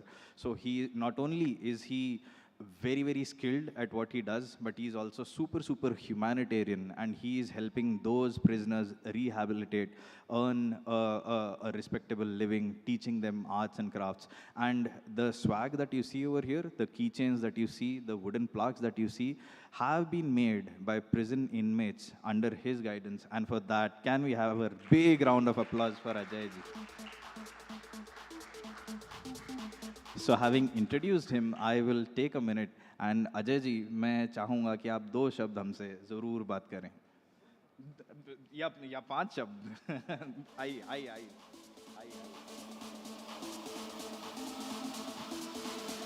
I'm here. Hello every, नमस्कार. मेरा नाम अजय कुमार मंडावी है और मैं कांकेर बस्तर से यहाँ आया हूँ. आप लोगों ने न्यूज़ में सुना या देखा होगा बस्तर के बारे में, पूरा नक्सल हमले के बारे में आप लोगों ने सुना है? प्लीज़ सुना है कि एक एम्बुश में 75 जवानों को मार दिया गया, कभी 14 मरे, कभी कुछ मरे. तो मैं उनके बीच में 2010 से काम कर रहा हूँ कांकेर जेल में. 2007 में मेरा एक वर्ल्ड रिकॉर्ड था, 2008 में रिकॉग्नाइज्ड बाय प्रेसिडेंट, 2009 में biggest Bible of the world, और 2010 में मैं अपना सब चीज़ पैक करके जेल चला गया और तब से अब तक कंटिन्यू हूँ. 2017-18 में ये लगा कि थोड़ा कहीं फैम धुंधला हो रहा है, तो 2018 में एक वर्ल्ड रिकॉर्ड बना हमारा जेल का, वंदे मातरम का. वर्ल्ड का सबसे बड़ा Vande Mataram 22 feet by 44 feet का है वो, और उसको मैं और मेरे 9 जो स्टूडेंट हैं जेल के, उन लोगों ने बनाया था. रही बात, बहुत सारा थैंक्स मैं कहना चाहूँगा प्रिंस को, जिसने मुझको यहाँ तक बुलाया. और बिटकॉइन या मनी मेकिंग मार्केट या पैसे के पीछे लोग जो मेहनत करते हैं, उनसे मेरा सरोकार नहीं था, प्लीज़ नहीं था. मैं जितना था उतने में काफ़ी संतुष्ट हूँ, क्योंकि बहुत सारे लोगों की ज़िंदगी बदलते बदलते ऐसा लगता है कि अब सिंप्लिसिटी सबसे बेहतर चीज़ है. लेकिन कुछ दिन पहले एक स्टूडेंट का फ़ोन आया, उसका भाई सीरियस था और उसने कहा कि गुरुजी इसको अंतागढ़ से कांकेर शिफ्ट करना है हॉस्पिटल में. तो मैं बोला ठीक है, मैं डॉक्टर को बोल देता हूँ. जितना मेरा अपना अप्रोच है अपने स्टेट में या जहाँ भी हो, पुलिस डिपार्टमेंट में, रेवेन्यू में, इधर उधर जहाँ भी फ़ोन करो लोग मना नहीं करते हैं. तो वो कांकेर शिफ्ट हो गया. कांकेर के डॉक्टर ने कहा कि इसको रायपुर शिफ्ट करो. तो मुझको लगा कि रायपुर में नहीं है मेरा कोई बड़ा अप्रोच, तो मैं उसको दूसरी जगह शिफ्ट करवाया, भानु प्रतापपुर में. भानु प्रतापपुर में जो डॉक्टर दोस्त है वो नहीं था, तो उसको फिर दल्ली राजहरा शिफ्ट कराया. दल्ली राजहरा में मेरे मित्र हैं डिप्टी कलेक्टर, SDM वहाँ, तो उसको खबर किया.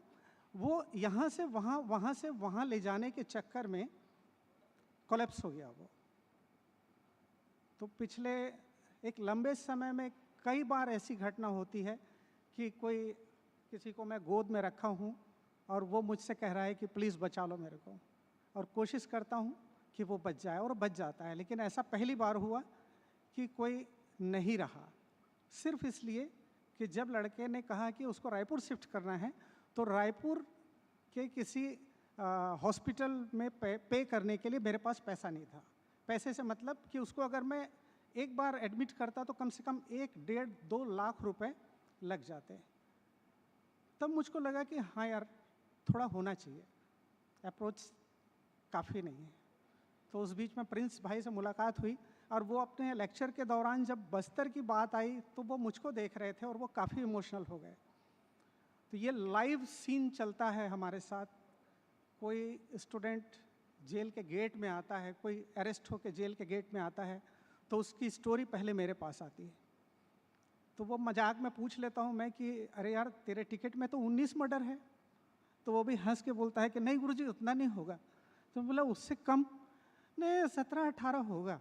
अबे तो मैं 19 होने में क्या दिक्कत है, वो ज़्यादा भी हो सकता है. तो ये बात चलती है. और मैं सिर्फ आर्टिस्ट नहीं, मैं काउंसलर हूँ. मैं उन स्टूडेंट्स के दिमाग के साथ खेलता हूँ और उसको धीरे धीरे धीरे धीरे करके मेन स्ट्रीम में ले आता हूँ. मेरा एक स्टूडेंट जेल से रिलीज़ होने के बाद यूथ फेस्टिवल रोहतक में इंडिया में फर्स्ट नंबर का आर्टिस्ट था. तो ये छोटा छोटा अचीवमेंट है, और थैंक यू आप लोग कम से कम इतनी देर सुन रहे हैं। और प्रिंस भाई हमारे, he is Prince by heart, वाकई कि वो उन लोगों के बारे में सोचते हैं, या एक बार कांकेर आए, मेरा अपना सारा काम देखे, दूसरी बार मेरे स्टूडेंट से मिले, और रहते हैं, साथ में ही रहते हैं। ऐसा पहली बार हुआ है कि मैं कहीं निकला हूँ और मेरा कोई स्टूडेंट मेरे साथ नहीं है, कि वो एज सिक्योरिटी या जिस पर्पज़ से भी हो, जब भी बाहर निकलना होता है कोई ना कोई होता है मेरे साथ। अभी खैर मित्र लोग हैं, कोई स्टूडेंट नहीं है, अन्यथा मैं यहाँ नहीं खड़ा होता, मेरा कोई स्टूडेंट खड़ा होता। अब मैं चाहता हूँ कि बिटकॉइन उसके जेब तक जाए, उन बच्चों के जेब तक जाए, और वो उसकी वैल्यू समझें, क्योंकि कैश जो अभी चल रहा है, खैर उस बारे में अपन कभी बात कर लेंगे इत्मीनान से, अभी मेरे ख्याल से समय बहुत कम है ना। तो बहुत बहुत धन्यवाद इतना इत्मीनान से सुनने के लिए, थैंक यू। प्रेसिडेंट्स अवार्ड छोटी बात नहीं है अजय जी, छोटी बात नहीं है। Can we have a big round of applause please? Thank you, thank you, thank you. And Ajay ji is here with us. He is there at the merchandise stall. You can spend time with him. Ajay ji, आप आए सच में, thank you so much. So ये रही बात आपकी. At the same time आपने जो कहा that प्रिंस भाई सच में दिल से प्रिंस है, वो मैं भी मानता हूँ, मैंने देखा है. And जितने सारे लोग, so Prince and Prasad are the people who have behind the scenes इतना ज़्यादा काम किया है Bitcoin for India कॉन्फ्रेंस के लिए. So उनकी मेहनत मुझे पता है, उनका दिल मुझे पता है. कहाँ गए प्रिंस भाई? दिख नहीं रही इधर. आप सामने आओ, आप सामने आओ, आप सामने आओ. So I love this guy. It's okay, it happens on stage and that is completely fine, but the kind of work Prince Bhai has been doing behind the scene, it is absolutely insane. Not just for the conference, but generally for Bitcoin in rural areas of the country. So, सच में आपकी बात I cannot, मतलब 100% I agree with you कि वो दिल से Prince है. Thank you, Ajay ji. Ajay ji is here, right behind, so you can speak with him, ladies and gentlemen. On to the next session, we have Pavan. Pavan, here he is. So a very quick introduction of Pavan. Pavan is a Summer of Bitcoin intern. And he is going to speak with us about the layer 2 technology on Bitcoin, which is Lightning. And Summer of Bitcoin, I'll take just like 30 seconds to speak about it. It's an internship program wherein university students can apply to Bitcoin companies through Summer of Bitcoin and get exposed to the Bitcoin technology, the Bitcoin protocol. There's a lot more. I won't eat into Pavan's time, but we have the founder of Summer of Bitcoin, Adi Shankara, here somewhere. I think he's just stepped out. But do take a minute to speak with Adi as well. Having said, Pavan, the stage is all yours. Welcome, welcome, welcome, welcome.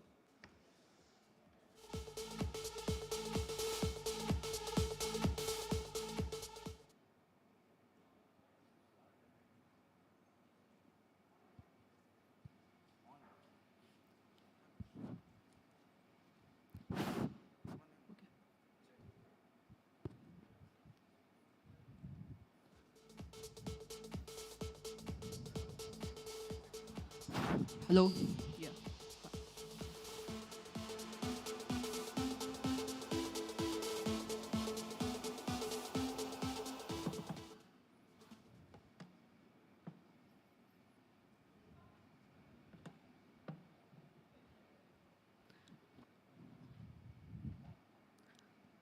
Hello everyone. So in today's session we will talk about Bitcoin for everyone. So what does that mean? I have a cup of coffee in my hand. I usually pay for things or any small things such as coffee using fiat currency. Unfortunately, I wish I could pay for this coffee or any small thing such as coffee using true currency actually, which has perfected all the properties of money. I wish I could pay for this coffee using currency which has perfected all the properties of money, which has been accepted by the open market practices and not imposed on us, such as central authority or such as government. Do you think is that possible? During this session, I will claim that the concept of Bitcoin makes it possible for everyone. That is Bitcoin for everyone.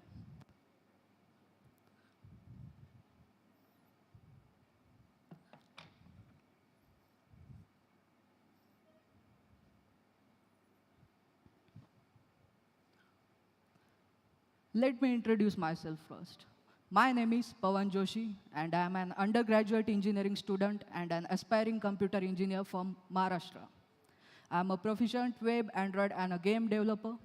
I have participated in numerous competitive international and open source events such as Google Summer of Code and Summer of Bitcoin. At Bitcoin internship, I was intern of the week as well as top performer of the year. Currently, I am working hard to spread the concept of smart transactions over the internet using Bitcoin. Yes, they are smart and intelligent. I'm trying hard to build peer-to-peer finance tools over the internet so that we can make Bitcoin accessible for everyone and making Bitcoin a visible option over the internet. In today's session, we will see how a particular Bitcoin's journey as a peer-to-peer finance system over the internet. We see how Bitcoin is becoming a visible option over the internet to make payments or to make payments very instantly over the internet. Not just on the internet, but we can use Bitcoin throughout the internet. So let's come back to the point that is Bitcoin for everyone, or we can say Bitcoin over the internet and this Bitcoin and coffee. These two terms are basically very related with each other. Let me explain this with a simple use case, or I can say a simple scenario or a story I had. On an occasion, my friend and I were in a coffee shop. We don't hold any cash around and rely increasingly on digital payments. Everyone does, right? Digital payments. During that time, we had a good time, but it was time to pay now. But a beep bank servers were down. A huge try again letter sign on the board. And we were stuck. Numerous folks sitting here may have encountered a similar case. This happened with us because the system we were using was centralized, managed, and a service rather than a network. However, with the decentralized systems or decentralized networks such as Bitcoin, there are no downtimes. We can use this Bitcoin network or technologies that build on top of the Bitcoin network 24/7 without any downtimes. But rather, Bitcoin has this scalability issue. And whole Bitcoin community is striving hard to solve this particular scalability issue, I can say. And there was a solution named Lightning Network. Lightning Network was built as a layer 2 solution on top of the Bitcoin network, which increasingly increases transaction rates of Bitcoin from 7 transactions per second to millions of transactions per second. If we compare this number with fiat payment gateways such as Visa, which lies at 65,000 transactions per second max, you can compare this number with now Lightning Network. It can do millions of transactions almost instantly and without any downtime. Now, as I said, we were in a physical location in a coffee shop. It was hard to convince each and every owner to accept payment in an alternate way or in a Bitcoin. So rather, we have to call our friend and ask him to pay for us and get out of that particular situation. But what I think is Bitcoin for everyone is possible over the internet. Before being used offline or at any physical location, Bitcoin must become dominant online. And it has arrived, or it has taken that particular stage to become dominant online as a peer-to-peer finance system all over the internet.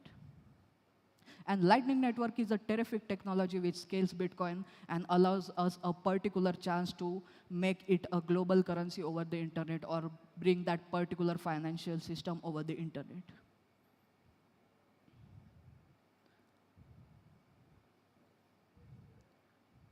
Now, we know that we have Bitcoin and we have Lightning Network and we have internet. We have two networks in our hand. So if we want to use this particular Lightning Network and make Bitcoin payments possible over the internet, we have to integrate these two vital networks together. Let's see how we can integrate these two vital networks together. Numerous specifications came around which enabled this particular Lightning Web integration. There are basically LN URL, there are web LN, there are lightning addresses. There are also custodial and non-custodial solutions such as LNCs and APIs from different companies.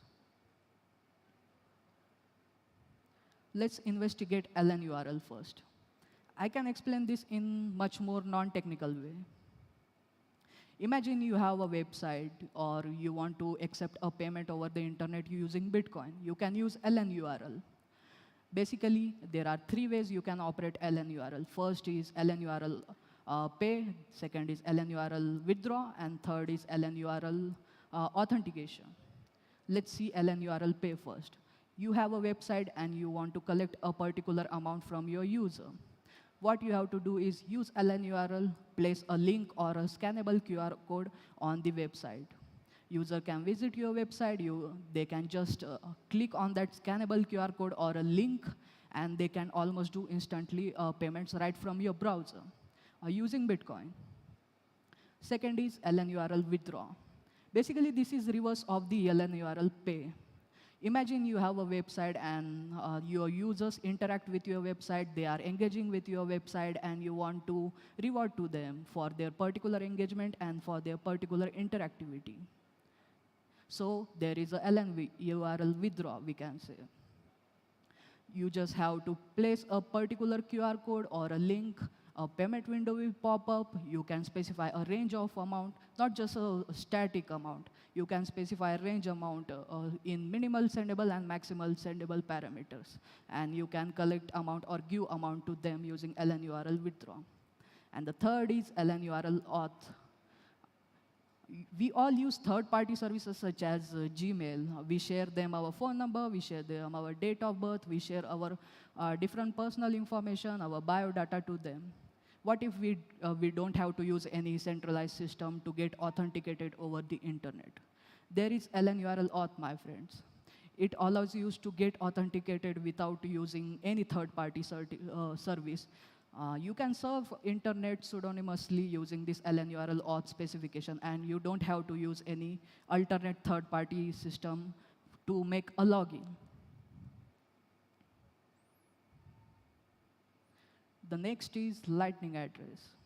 This also is a specification which integrates two vital networks together, that is lightning network and the internet. It is similar to the email address, that is xxx.yyyy@ZZZ. You share an email to someone and the user shares an particular email or sends an particular email to you. Similarly, you share this particular lightning address to someone, and as it is for your Bitcoin, so they can send a particular Bitcoin thing or lightning payment to you. Basically, lightning address, you can get lightning address without almost instantaneously over the internet. There are many websites that provide, such as Albi, Bitrefill, BTCPay, CoinCorner. And you can just send amount or send Bitcoin almost instantly over your browser in much more convenient way. And the last is WebLN. WebLN also enables the Bitcoin payments or provides power of Lightning Network to your browser. It is a simple JavaScript tools, and it just required few lines of code to integrate to your website or to provide a financial infrastructure to your particular website using Bitcoin.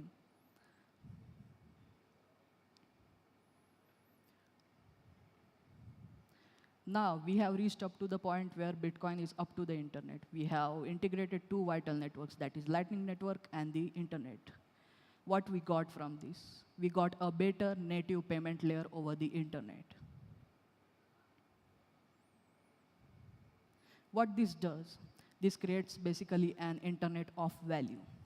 In 1991, HTTP came into existence, and it was used to transfer information over the internet.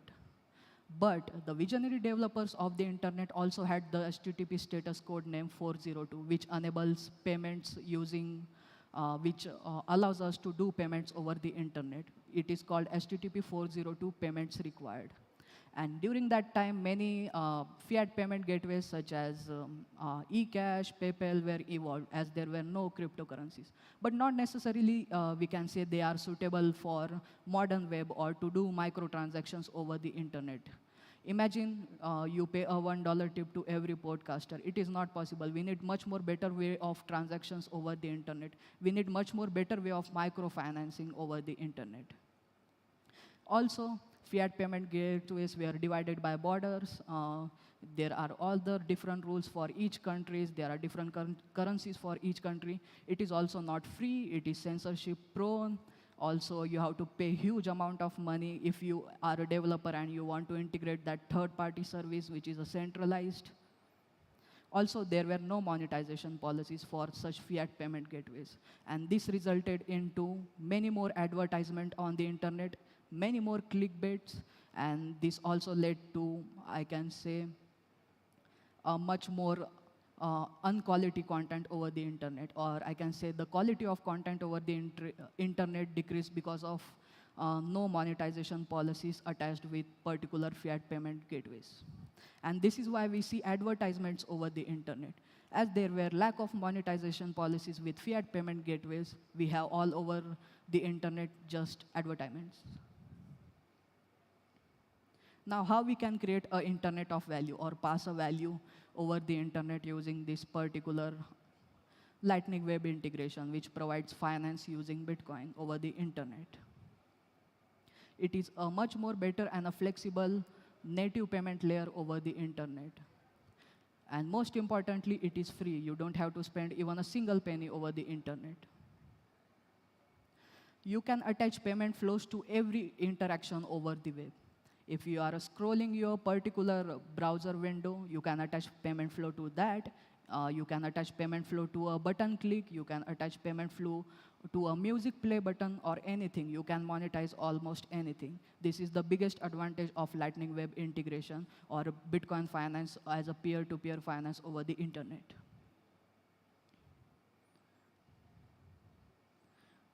And this is how our web looks. We use Bitcoin as a currency under the hood. There is a Bitcoin and a Lightning network top of it working.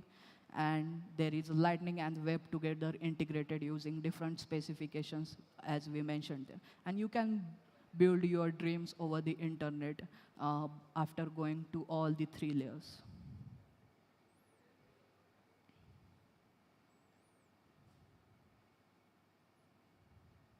Now we have Bitcoin as a payment system over the internet, but why we should use it? There are many fiat payment gateways which are mature, built over the years, and stand as a competition in our way. How is Lightning Network superior than Visa?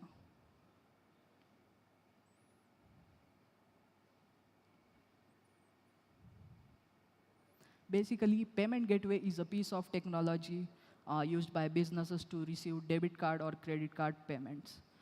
They are basically centralized and controlled by third party. They are static and not really fast. They are not innovative prone. We can't use them as per our requirements or make changes in them as per our requirement. They are not suitable for microfinancing. We can't, I can give an example of a monetization perspective. Imagine a monetization perspective. You want to monetize a podcast or an article or a content over the internet and the long haul of the process. You click on a button to, if you like someone's work, you click on a button and you want to pay them or you want to tip them. So, you will fill in the details, you will trigger fiat payment gateways, a notification will come in, and the countdown will start, and if bank servers were down, you can't do the payment. So in monetization perspective, it is very hard or very discouraging how we will monetize in such a long haul of process. People will not like that particular long haul of process to pay to you or to reward to you using that particular system.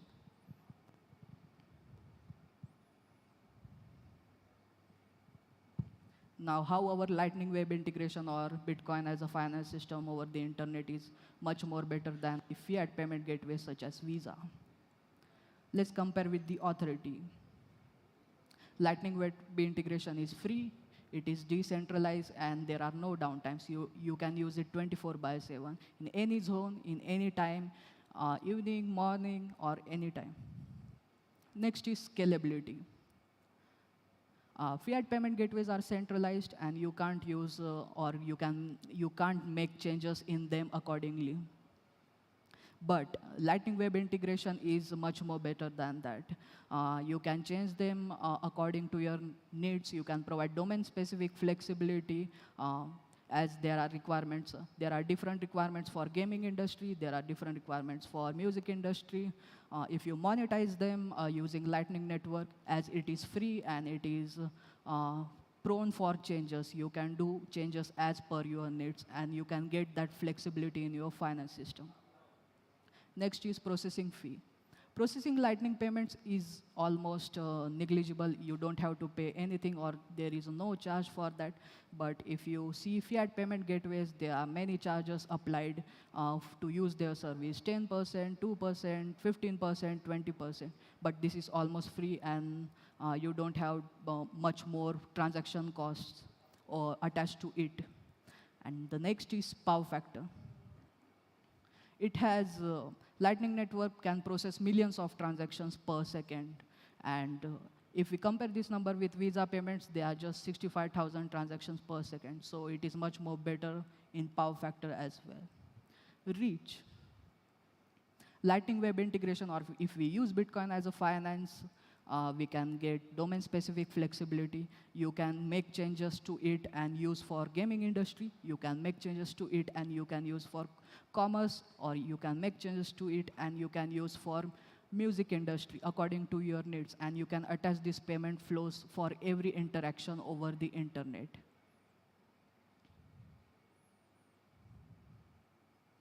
And the last is purchasing power. Let's see how Lightning Web integration is much more better than fiat payment gateways. These are the reports from famous US bank Morgan Stanley. According to their reports, Bitcoin has often got higher purchasing power since 2019 as compared to the US dollars. Lightning Network has got 410% of staggering growth over the internet. So people are moving toward this new financial system that we can get using Lightning Network. They say crypto is a legitimate competitor currency over the internet, and the Lightning Network is much more superior than Visa.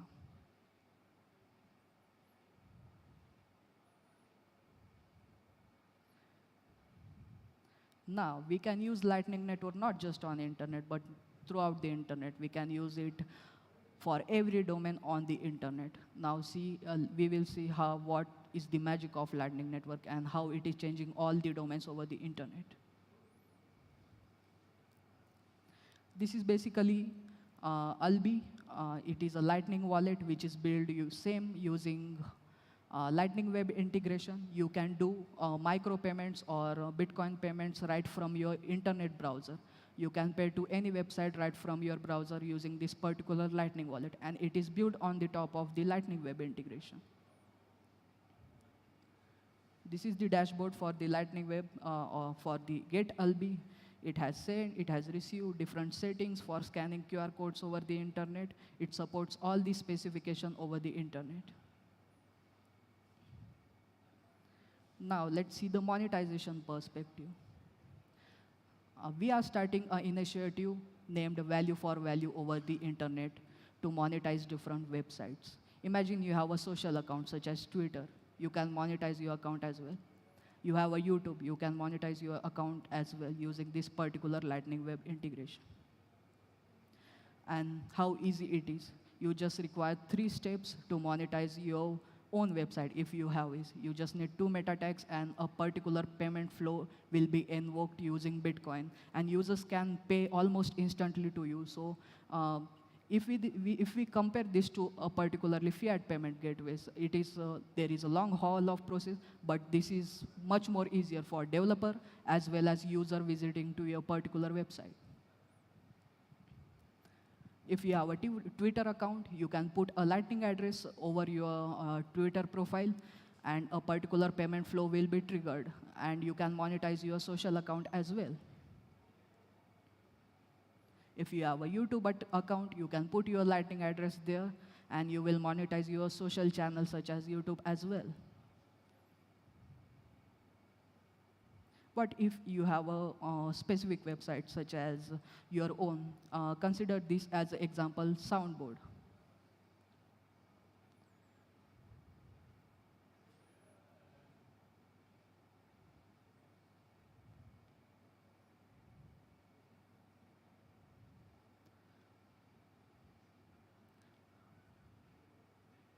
This is particularly a Stacker News. It is a news website and it is monetized using Lightning Web integration. You basically have fiat payment gateways integrated in it. You have sats stored. Once you tip or you click on that particular button or a like button, a payment flow will just invoked and user can tip to you. So this is the monetization of news industry, I can say, and how easy it is. And you can attach a payment flow to any interaction, such as here they attached their payment flow in like button.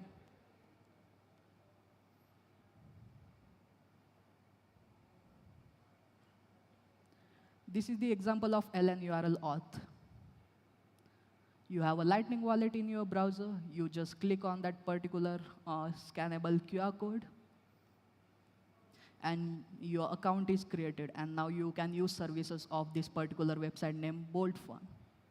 You don't need any third-party service such as Gmail. You don't have to share your biodata or anything to a centralized service such as Gmail. You can create account, you can get authenticated and still serve anonymously over the internet. This is particularly a game website which provides a real economy in virtual world. That means it uses Bitcoin in different gamings, and it uses Lightning Web integration to achieve that. This is the best example which monetizes the gaming industry. Not just games or news or any particular specific websites we have. There are tons of websites and tons of developers which are exploring this particular Lightning network over the internet. These are the examples which are being monetized: wallet, media and news, finance, social, shopping, gaming, art and collection, analytics tools. They all are the websites over the internet which are using free financial system which is built on top of the Bitcoin, making possible the concept of Bitcoin for everyone possible for everyone. Let's talk about innovation. Lightning Web integration is not limited just to monetize. There are many innovative things to do. There are also smart transactions. They are smart and intelligent. They have particular behavior and interactivity attached to it.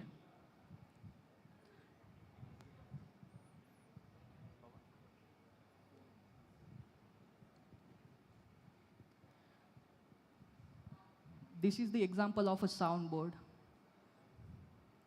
where a user is using a smart transaction, not just a simple transaction containing static data. He can interact with that particular transaction. He can open much more details. He can get much more better insights about that transaction. He can play audio that he is buying, and you can pass any type of information using this particular Lightning transaction or Bitcoin transactions. They are not static, they are smart, and they provide your whole web app a new life.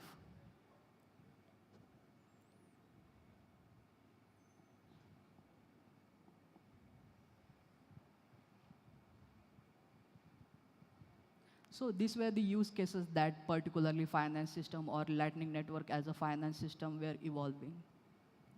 We have reached up to the point, or we are using this Lightning network or Lightning Web integration not just on the internet, but throughout the internet, I can say. And we are providing much more better financial infrastructure, domain-specific and scalable financial infrastructure over the internet using this particular Bitcoin as under the hood and Lightning Web integration. And soon we will be buying coffee at each local store using Bitcoin as well, as we consider. Thank you.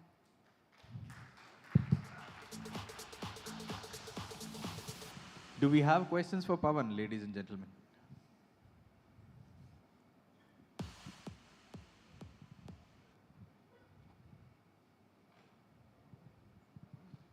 Hey man, thank you. I use a Lightning lot in my travels, and with Lightning it's always custodial, like somebody has the custody of it. Are we looking anything in the coming future for non-custodial, or should, like anything on that? Because I am kind of scared sometimes the wallet of Satoshi can run away. Yeah. Or some of these coins, like Blue Wallet for that matter, Yeah. they can go away. Like, is there anything to that? I can give example of GetLB. GetLB is an open source project evolving in the browser. It provides custodial and non-custodial solutions clearly for your Lightning node. You can create your account instantly using that particular GetLB wallet. They can provide you custodial as well as non-custodial solutions to open your Bitcoin account or Lightning wallet account. So you can use that. We are already been there, I can say. And the last thing was you showed on Web 2 that we can give if you give a GetLB extension to the browser, yeah, and we can receive payments on our HTML website too. Yeah. Nice. Okay, thank you, man. Thank you. Thank you. Good presentation.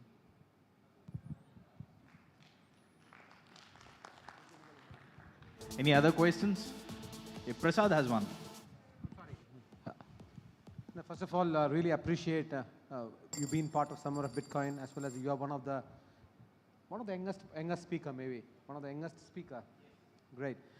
So, out of all the research what you have done, yeah, have you seen people having their own Lightning nodes? So that's the best way you can connect a wallet to Lightning. Like, what is your view on Lightning nodes and channels? Is it getting mature in India? I can say with statistics clearly, Lightning Network is getting 410% growth every year.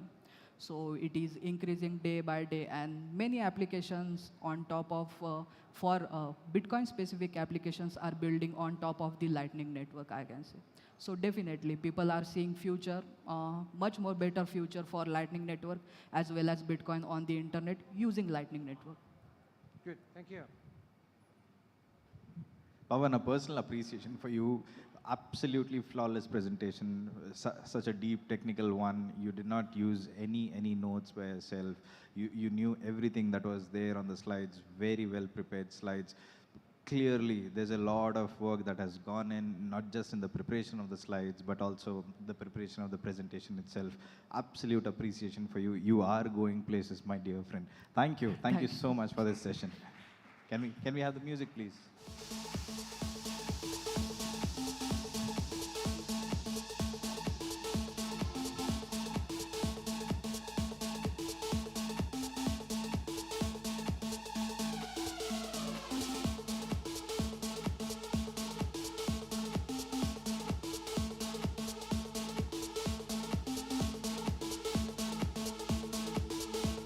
Right, so now we have 13 minutes of time until the next session, which would be a very interesting one with Nicholas from Galloy. I'm sure he'll have a lot of stories to regale us with. Meanwhile, you know the drill. Network, there are stalls behind yourself. Go check out the swag. Go meet the teams of Keeper. Go meet the teams of GoSats. Radhika's right there chatting away with all of her customers.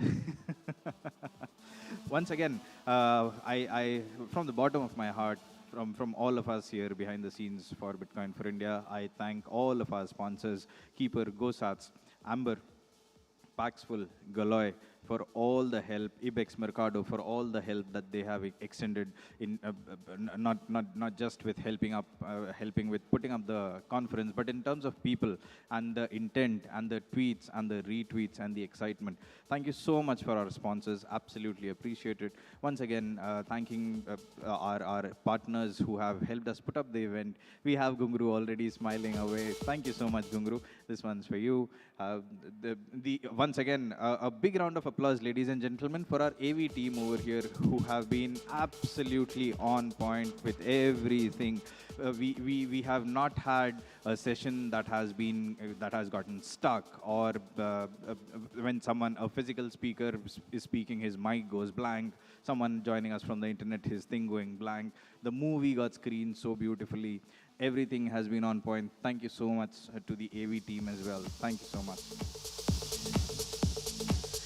Last but not the least, the food. We thank Swad, we thank Omkar. I don't know, Omkar, where are you if you can hear me, but you can see this on the live stream that I've thanked you. Thank you so much for all your support, Omkar, with the food. And last but not the least, Pavitra, for helping us out with the venue and going beyond the call of duty in making sure that we all have a good time. it's sweltering out there. You have ensured that we are all super chilled over here. We are enthusiastic to be over here in the hall itself. So thank you so much for that. The thanks and gratitude are due to our speakers as well, without whom where is the conference, right? So thank you so much, each and everyone who has graced this dais in the first ever Bitcoin conference that we've done. Finally, the tech track, it has been a resounding success. I'm hearing from all the developers out there that they've been enjoying. They are very, very engaged. They are loving each and every session that they have attended. It has been a packed house since yesterday. So shout outs to Raj, shout out to Summer of Bitcoin and Adi for helping us put up a fantastic, a very powerful, a very crisp technical session. And also, finally, thanks are due to our media partners, Bitcoin Magazine, who have been very, very supportive of us in putting up this conference, and IIT Goa, who have helped us, with the volunteers who have been helping us out. That is because of IIT Goa. So all sorts of thanks and gratitude to IIT Goa as well. We resume in the next 10 minutes, ladies and gentlemen. Thank you so much.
Nicholas, can you hear me?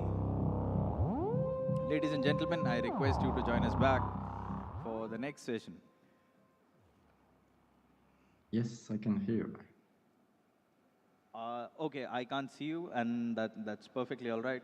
And I am yet to introduce you, Nicholas. So very quickly, Nicholas is the co-founder and CEO of Galloy Money, the company behind Bitcoin Beach Wallet that has been used since 2020 and was thrust into the spotlight when La Ley Bitcoin, which means the Bitcoin law, was passed in El Salvador in June 2021. Now, and I read this from Galloy's official Twitter handle. Galloy itself is Bitcoin native banking infrastructure powering lightning payments, wallets, and banks. Galloy is also one of our sponsors. So Nicholas, a personal thank you to you for helping us with this initiative. And now, a shill for my friends rather, Nicholas, this is you and I, we haven't caught up, but I have had the good fortune of meeting your boys, Karthik and Sandeepan. Fantastic boys, fantastic children, very hardworking, very sociable. Everyone loves them over here in the Bitcoin ecosystem. So that's my personal feedback from the stage of Bitcoin4India India conference, that you've got good team helping you out at Galloy. All right, thank you for having me. Hi, Karthik. Hi, Shadipan. Thank you, probably in the audience. Should I start? Is the presentation ready and everything ready? Nicholas, that wasn't very clear to me. Just hold on a sec, please. 1, 2, 1, 2. Can you hear me? Yes, this is better. Could you come again on what you just said? Yeah, I was just wondering if everything was ready and passing hi to Karthik and Chandipan. No, I didn't get that. Hello? Yes. Yes. So I think we can start off with your session. I can't see you, but your screen is visible. I spent 1 hour booking plane tickets for my travel in the next month, AMA. All right, I'm going to get started. Hopefully Yes, you may. Yes, please. All yours, Nicholas, yeah. All right, yeah, thanks for having me. Yeah, so I'm going to talk about how to book a plane ticket, because I think it's important. No, I'm really just kidding. More seriously, I will talk about what is a sovereign organization and how Bitcoin can empower organizations. But actually, I really came to work on this talk by booking my plane tickets. So about a month ago, I'm currently in El Salvador. We are organizing a conference called Adopting Bitcoin, and so this is why I'm here. But I was a month ago in Europe, and I had to travel to Switzerland and to the US and to El Salvador and to Africa for different conferences. And so I had to spend a lot of time to book a couple of plane tickets. And the main reason is that there are a lot of payment friction today to buy airline tickets. And this made me think a lot about like why is it that complicated, right? And interestingly, not even spending 1 hour trying to book plane tickets using different credit cards. A couple of hours later, my bank sent me an email and said, "Hey, your credit card has been suspended because you buy an airline ticket, and so we don't know, like, are you allowed to go to El Salvador? Is it a legit use of your money? We don't know, so we're just going to cancel your credit card for now." And so, yeah, I had to reach out to them and say, no, it was me, I really want to travel, like, this is my money, please let me use it how I would like to. But you can think about, okay, why is it so complicated for paying for travel, right? And it's really all start with how the current banking system works, the current financial system works. Today, if you're like an organization, like an airline, you have a ton of complexity of operating globally. The reason, one of the main reasons, probably the main reason, is actually that each country have different currencies, right? If you're in the US, you have the US dollar, you go to Mexico, you have the pesos, you go to Guatemala, you have the colon. And so, if we think about the point of view from an airline in Latin America, like you're operating in 13 countries, maybe you would have 30, currencies. And as an organization, you need to have a bank account, right, in every of those countries. And when you think about it, like typically payment system within a particular country might be working okay, but as soon as you start trying to do like cross-border payments, this is where things break, right? You typically have no payment interoperability between like a payment system in one country and a payment system in another country. There are a couple of exceptions, and I think the two main known would be Visa and MasterCard, but this is payment systems that are operating globally, and so typically when you book a credit card, right, this is what you will be using. But those payment networks are very restrictive, right? They're very centralized, so first you have to use them if you want to book an airline ticket, and there is a lot of downside to have to use those payment networks. Probably the biggest element is fraud. So a lot of fraud is happening in the airline industry. And this is probably why I had such a terrible experience trying to, book like a couple of tickets, because okay, if you think about the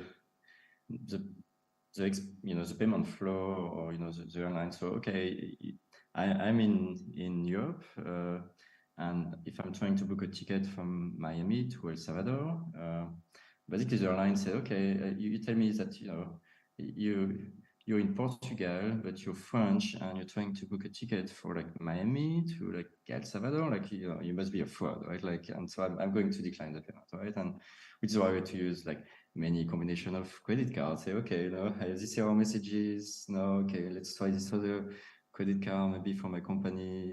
It's in the US, maybe it works better. Or maybe I used to have a VPN so that they may think that I'm not in Europe, but they may think that I'm in the US. And you basically, to do a payment today in the airline industry, you have to reverse engineering all the like checks that they may be doing, and to think, okay, maybe if you do this combination of this card, this IP address with this VPN, and okay, maybe I will be able to get through, right? And basically, it's like, okay, it's fraud, or like it all comes down to fraud and the fact that there is so much fraud that maybe they better not let the payment go through versus having fraudulent payments. And it comes back to the fact that those payment networks, right, both Visa and MasterCard, like they allow for chargeback, and this is where like if they don't know, they say, no, I'm going to decline this payment, basically. If you think also about the point of view of an organization that's like an airline that have to be operating in different countries, right? Now there is also, okay, maybe they get profit in this country, they sell those tickets, and now they have to think about, okay, we need to convert those currency into our home currency. If you're on a line in Mexico, right, maybe you want to have pesos, like because this is what you need at the end of the day. But okay, you have in Latin America, in South America, all this other currency, and you need to convert it, right? But maybe the government is actually saying to you, like you can't convert the currency because like the government maybe want to try to protect the currency, and so they do some capital control and maybe some other things, to limit the payment flow between one currency to another one. And so also like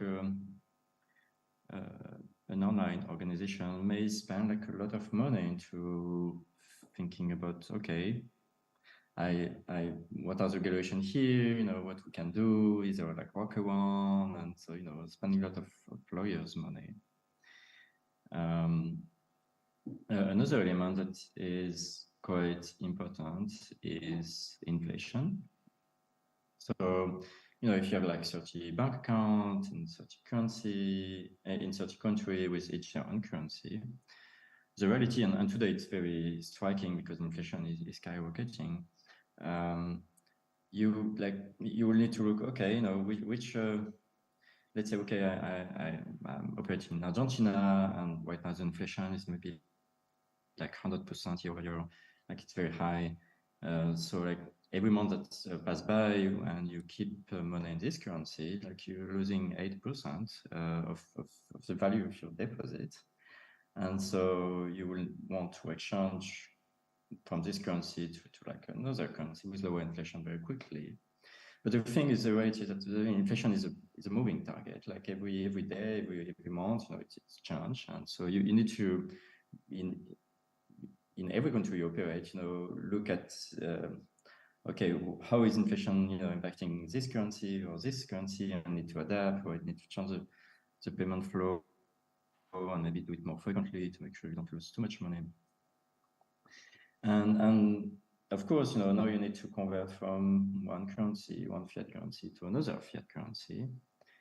And there is different costs here. There is both, maybe there is a cost of like the user, that are buying the plane ticket. Maybe they have to pay a premium, if they're buying from an airline which is not from their country, because there is already a first currency exchange here.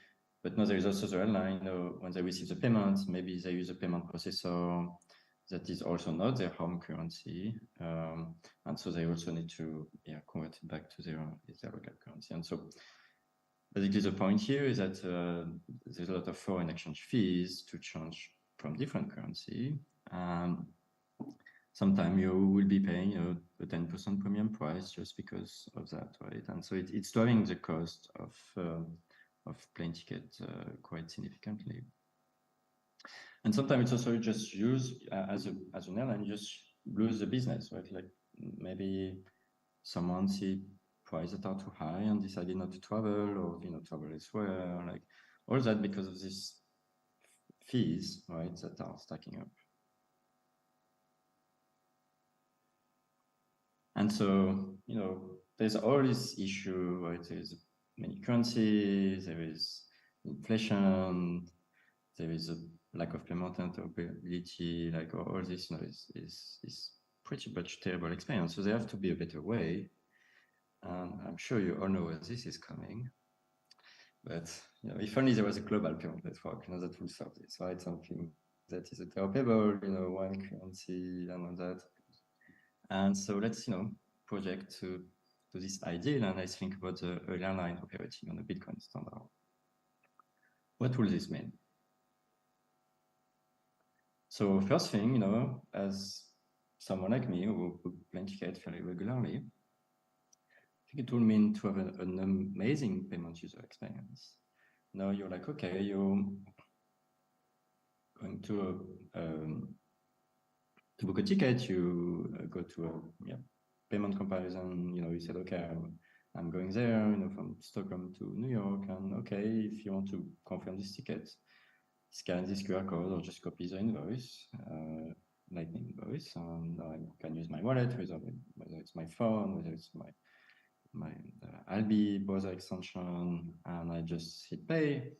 I will expect that in the next seconds, the payment will be settled. And that will just be an amazing experience, so much better than what I have.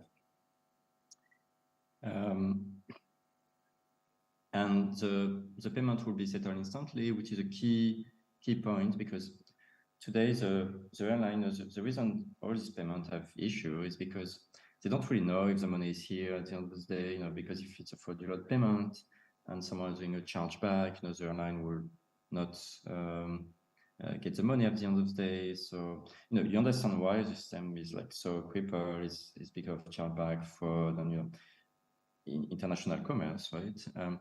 But one of the value of Bitcoin is that it's a bearer asset. So whenever the money you receive it, especially over Lightning, it's instant. You know, like, okay, you have the money. There is no chargeback. And so now you can move on with your process and just say, okay, I'm going to issue Nicola, his ticket because I know I have the money. So like it's much easier also for the line to do. Of course, you will have no suspended credit card just because you try to book an airline ticket. So maybe there is no more credit card, right? If you really think from the point of view of like, okay, we have an organization, really rolling on Bitcoin. And there will be benefits for the user, right? The traveler, like now you have lower fees, right? Because of course, all the lawyer fee, foreign exchange fee, capital control, like all this, at the end of the day, the airline, like they're managing it, right? But how do they manage it? They have to spend money to find solutions for that, and those expenses, as a traveler, I have to pay for it, right? And so maybe airline ticket would be significantly less expensive if we didn't have all these issues. If you just think about just the fees, foreign exchange fee paid, a credit card, it's very country dependent. So I mean, of course, like every country will have its own fees.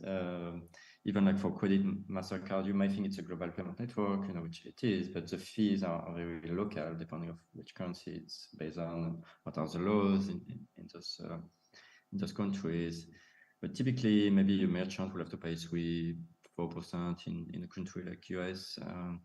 But in a developing country like in Latin America, fees can jump to 10%, 5 to 10% is something that is unfortunately very common. And it's a lot, right? If we look at the wallet that we are developing, the Bitcoin Beach wallet, like the fees are more in the range of like 10 basis points. So like you can have 100x improvement in fees, which is like huge, obviously. Another benefits of being able to operate on a Bitcoin standard, even though maybe you have to convert back in your local fiat currency, like if you're really operating with Lightning, you can easily hedge instantly. Like if someone is trying to book a ticket like on the Sunday morning when every banks around the world are closed, like you can't really say, okay, basically I need to convert from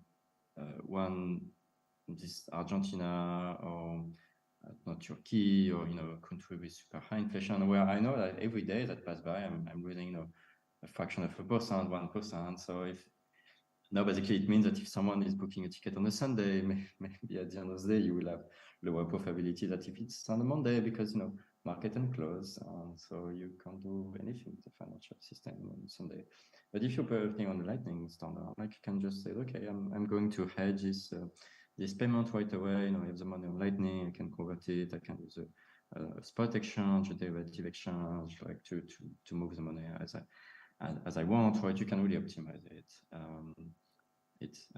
Again, it's something that is in our current financial ecosystem we can't easily do. Another benefit for the user, traveler, is that you don't really need to give as much information, right? I mean, it's probably useful to have my first name, last name, because tickets will be issued into my name.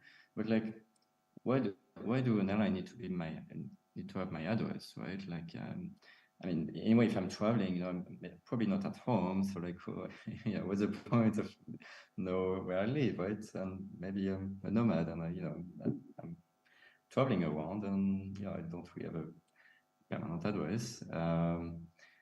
But the reason why, again, the airlines are asking, what the address is, I will guess it's probably coming back to the fraud issue. So I guess they may look for you, they may ask for your address and say, okay, is that the address that is found online? Or let's do some fraud check. Like, okay, Nicolas, is he living in the United States, or is he living in El Salvador? But like, maybe if I ask his address and I look for like, is it the is it a probable way is living? If not, maybe I would say the payment is not confirmed because I'm not sure, but like anyway, if you live in the Bitcoin standard, no, you can just pay with Bitcoin or Lightning.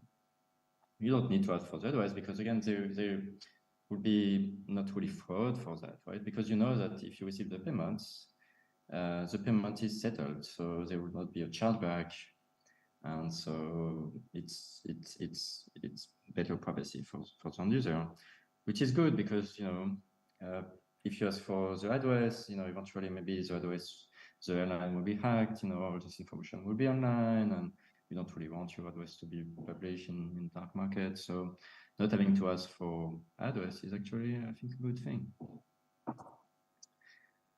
And so, okay, now let's think about how does one build a sovereign organization.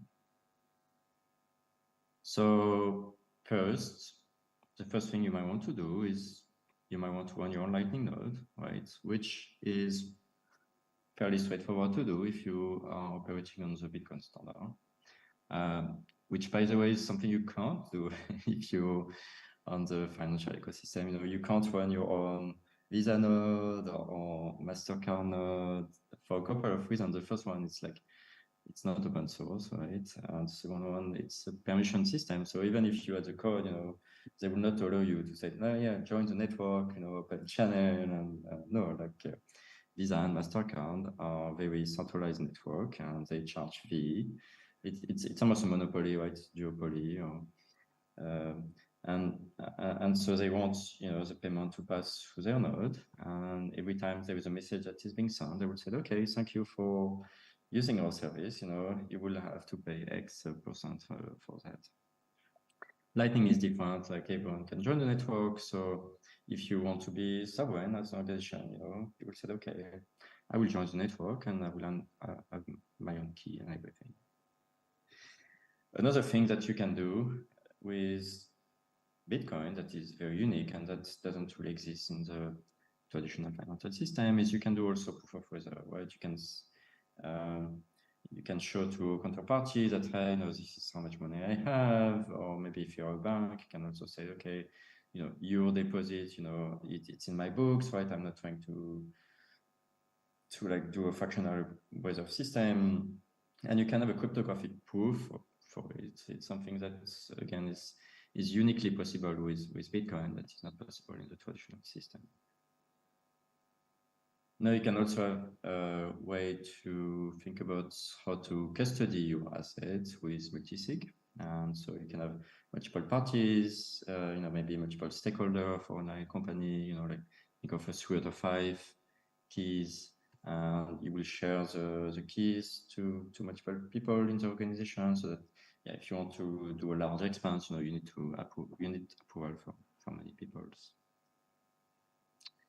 You can also think of escrow. It's a unique feature for maybe sharing risk or doing agreement between this time multiple parties. Maybe different sovereign organization, and they will say, okay, maybe an airline ticket will buy I don't know, a plane from Boeing, and said, okay, I'm going to, maybe we're going to have an agreement where I will show you that I have the money for it, and like we open a sort of an escrow together where I put the Bitcoin in this contract, and whenever the plane is being built and released and tested, then I'm going to release the money, for instance.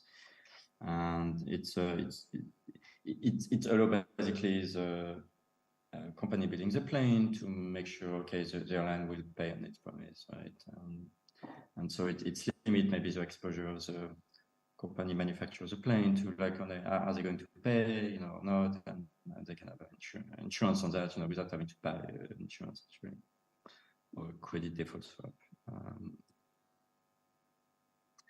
And now, if you're like part of this network, you're basically from day one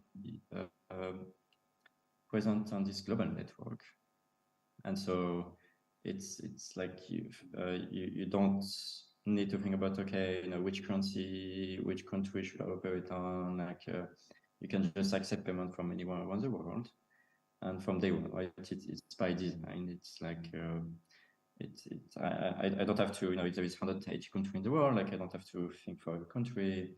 I can just launch globally. And so, of course, this type of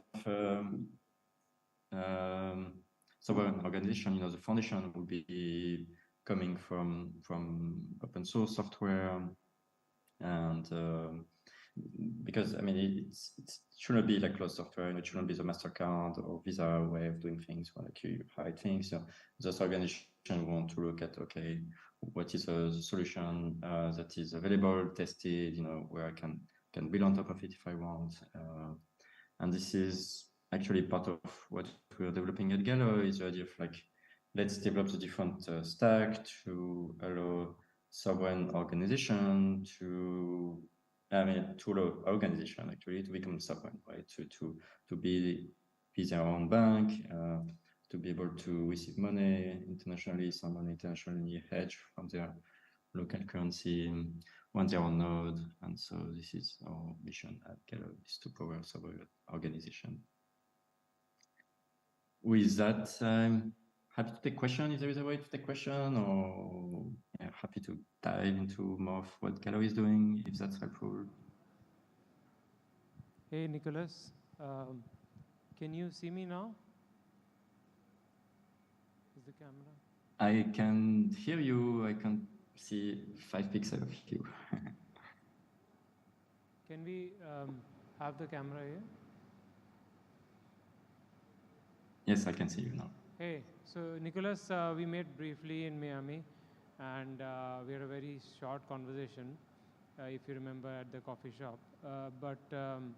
So by the way, this is Anant. I'm the CEO and co-founder of Hexa Wallet, and now the new app we have launched called Keeper. So that might remind you. But what I remember from that short discussion is you had a very quick and unique take on what the users want, right? And you had your own very, very firm view on how the users use Bitcoin, what do they expect out of Bitcoin, and how do they feel when they use Bitcoin. So that is what stood out for me. So yeah, just wanted to bring that out, because once you are in this space, that is how you learn about people. It's not just the technology. How are the users using the sats, and how are they feeling it when they're backing it up or when they're recovering it? What is really going in their mind? So that was really nice that came from you. I have a couple of questions that I've gathered from the people. So if you want, I can just ask them. Yes, sure. Yeah. So Nicholas, the first one was around stable sats. So do you want to quickly talk about that? What is stable sats, and how is it different from Taro and maybe USDT? Yeah, sure. So indeed, we're developing a couple of technology.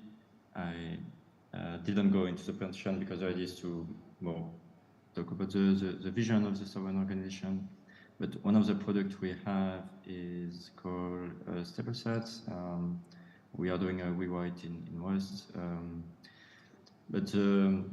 So if you want to follow the project, it's stablesat -rs, and this is a V2. The V1 will be there is a dealer here. This will be the current code that we have in production. And yes, as I said, what we are doing is open source. So feel free to dig into and look into the documentation. Like here, there is quite an extensive documentation about what stablesat is and how it works.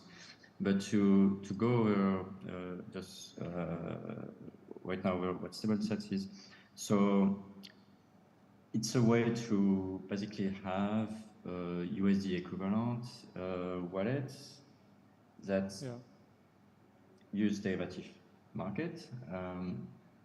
The reason it came to be is, so we launched this wallet in El Salvador called the Bitcoin Beach wallet, and one of the #1 feature after that, after we launched, was like, okay, Bitcoin is awesome, and the fact that I can use Lightning, in permissionless way, like this is great. But maybe if I'm a merchant, like I don't have the ability to absorb the volatility of Bitcoin. And so basically the idea to be able to use Bitcoin as a network without necessarily Bitcoin as an asset through Lightning. And basically, I'm receiving money over Lightning. I'm receiving maybe the equivalent of $10. I know, can I convert what I receive to a dollar or dollar equivalent, so that now if I need to make a payment in a week, I still have $10 equivalent versus maybe $9 if the price went to go down. And StableSat is a solution for this problem that use derivative market. Happy to dive more into how it works specifically, but it's basically a way to solve the problem of volatility for Bitcoin. Yeah, I remember you had a very good slide explaining the different types of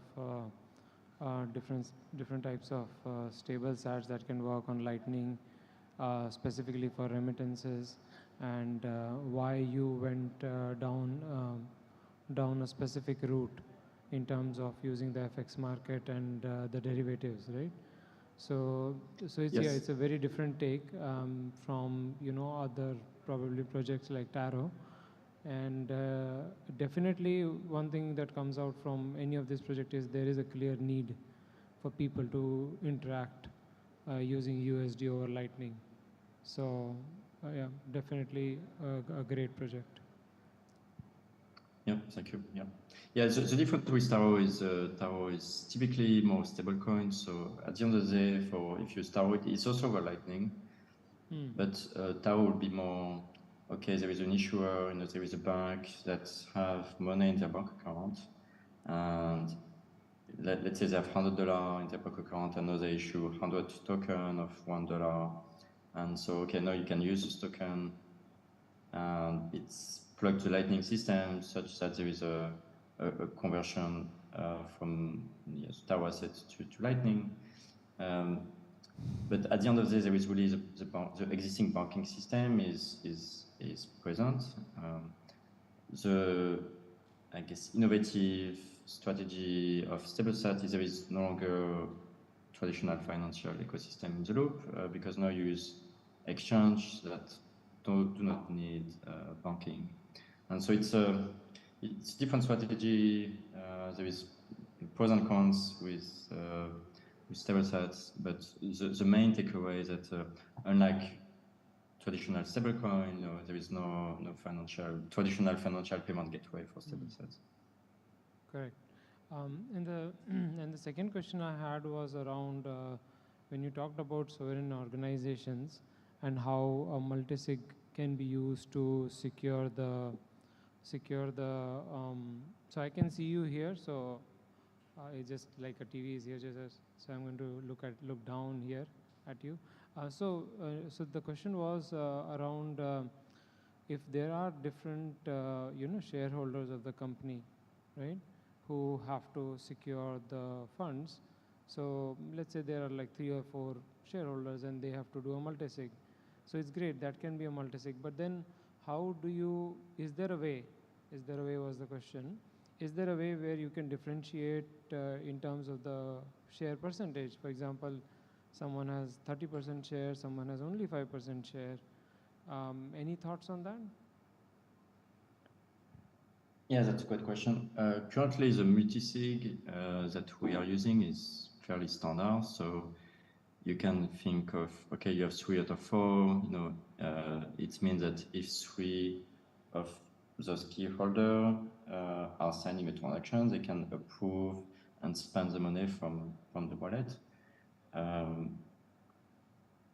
And there is no, threshold necessarily, or more like fine-grained ownership structure into the multisig. It's a standard Bitcoin multisig.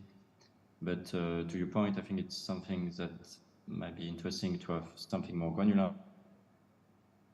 Or you can say, okay, maybe there is some threshold, maybe there is more defined ownership, so that maybe one key holder have more weight than another key holder.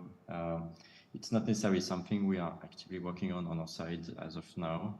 I there is a company called Volt in the space that they're a little bit more focused on that.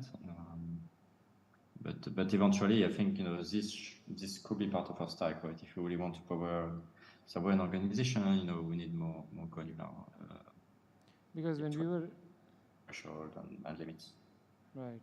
Because when we were exploring multisig, that was one of the parts, that every key is the same. So how do you kind of differentiate between the threshold for keys?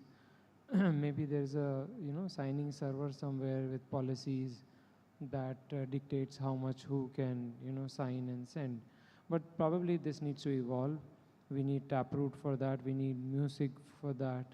So maybe once we can do slightly more complex spending scripts in Bitcoin, we should be able to get there. But the idea of not just people, even companies being their own bank is actually very possible. There are some steps more that we have to take, but I love the idea of sovereign organizations. So that's a great effort. I think I'd like to thank you again for supporting the initiative. You have a few developers in India, so they have been a part of it. Thanks for speaking and presenting about your initiative as well. And I hope to meet you sometime soon, probably in El Salvador or Portugal or somewhere. Yes. Thank you for organizing Bitcoin4India, spreading the knowledge of Bitcoin in India. I think India is there's a huge opportunity for Bitcoin in India. It's like the Indian population being so much, attached to gold. I think with some education, they can understand the value of Bitcoin. And so, we need those conferences to bring the awareness to more people around the world. But, India is a prime country for Bitcoin for sure. So thank you for doing it. Great, and I'm sure we'll get you to India next year for the conference. Thanks, Nicholas. Thanks a lot. Thanks a lot for being with us. Cheers. Yeah, thank you for Give it having up for Nicholas. We have any more questions? No, I think I just collected a few questions. Hey, thanks, Nicholas. Cheers. Bye.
Raise up my glass in the air.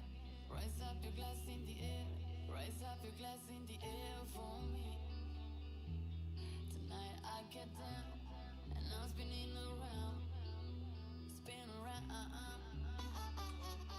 wanna slow it down. Don't wanna slow it down with you. I don't wanna slow it down. I don't wanna slow it down. Don't wanna slow it down with you. I don't wanna slow it down with you.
Ladies and gentlemen, I request you to join us in the main sitting area, please.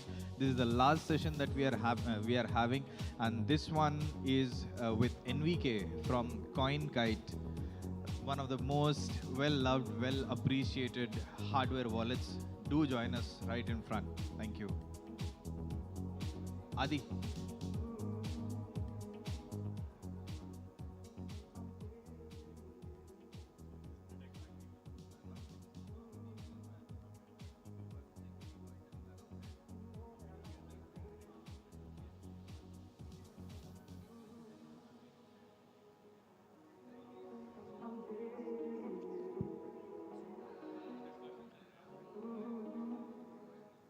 Hello? Hello, NVK? Hello. Hi. Hey, good Can morning. you guys see me How are- there? How are you? Good. I apologize. I lost my voice here with getting a cold from the kids. Oh, okay, yes, yes. Yeah, I know it's very early for you. Can you hear me all right? It's a little low volume. You'll but, you'll have to almost. hold it closer, Anand, and Okay. speak a little louder, please. That's all. Okay, can you hear me now? Yes.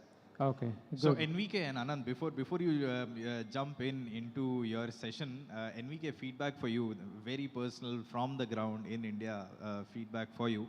We had a meetup in Mumbai, okay, and there were a bunch of Bitcoiners geeking out on stuff, speaking about UTXO management, hot wallets, cold wallets, etc., etc. And then one of them says there is that particular cold wallet, there is this particular cold wallet. You obviously know which ones are those. I don't want to get into trouble. And then they say that the best one is, cold card. So there you go. Like 5 oceans away, there is a lot of love that is being showered upon you, your much labor of love. appreciated. So that is from the ground. I'm one of the persons who helps facilitate the meetups. So people were like, Cold Card is the best one out there, and then there are the rest, which are a distant second. So that's feedback, lovely feedback directly to you. There you go. Thank you, guys. Take it away, guys. Take it away. All No, yours. seriously, so that's kind of your introduction, right? You have created something which is loved by so many people. So what else would an entrepreneur want for, right? I'm sure you have got that feedback before. Cold Card is the gold standard for signing devices, but we know you do a lot more. So why don't we start from there, Enrique? Tell us a little bit more about yourself. Specifically, I don't think people know much about your time before CoinKite, but when you were already into Bitcoin, when you were trying some other stuff, that's very interesting. And then maybe what is the latest and what are you really excited about today? So I grew up in Brazil, and I came to Canada when I was a young adult. So I had a lot of experiences that were sort of very made Bitcoin be very obvious to me, as I had my savings taken by the government. And I had about 4 failed currencies in Brazil at the time too. So there was not a lot of questions about why Bitcoin is important to me, at least when I first encountered it. And funny enough, CoinKite actually precedes Bitcoin. It was a company that me and my business partner had that we worked on software before Bitcoin. So in 2010, when the paper was published on Slashdot, we sort of started sort of reading and trying to understand it, and it started building project. So that's kind of how we got into it. Was right there at that beginning. So yeah. Sorry again, the voice is really rough. That's okay. I think it's very early, like I was saying. So I'm hoping that coffee helps you out, and the excitement of people. Actually, they're trying out a lot of hardware wallet with the rest of the developers. and we have been using the tap signer, SATS card, a lot of bunch that stuff that has come out from CoinKite. So yeah, there's a lot happening here. Very cool. So yes, you were talking about your journey, and then how CoinKite started. So probably, do you want to take us through some of the latest stuff and what you're really excited about today? Yeah, so CodeCard now is this fairly stable platform. It's on its fourth version. The first version had a lot of issues, like all the first versions of anything. And then second version was a nice improvement over there. Third version. So now the fourth version is like it really is quite good. And we're now working on the fifth version. Wow.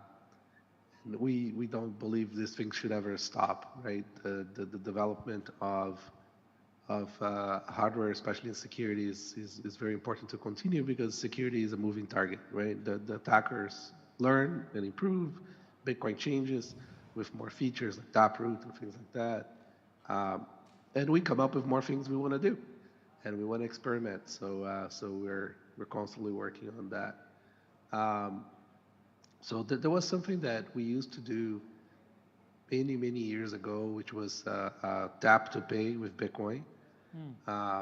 It really was chip and pin at the time. We had these payment terminals all over the world. There were some in India at that time too, in about 2014 or so.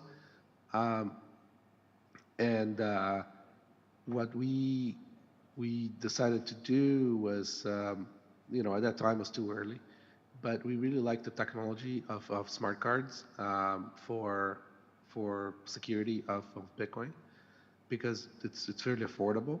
And you get a lot for it. So we started working on that again about a year ago with SATS card and Tap Signer.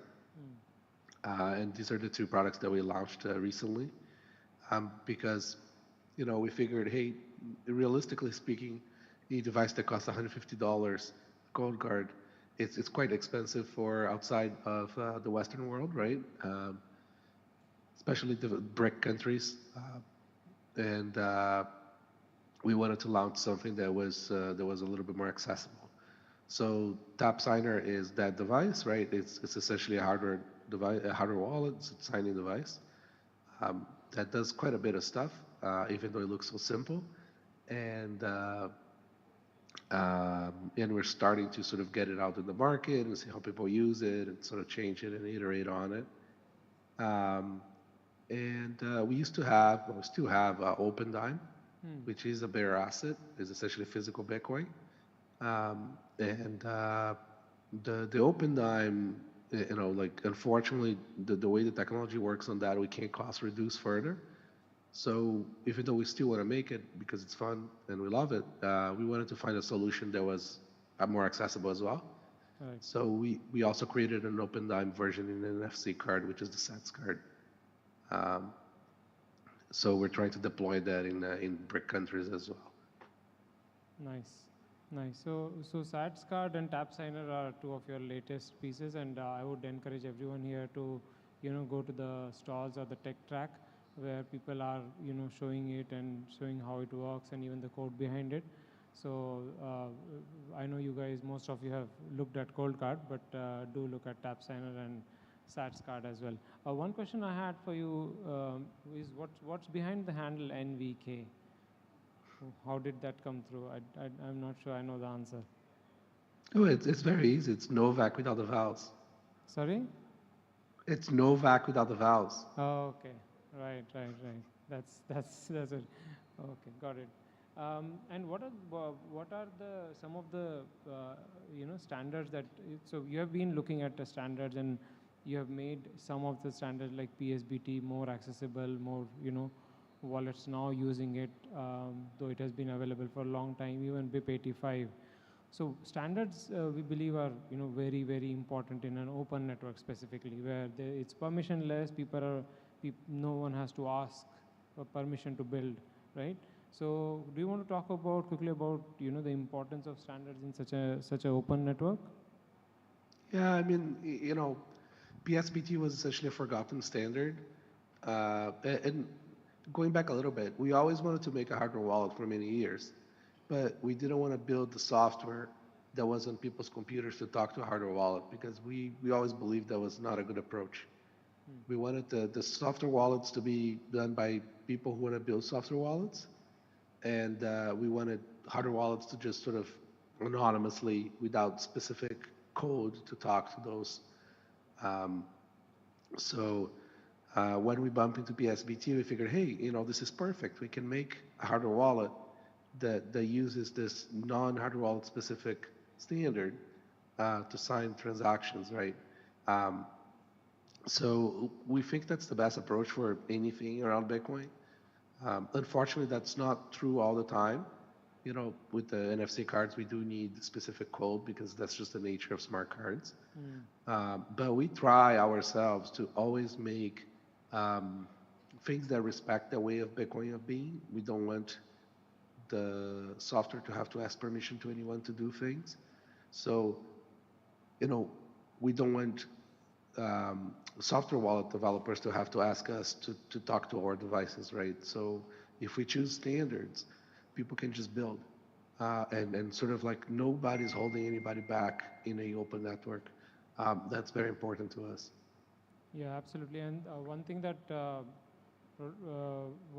the tap signer that you brought out was that it also depends. Standards are the right thing to do, but there are sometimes some situations where you may not be able to use standards like tap signer really can't accept PSBT, but that's the understood trade-off.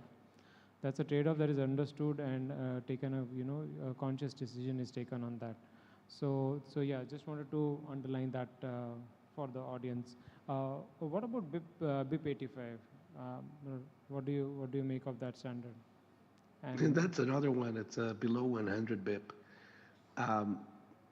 It's kind of fascinating because it's been sitting there for a very long time. I don't understand why it was not taken advantage of. It's a fantastic BIP. I feel like it's very cool to be able to use a single secret to provide many things. And with BIP 85, you can create all these passwords. Excuse me. and like you can, I'm a very lazy person when it comes to this kind of stuff. So, I want to have, and I have to test a lot of wallets, right? Because we're wallet sort of developers. So, I don't want to have a metal backup for every single wallet I test. So, BIP 85 was a fantastic solution for that. Hey, look at this. With this BIP, I can have a single secret that backs up all my test wallets. And we all know that you maybe test a wallet today and you forget that you have some sats there. 5 years pass, and all those little sats are worth a lot of money. So it's important to have backups on everything, including test software. So BIP 85 really helps with that. And we expanded that BIP to incorporate also passwords as opposed to just seeds, so that you can have, very, very important passwords, like the password that unlocks your password manager or the password that unlocks your SSH keys or something like that. Make that a little more accessible as well. So, you can use that for that now. And anything which you want way more accessible, maybe you can use the tap signer for probably logging in. Is that Yes. also something? Okay. Yeah. I want to see a lot more of that going because, see, like the Bitcoin curve is very good for this, for signing messages. So, like, why are we not using, instead of using, like, forcing OpenSSL to do other kinds of signatures into hardware wallets to seal it, why don't we just use a Bitcoin signature as a means of authentication, right? And tap signer is essentially a message digest signer, right? You'll sign any Bitcoin thing. It doesn't know if it's a transaction, if it's a message. So you could use that to authenticate into things. Absolutely. So we can see a world where a sovereign individual has a bunch of signing devices, which includes probably something more accessible, like a tap signer, and something which is fully verifying, what we call as a fully verifying signing device, which looks at the registration. It will check the change address and everything. So you have a range of tools in your hands, but they are in your hand. You know the trade-off, you know the differences, and you know which one to use when. And currently it is for Bitcoin. That is where we are focused on, but it can, go beyond just Bitcoin. It can be like your key to anything digital and anything on the internet. So that's right. that's really awesome to think about, and that really when people have multiple signing devices, then that brings us to multisig. So I know I've been listening to you, I've been following you, so I know what you think about multisig and where how you are looking towards it, as in from a product's point of view as well. But it would but it would be good for the audience to just to get your views on it. Yeah, I mean, multisig is very cool, but it does increase complexity substantially, right? And that's a problem for most people. Realistically speaking, you could be stuck with a spec that's incomplete by a wallet, and then your funds are gone. So, I tend to not encourage people to use multisig unless they really know what they're doing, and until the market improves. I think the market is starting to offer a more compatible, more broad spec of multisig that is a little bit safer to use, because it does increase the security substantially, right? It's exponential. And with the devices becoming easier to use as well, I think multisig is going to grow a lot, especially when you're talking about people using very simple devices like TapSigner. So essentially, you are increasing TapSigner security by having multisig. Or you're using this for business and you need multiple business partners to sign transactions and things like that. I think that's a very good use case for that. But I think most people still benefit more from having single sig with passphrase. It's just much safer, at least for now. Absolutely. And then there's multisig coming using Taproot, which is still probably a year or two away from having something that's market ready. And that's going to become even more interesting because with multisig you can have essentially 1,000 out of 1,000 signatures, and you can create thresholds. So you can essentially say this device has more of the signing pie that this other device does. Exactly. And you can create this differentiation. So one signature is not equal one signature. One signature might be more important than other signatures. And that really sort of gives you a lot of room to create more interesting solutions. Yeah, absolutely. In fact, we just had a session with Nicholas of Galoy Money, and he was talking about sovereign organizations, and this is exactly the point we touched upon, that when there are different shareholders in an organization, you might want to make one key more important than the other key, and so on. So yeah, exactly, those kind of improvements with music is what is going to make the multisig space much smarter. So the way I think about it is that multisig is multisig. The education around multisig, the products around multisig are not there. But if you see the trajectory of what the hardware wallets are doing, what the education is coming out, even companies like Block and others are doing, it is definitely something that will get used more and more in the future. So 2023 is when hopefully when a lot more wallet support, especially the mediums that say support, like NFC, Bluetooth. When that increases, then obviously doing a multisig or even a simple signature will become much easier and less complex. So the trajectory is there, but there needs to be a lot of education and technical work towards it. Yeah, I mean, and nothing is without trade-offs, right? Because multisig is also interactive, so you can't just sort of sign from a separate device. The devices need to be connected to each other and do a lot of back and forth, which is very conducive for NFC. NFC is great for that. But, I don't know how you're going to do multisig with QR codes, for example. Yeah. Or without USB or something. You need a connection, right? So now the devices are not necessarily air gapped. So it changes the dynamics substantially. It'll be a different set of trade-offs, and we just don't know what they'll look like yet. There's a lot to learn there. Music is not just a small change, especially with Music 2 and Frost and all. It gives you a lot more flexibility in the signature scheme or spending scheme, but it does come with some trade-offs like interactivity and complexities. But the direction, even the work that is happening in that direction is even at the core level. So you can see that people are working on Music 2, Frost, and so much more. So this space is going to become the much more conducive for people to use very soon. That's what even we are betting on. So that was about multisig, and BIP85 actually plays very well with multisig. So that's also a good combination in terms of if you have different wallets, you can use them separately, but you can use one of those keys for a multisig if you want to use it that way. But you need to be aware of the security trade-offs of that particular. The BIP85, what it does is if you have one child seed that you have used in a wallet, that doesn't give away anything about the other child seed, right? So it's completely kind of walled away. All the seeds they're independent seeds. Only the parent seed is the one you can derive the child seeds from. So it's quite powerful together. That's right. Well, I mean, the challenge with that also too is that, if you're trying to decentralize your keys and then you have a centralized key that have all the other keys, it's kind of a problem too.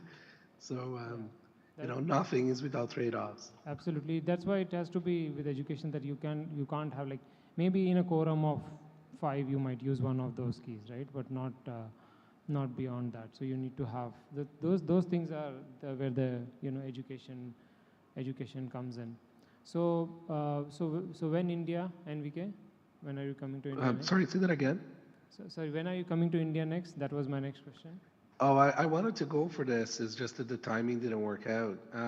My wife actually was there for, I think, 6 months or more, about 15 years ago or something. And she talks highly of India, and I've always wanted to go. Just haven't had the opportunity yet. But maybe next year we'll make it happen. Yes, we will make it happen, and there are a lot of developers. You will be swarmed, and they will love to talk to you and pick your brains on multiple things. So I think one of the last questions I'm asking everyone. By the way, this is the last session of the day, so we wanted to end it with a bang, and everyone was keen to hear you. So what is your message for 1.3 billion pre-coiners in India? What would you say? Well, I mean, you don't need permission.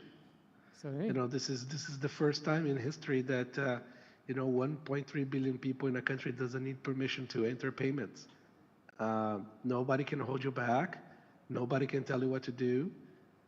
And it's just go build stuff. Build stuff. I know it sounds crazy that you don't need permission. People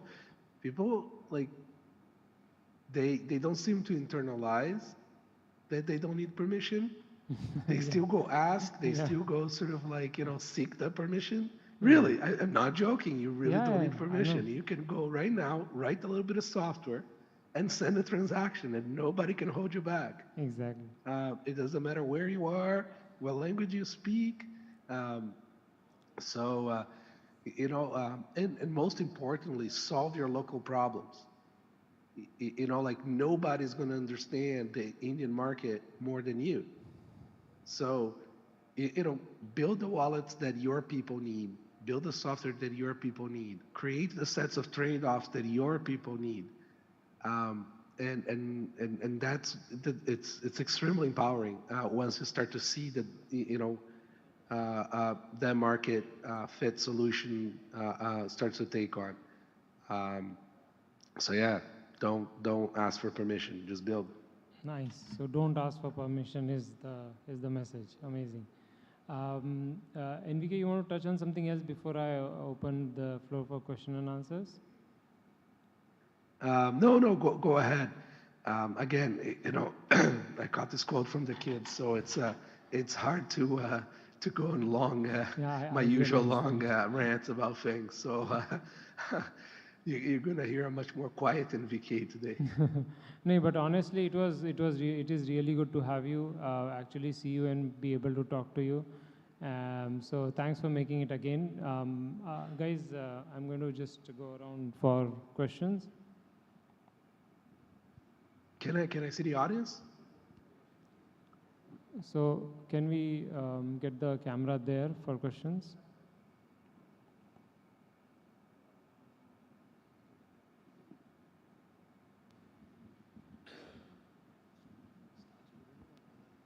Hi, Enrique. Good to see you. Hey. My name is Paco, and I travel around using Bitcoin, but I'm a hot wallet boy. I haven't used cold storage until today when I came down here to see BitHive has 5 different products they're offering. And I was kind of confused. Have you used any other wallets apart from Coldcard and Seed Signer and all? Oh, actually, I have. I have like piles and piles of hardware wallets here from every manufacturer. And there is a reason why I make mine is because I don't like any of them. But yeah, no, I do. I have tried them all. Yeah, I know. I'm just glad to see that you're trying hardware wallets now. Yeah. All right. Thank you, man. Thank you.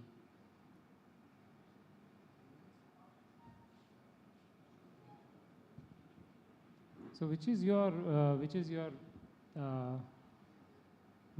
best wallet other than Coldcard, right? Like, what is the best out of the rest? I really like some of the trade-offs the Ledger made for especially on price. I think they have a very smart team there. But I cannot stand the little screen. It's too small and the 2 buttons drive me insane. So, and it's also closed source, right? So I can't really, put real money on it kind of thing. But, I like some of the stuff that they do. I think Trezor also did some interesting things. Again, it's one of those weird things, right? Like the trade-offs just sort of like they make me like not be able to use them. Right. But no, it's a huge respect for what people are building. I think choosing the right trade-off between UX and security and convenience and other things is the part which I think is the most difficult when you're making stuff. Technology is definitely important, but this is also one of the difficult things to do. Yeah. Hi, I'm Sumi. I'm the designer at BitHive. I'm very curious to know what made you think of the design of the Coldcard. Why does it look the way it looks? We're both very utilitarian, and we also believe that devices should have a personality. So, like when we were designing it, I like leveraging economies of scale when it comes to form factor. So Coldcard is actually the size of a credit card, so that all the things that you could put a pile of credit cards in would fit a Coldcard in. And then, we needed a set amount of buttons, and so the buttons look the way that they do, and then that little calculator look, it's sort of like part of the personality of it. Yeah, so, and yeah, I needed something that I can actually use with my sort of big hands, and, and it has enough buttons. Yeah, it's just, it's a sort of iterative thing. It didn't look like that at all when we first started designing it. So we evolved to that. People have actually grown to such like that. It is different. It's not trying to be anything else. It is not. It's just plain, simple, transparent. You can almost see through it. So a lot of people like that design approach that you have used. Guys, any last Yeah, I mean, questions? being transparent is part of the security, right? We wanted people to be able to look inside and make sure that the device is the device, and it's not just some like fake thing trying to steal your PIN, right? It's like all these aspects are fairly utilitarian. It's actually is. When you start using cold card, and you have another signing device, you start somehow trusting cold card more because it's just transparent, and you can literally see where the NFC chip is. You can, it has nothing to hide basically. So it's quite nice. Guys, any last questions? I don't want to hold him for longer than needed.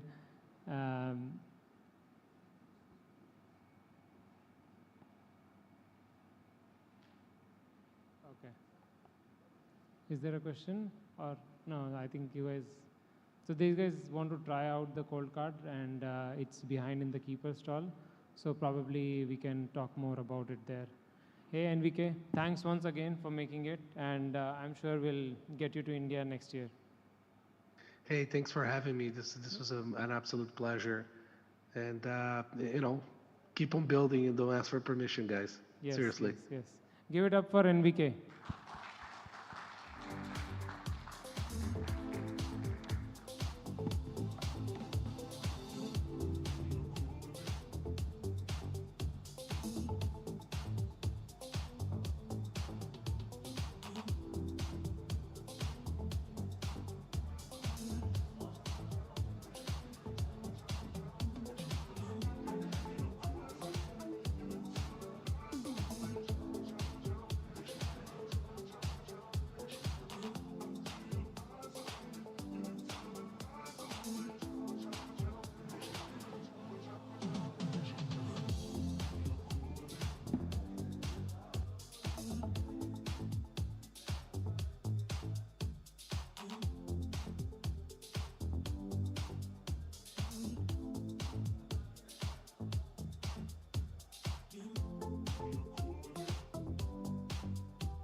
kiss you when I'm gone. So I'm gonna love you now, like it's all I have. I know it'll kill me when it's over.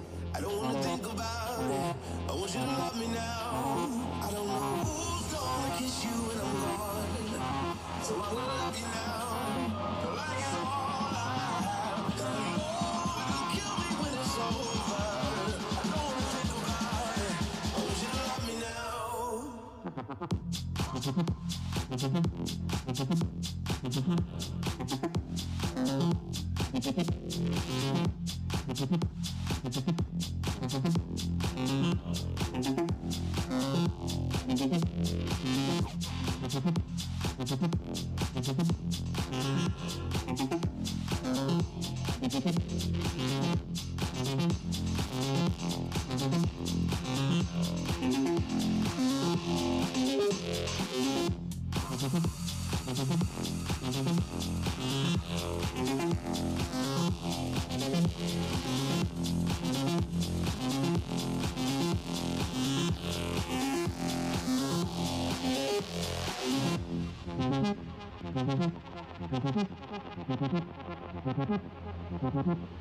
Pulling me further, further than I've been before,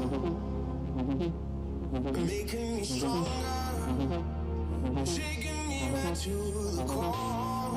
Oh, I don't know who's gonna kiss you when I'm gone. So I'm gonna love you now, like it's all I have. I know it'll kill me when it's over. I don't wanna think about it. I want you to love me now. I don't know who's gonna kiss you when I'm gone. So I'm gonna love you now, like it's all I have. 'Cause I know it'll kill me when it's over. I don't wanna think about it. I want you to love me now.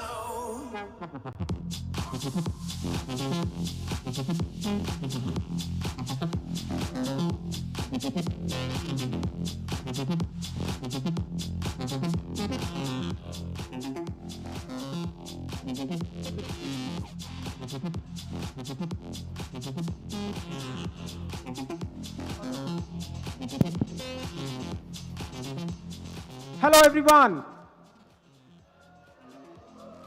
We have one thing to, we have to take a photograph, as well as definitely we need to acknowledge many of them who is working really, really great. We never had any issue, no technical glitches, amazing job, hats off. And we have tirelessly this gentleman there taking videographs. Thank you so much. Having one, of course, capturing these great moments. And of course, I know the event management team, Gunguru and team, you have done fantastic job making sure all these, the banners, the posters, all these things, what you have put across, it's all done in less than a week's time. It's a great job. Really appreciate, I don't know whether Gunguru is around here. Right, so great job. And without support of our sponsors, so we have got Amber, GoSats, Keeper, Galloy, Ibex, Paxful. Without their support, we'll never be able to pull this show, right? Thanks for all our sponsors. Please join your hands to make sure that our sponsors will get whatever the visibility they need to be along with this particular community. And Radhika mentioned to you, sorry for all the pain which we gave you, right? Thanks and really appreciate. And the kind of energy you showed towards this, really appreciate that. And of course, we have got Ajay Bhai, the wood crafting and the kind of inspirational stories which you brought. Prince, thanks for bringing them. This is an amazing thing what you have done. The entire world need to know how Bitcoin is impacting at the grassroots level, how it is transforming the rural level. It's a great job. And Sumi and Abhilash, thank you so much for being a wonderful MC. And Raj and Shayan. Raj and Shayan, I'm not seeing Raj and Shayan, probably they're winding up there. Yeah, you guys have done an amazing job.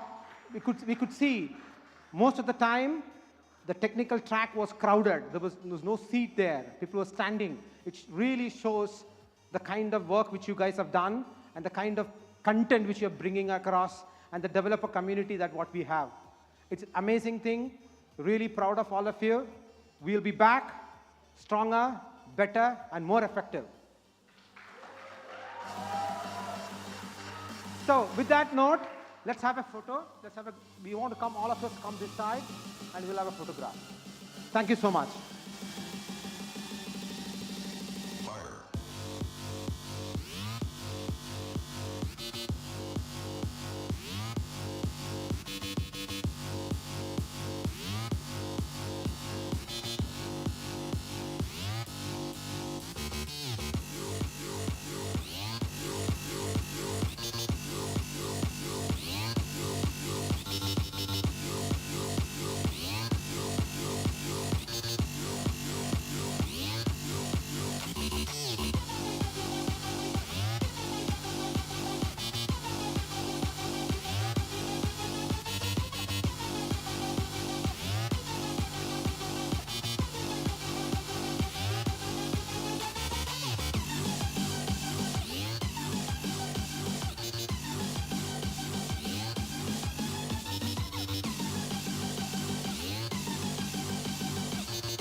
no, you go in front.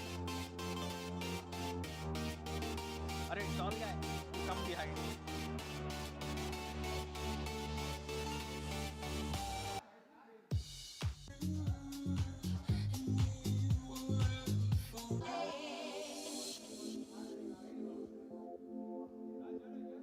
Shreyan, please call him. Oh.